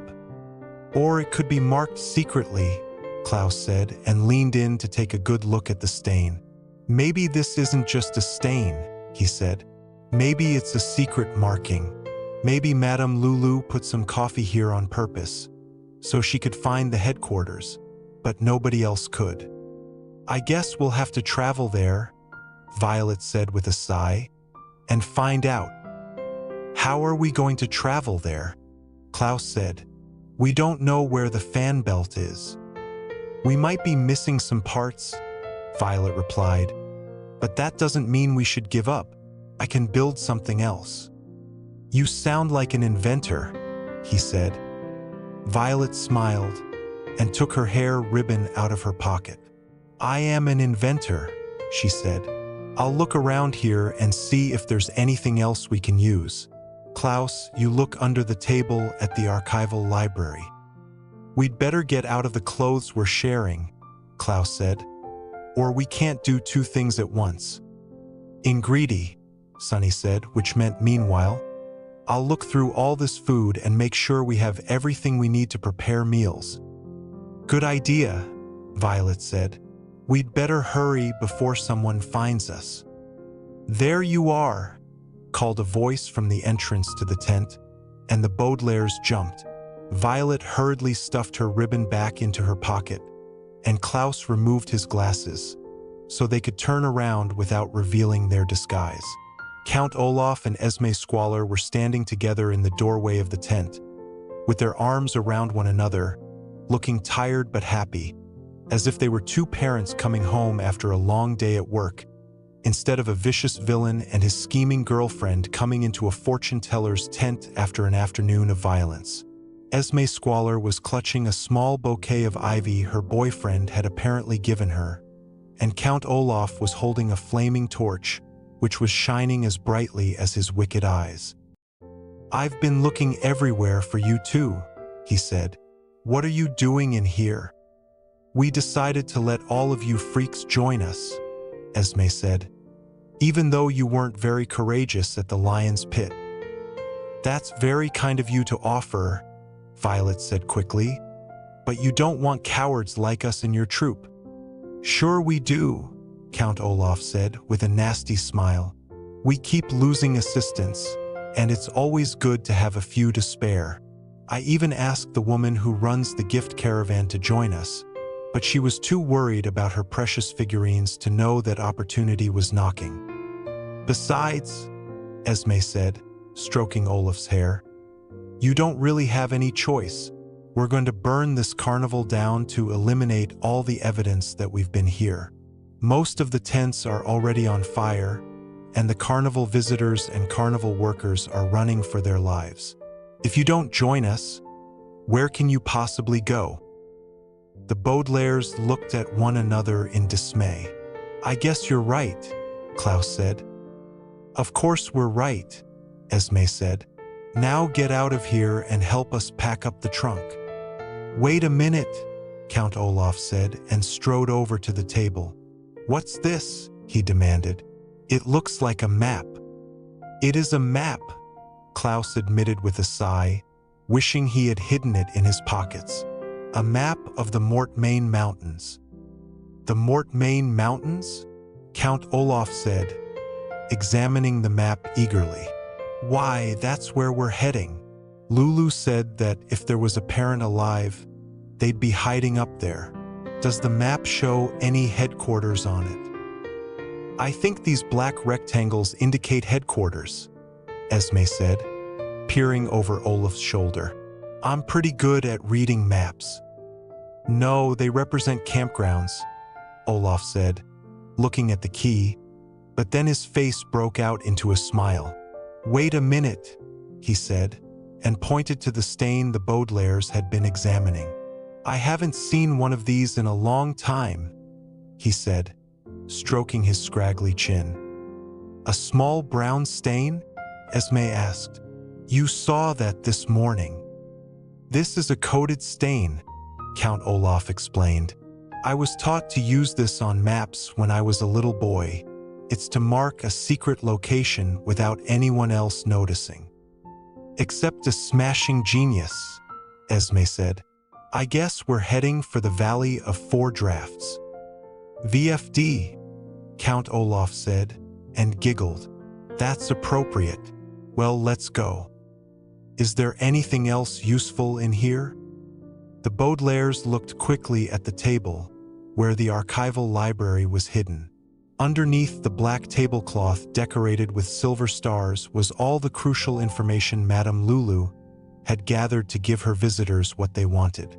The children knew that all sorts of important secrets could be found in the gathering of paper, and they shuddered to think what Count Olaf would do if he discovered all those secrets.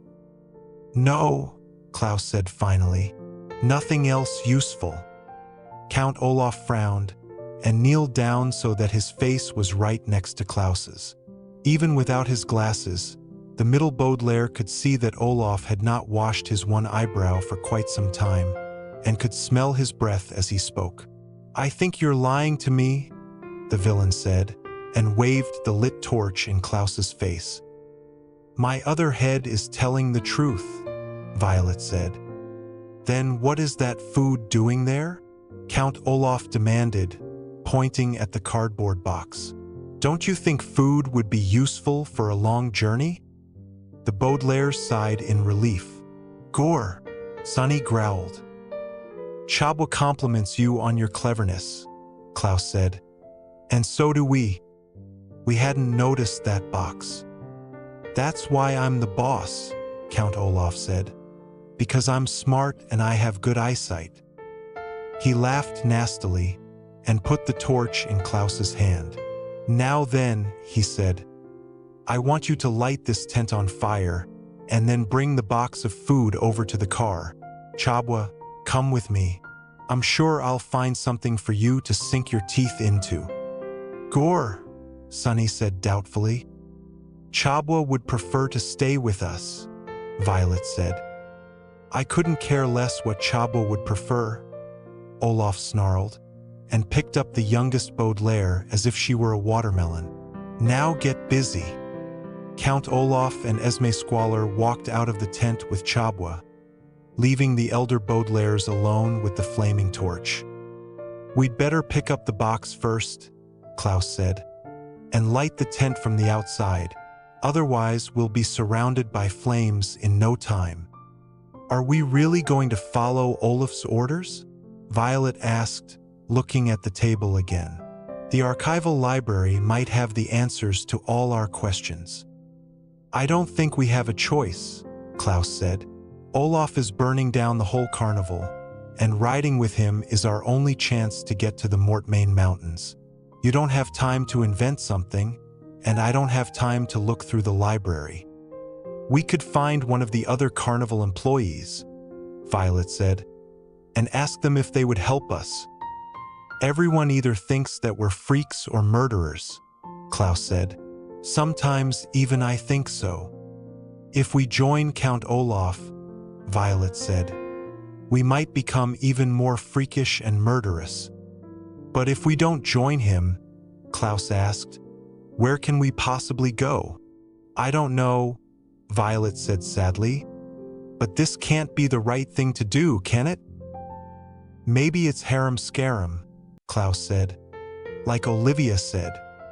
"Maybe it is," Violet said, and walked awkwardly with her brother to the cardboard box and picked it up.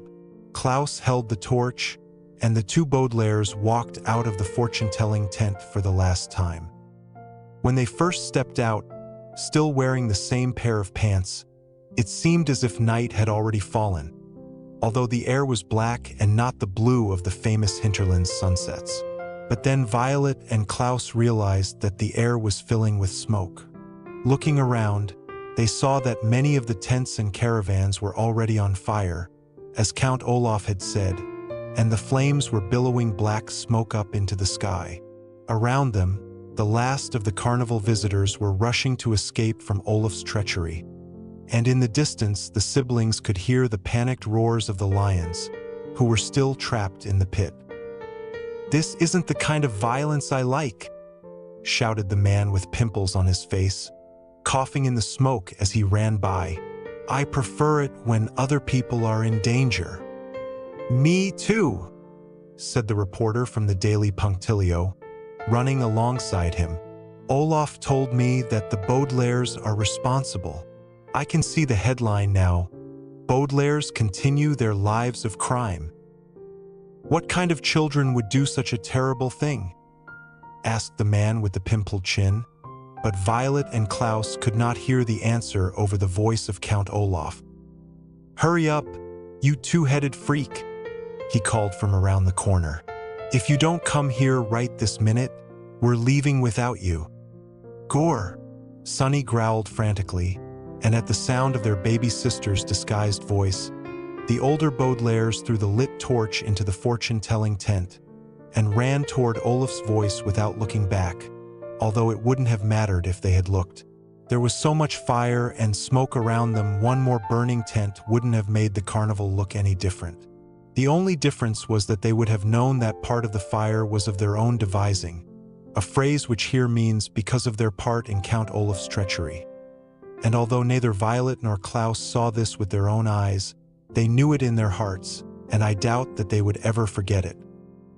When the older Baudelaires rounded the corner, they saw that all of Olaf's other henchmen were already waiting at the long, black automobile, which was parked in front of the freaks' caravan.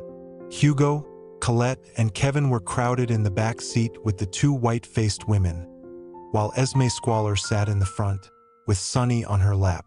The hook-handed man took the box out of the older Baudelaire's hands and threw it into the trunk while Count Olaf pointed to the caravan with his whip, which looked much shorter and rough around the edges. "You two will ride in that," he said. "We're going to attach it to the automobile and pull you along with us." "Isn't there room in the car?" Violet asked nervously. "Don't be ridiculous," the hook-handed man said with a sneer. "It's too crowded. Good thing Colette is a contortionist, so she can curl into a ball at our feet.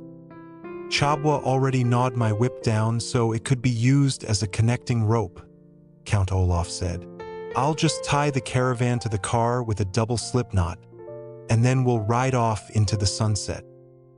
"Excuse me," Violet said, "but I know a knot called the Devil's Tongue that I think will hold better. And if I remember the map correctly," Klaus said, "we should ride east until we find Stricken Stream, so we should drive that way, away from the sunset." "Yes, yes, yes," Count Olaf said quickly. "That's what I meant. Tie it yourself if you want. I'll go start the engine." Olaf tossed the rope to Klaus while the hook-handed man reached into the trunk again and brought out a pair of walkie-talkies the children remembered from when they were living in Olaf's home. "Take one of these," he said, putting one in Violet's hand, "so we can contact you if we need to tell you something."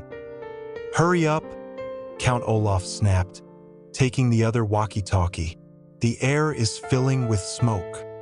The villain and his henchmen got into the automobile, and Violet and Klaus knelt down to attach the caravan. "I can't believe I'm using this knot to help Count Olaf," she said. "It feels like I'm using my inventing skills to participate in something wicked." "We're all participating," Klaus said glumly. "Sunny used her teeth to turn that whip into a connecting rope, and I used my map skills to tell Olaf which direction to head." "At least we'll get there too," Violet said. "And maybe one of our parents will be waiting for us. There, the knot's tied. Let's get in the caravan." "I wish we were riding with Sunny," Klaus said. "We are," Violet said. "We're not getting to the Mortmain Mountains the way we want, but we're getting there, and that's what counts." "I hope so," Klaus said, and he and his sister stepped into the freak's caravan and shut the door. Count Olaf started the engine of the car, and the caravan began to rock gently back and forth as the automobile pulled them away from the carnival. The hammocks swayed above the two siblings, and the rack of clothing creaked beside them, but the knot Violet had tied held fast, and the two vehicles began traveling in the direction Klaus had pointed.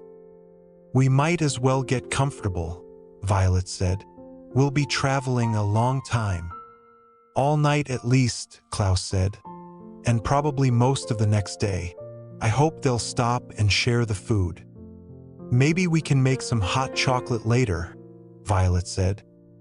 "With cinnamon," Klaus said, smiling as he thought of Sunny's recipe. "But what should we do in the meantime?" Violet sighed, and she and her brother sat down on a chair so she could lay her head on the table, which was shaking slightly as the caravan headed out into the hinterlands. The eldest Baudelaire put down the walkie-talkie next to the set of dominoes. "Let's just sit," she said, "and think." Klaus nodded in agreement, and the two Baudelaires sat and thought for the rest of the afternoon, as the automobile pulled them farther and farther away from the burning carnival. Violet tried to imagine what the V.F.D headquarters might look like, and hoped that one of their parents would be there. Klaus tried to imagine what Olaf and his troop were talking about, and hoped that Sunny was not too frightened. And both the older Baudelaires thought about all that had happened at Caligari Carnival, and wondered whether or not they had done the right things. They had disguised themselves in order to find the answers to their questions, and now the answers were burning up under Madame Lulu's table, as her archival library went up in smoke. They had encouraged their co-workers to find employment someplace where they wouldn't be considered freaks, and now they had joined Count Olaf's evil troop, and they had promised Madame Lulu that they would take her with them, so she could lead them to V.F.D and become a noble person again, but she had fallen into the lion pit and become nothing but a meal. Violet and Klaus thought about all of the trouble they were in, and wondered if it was all due to simple misfortune, or if some of it was of their own devising. These were not the most pleasant thoughts in the world, but it still felt good to sit and think about them instead of hiding and lying and frantically thinking up plans. It was peaceful to sit and think in the freak's caravan, even when the caravan tilted slightly as they reached the beginning of the Mortmain Mountains and began to head uphill. It was so peaceful to sit and think that both Violet and Klaus felt as if they were waking up from a long sleep when Count Olaf's voice came out of the walkie-talkie. "Are you there?" Olaf asked. Press the red button and speak to me." Violet rubbed her eyes, picked up the walkie-talkie, and held it so both she and her brother could hear. "We're here," she said. "Good," Count Olaf replied, "because I wanted to tell you that I learned something else from Madame Lulu." "What did you learn?" Klaus asked. There was a pause, and the two children could hear cruel peals of laughter coming from the small device in Violet's hand. "I learned that you are the Baudelaires," Count Olaf cried in triumph. "I learned that you three brats followed me here and tricked me with sneaky disguises. But I'm too clever for you." Olaf began to laugh again, but over his laughter the two siblings could hear another sound that made them feel as shaky as the caravan. It was Sunny, and she was whimpering in fear. "Don't hurt her," Violet cried. "Don't you dare hurt her." "Hurt her?" Count Olaf snarled. "Why, I wouldn't dream of hurting her. After all, I need one orphan to steal the fortune. First, I'm going to make sure both of your parents are dead, and then I'm going to use Sunny to become very, very rich. No, I wouldn't worry about this buck-toothed twerp, not yet. If I were you, I'd worry about yourselves. Say bye-bye to your sister, Baudelaires." "But we're tied together," Klaus said. "We hitched our caravan to you." "Look out the window," Count Olaf said, and hung up the walkie-talkie. Violet and Klaus looked at one another, and then staggered to their feet and moved the curtain away from the window. The curtain parted as if they were watching a play, and if I were you, I would pretend that this is a play instead of a book, perhaps a tragedy, written by William Shakespeare, and that you are leaving the theater early to go home and hide under a sofa, because you will recall that there was a certain expression that, I'm sorry to say, must be used 3 times before this story is over, and it is in the 13th chapter when this expression will be used for the 3rd time. The chapter is very short because the end of this story happens so quickly that it does not take many words to describe, but the chapter does contain the 3rd occasion requiring the expression "the belly of the beast," and you would be wise to leave before the chapter begins because that time didn't count. Chapter 13. With the curtain parted, Violet and Klaus looked out the window and gasped at what they saw. In front of them was Count Olaf's long, black automobile, winding its crooked way up the road toward the peaks of the Mortmain Mountains, with the freak's caravan tied to the bumper. They could not see their baby sister, who was trapped in the front seat with Olaf and his villainous girlfriend, but they could imagine how frightened and desperate she was.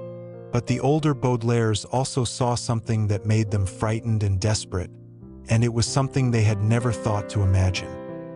Hugo was leaning out of the back window of the automobile, his hump hidden in the oversized coat Esme Squalor had given him as a present, and he was holding tight to Colette's ankles. The contortionist had twisted her body around to the back of the car so that her head was lying on the middle of the trunk, between 2 of the bullet holes that had provided air for the Baudelaires on their way to Caligari Carnival.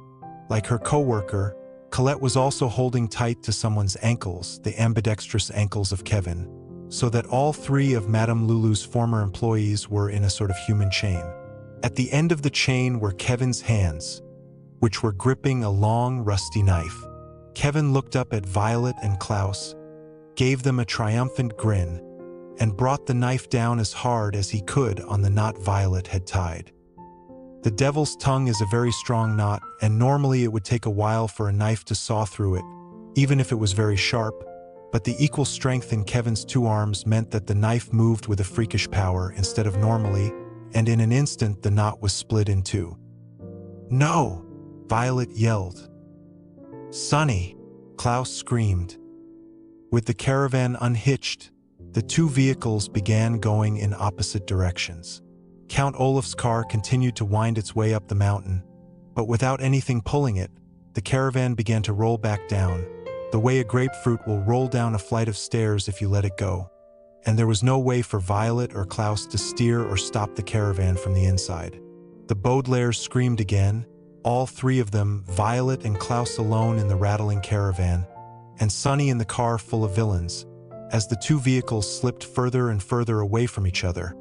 But even though Count Olaf was getting closer and closer to what he wanted and the older Baudelaires were getting further and further away, it seemed to the children that all three siblings were ending up at the same place. Even as Count Olaf's automobile slipped out of view and the caravan began to slip on the bumpy road, it seemed to the Baudelaire orphans that they were all slipping into the belly of the beast, and that time, I'm sorry to say, counted very, very much. The end.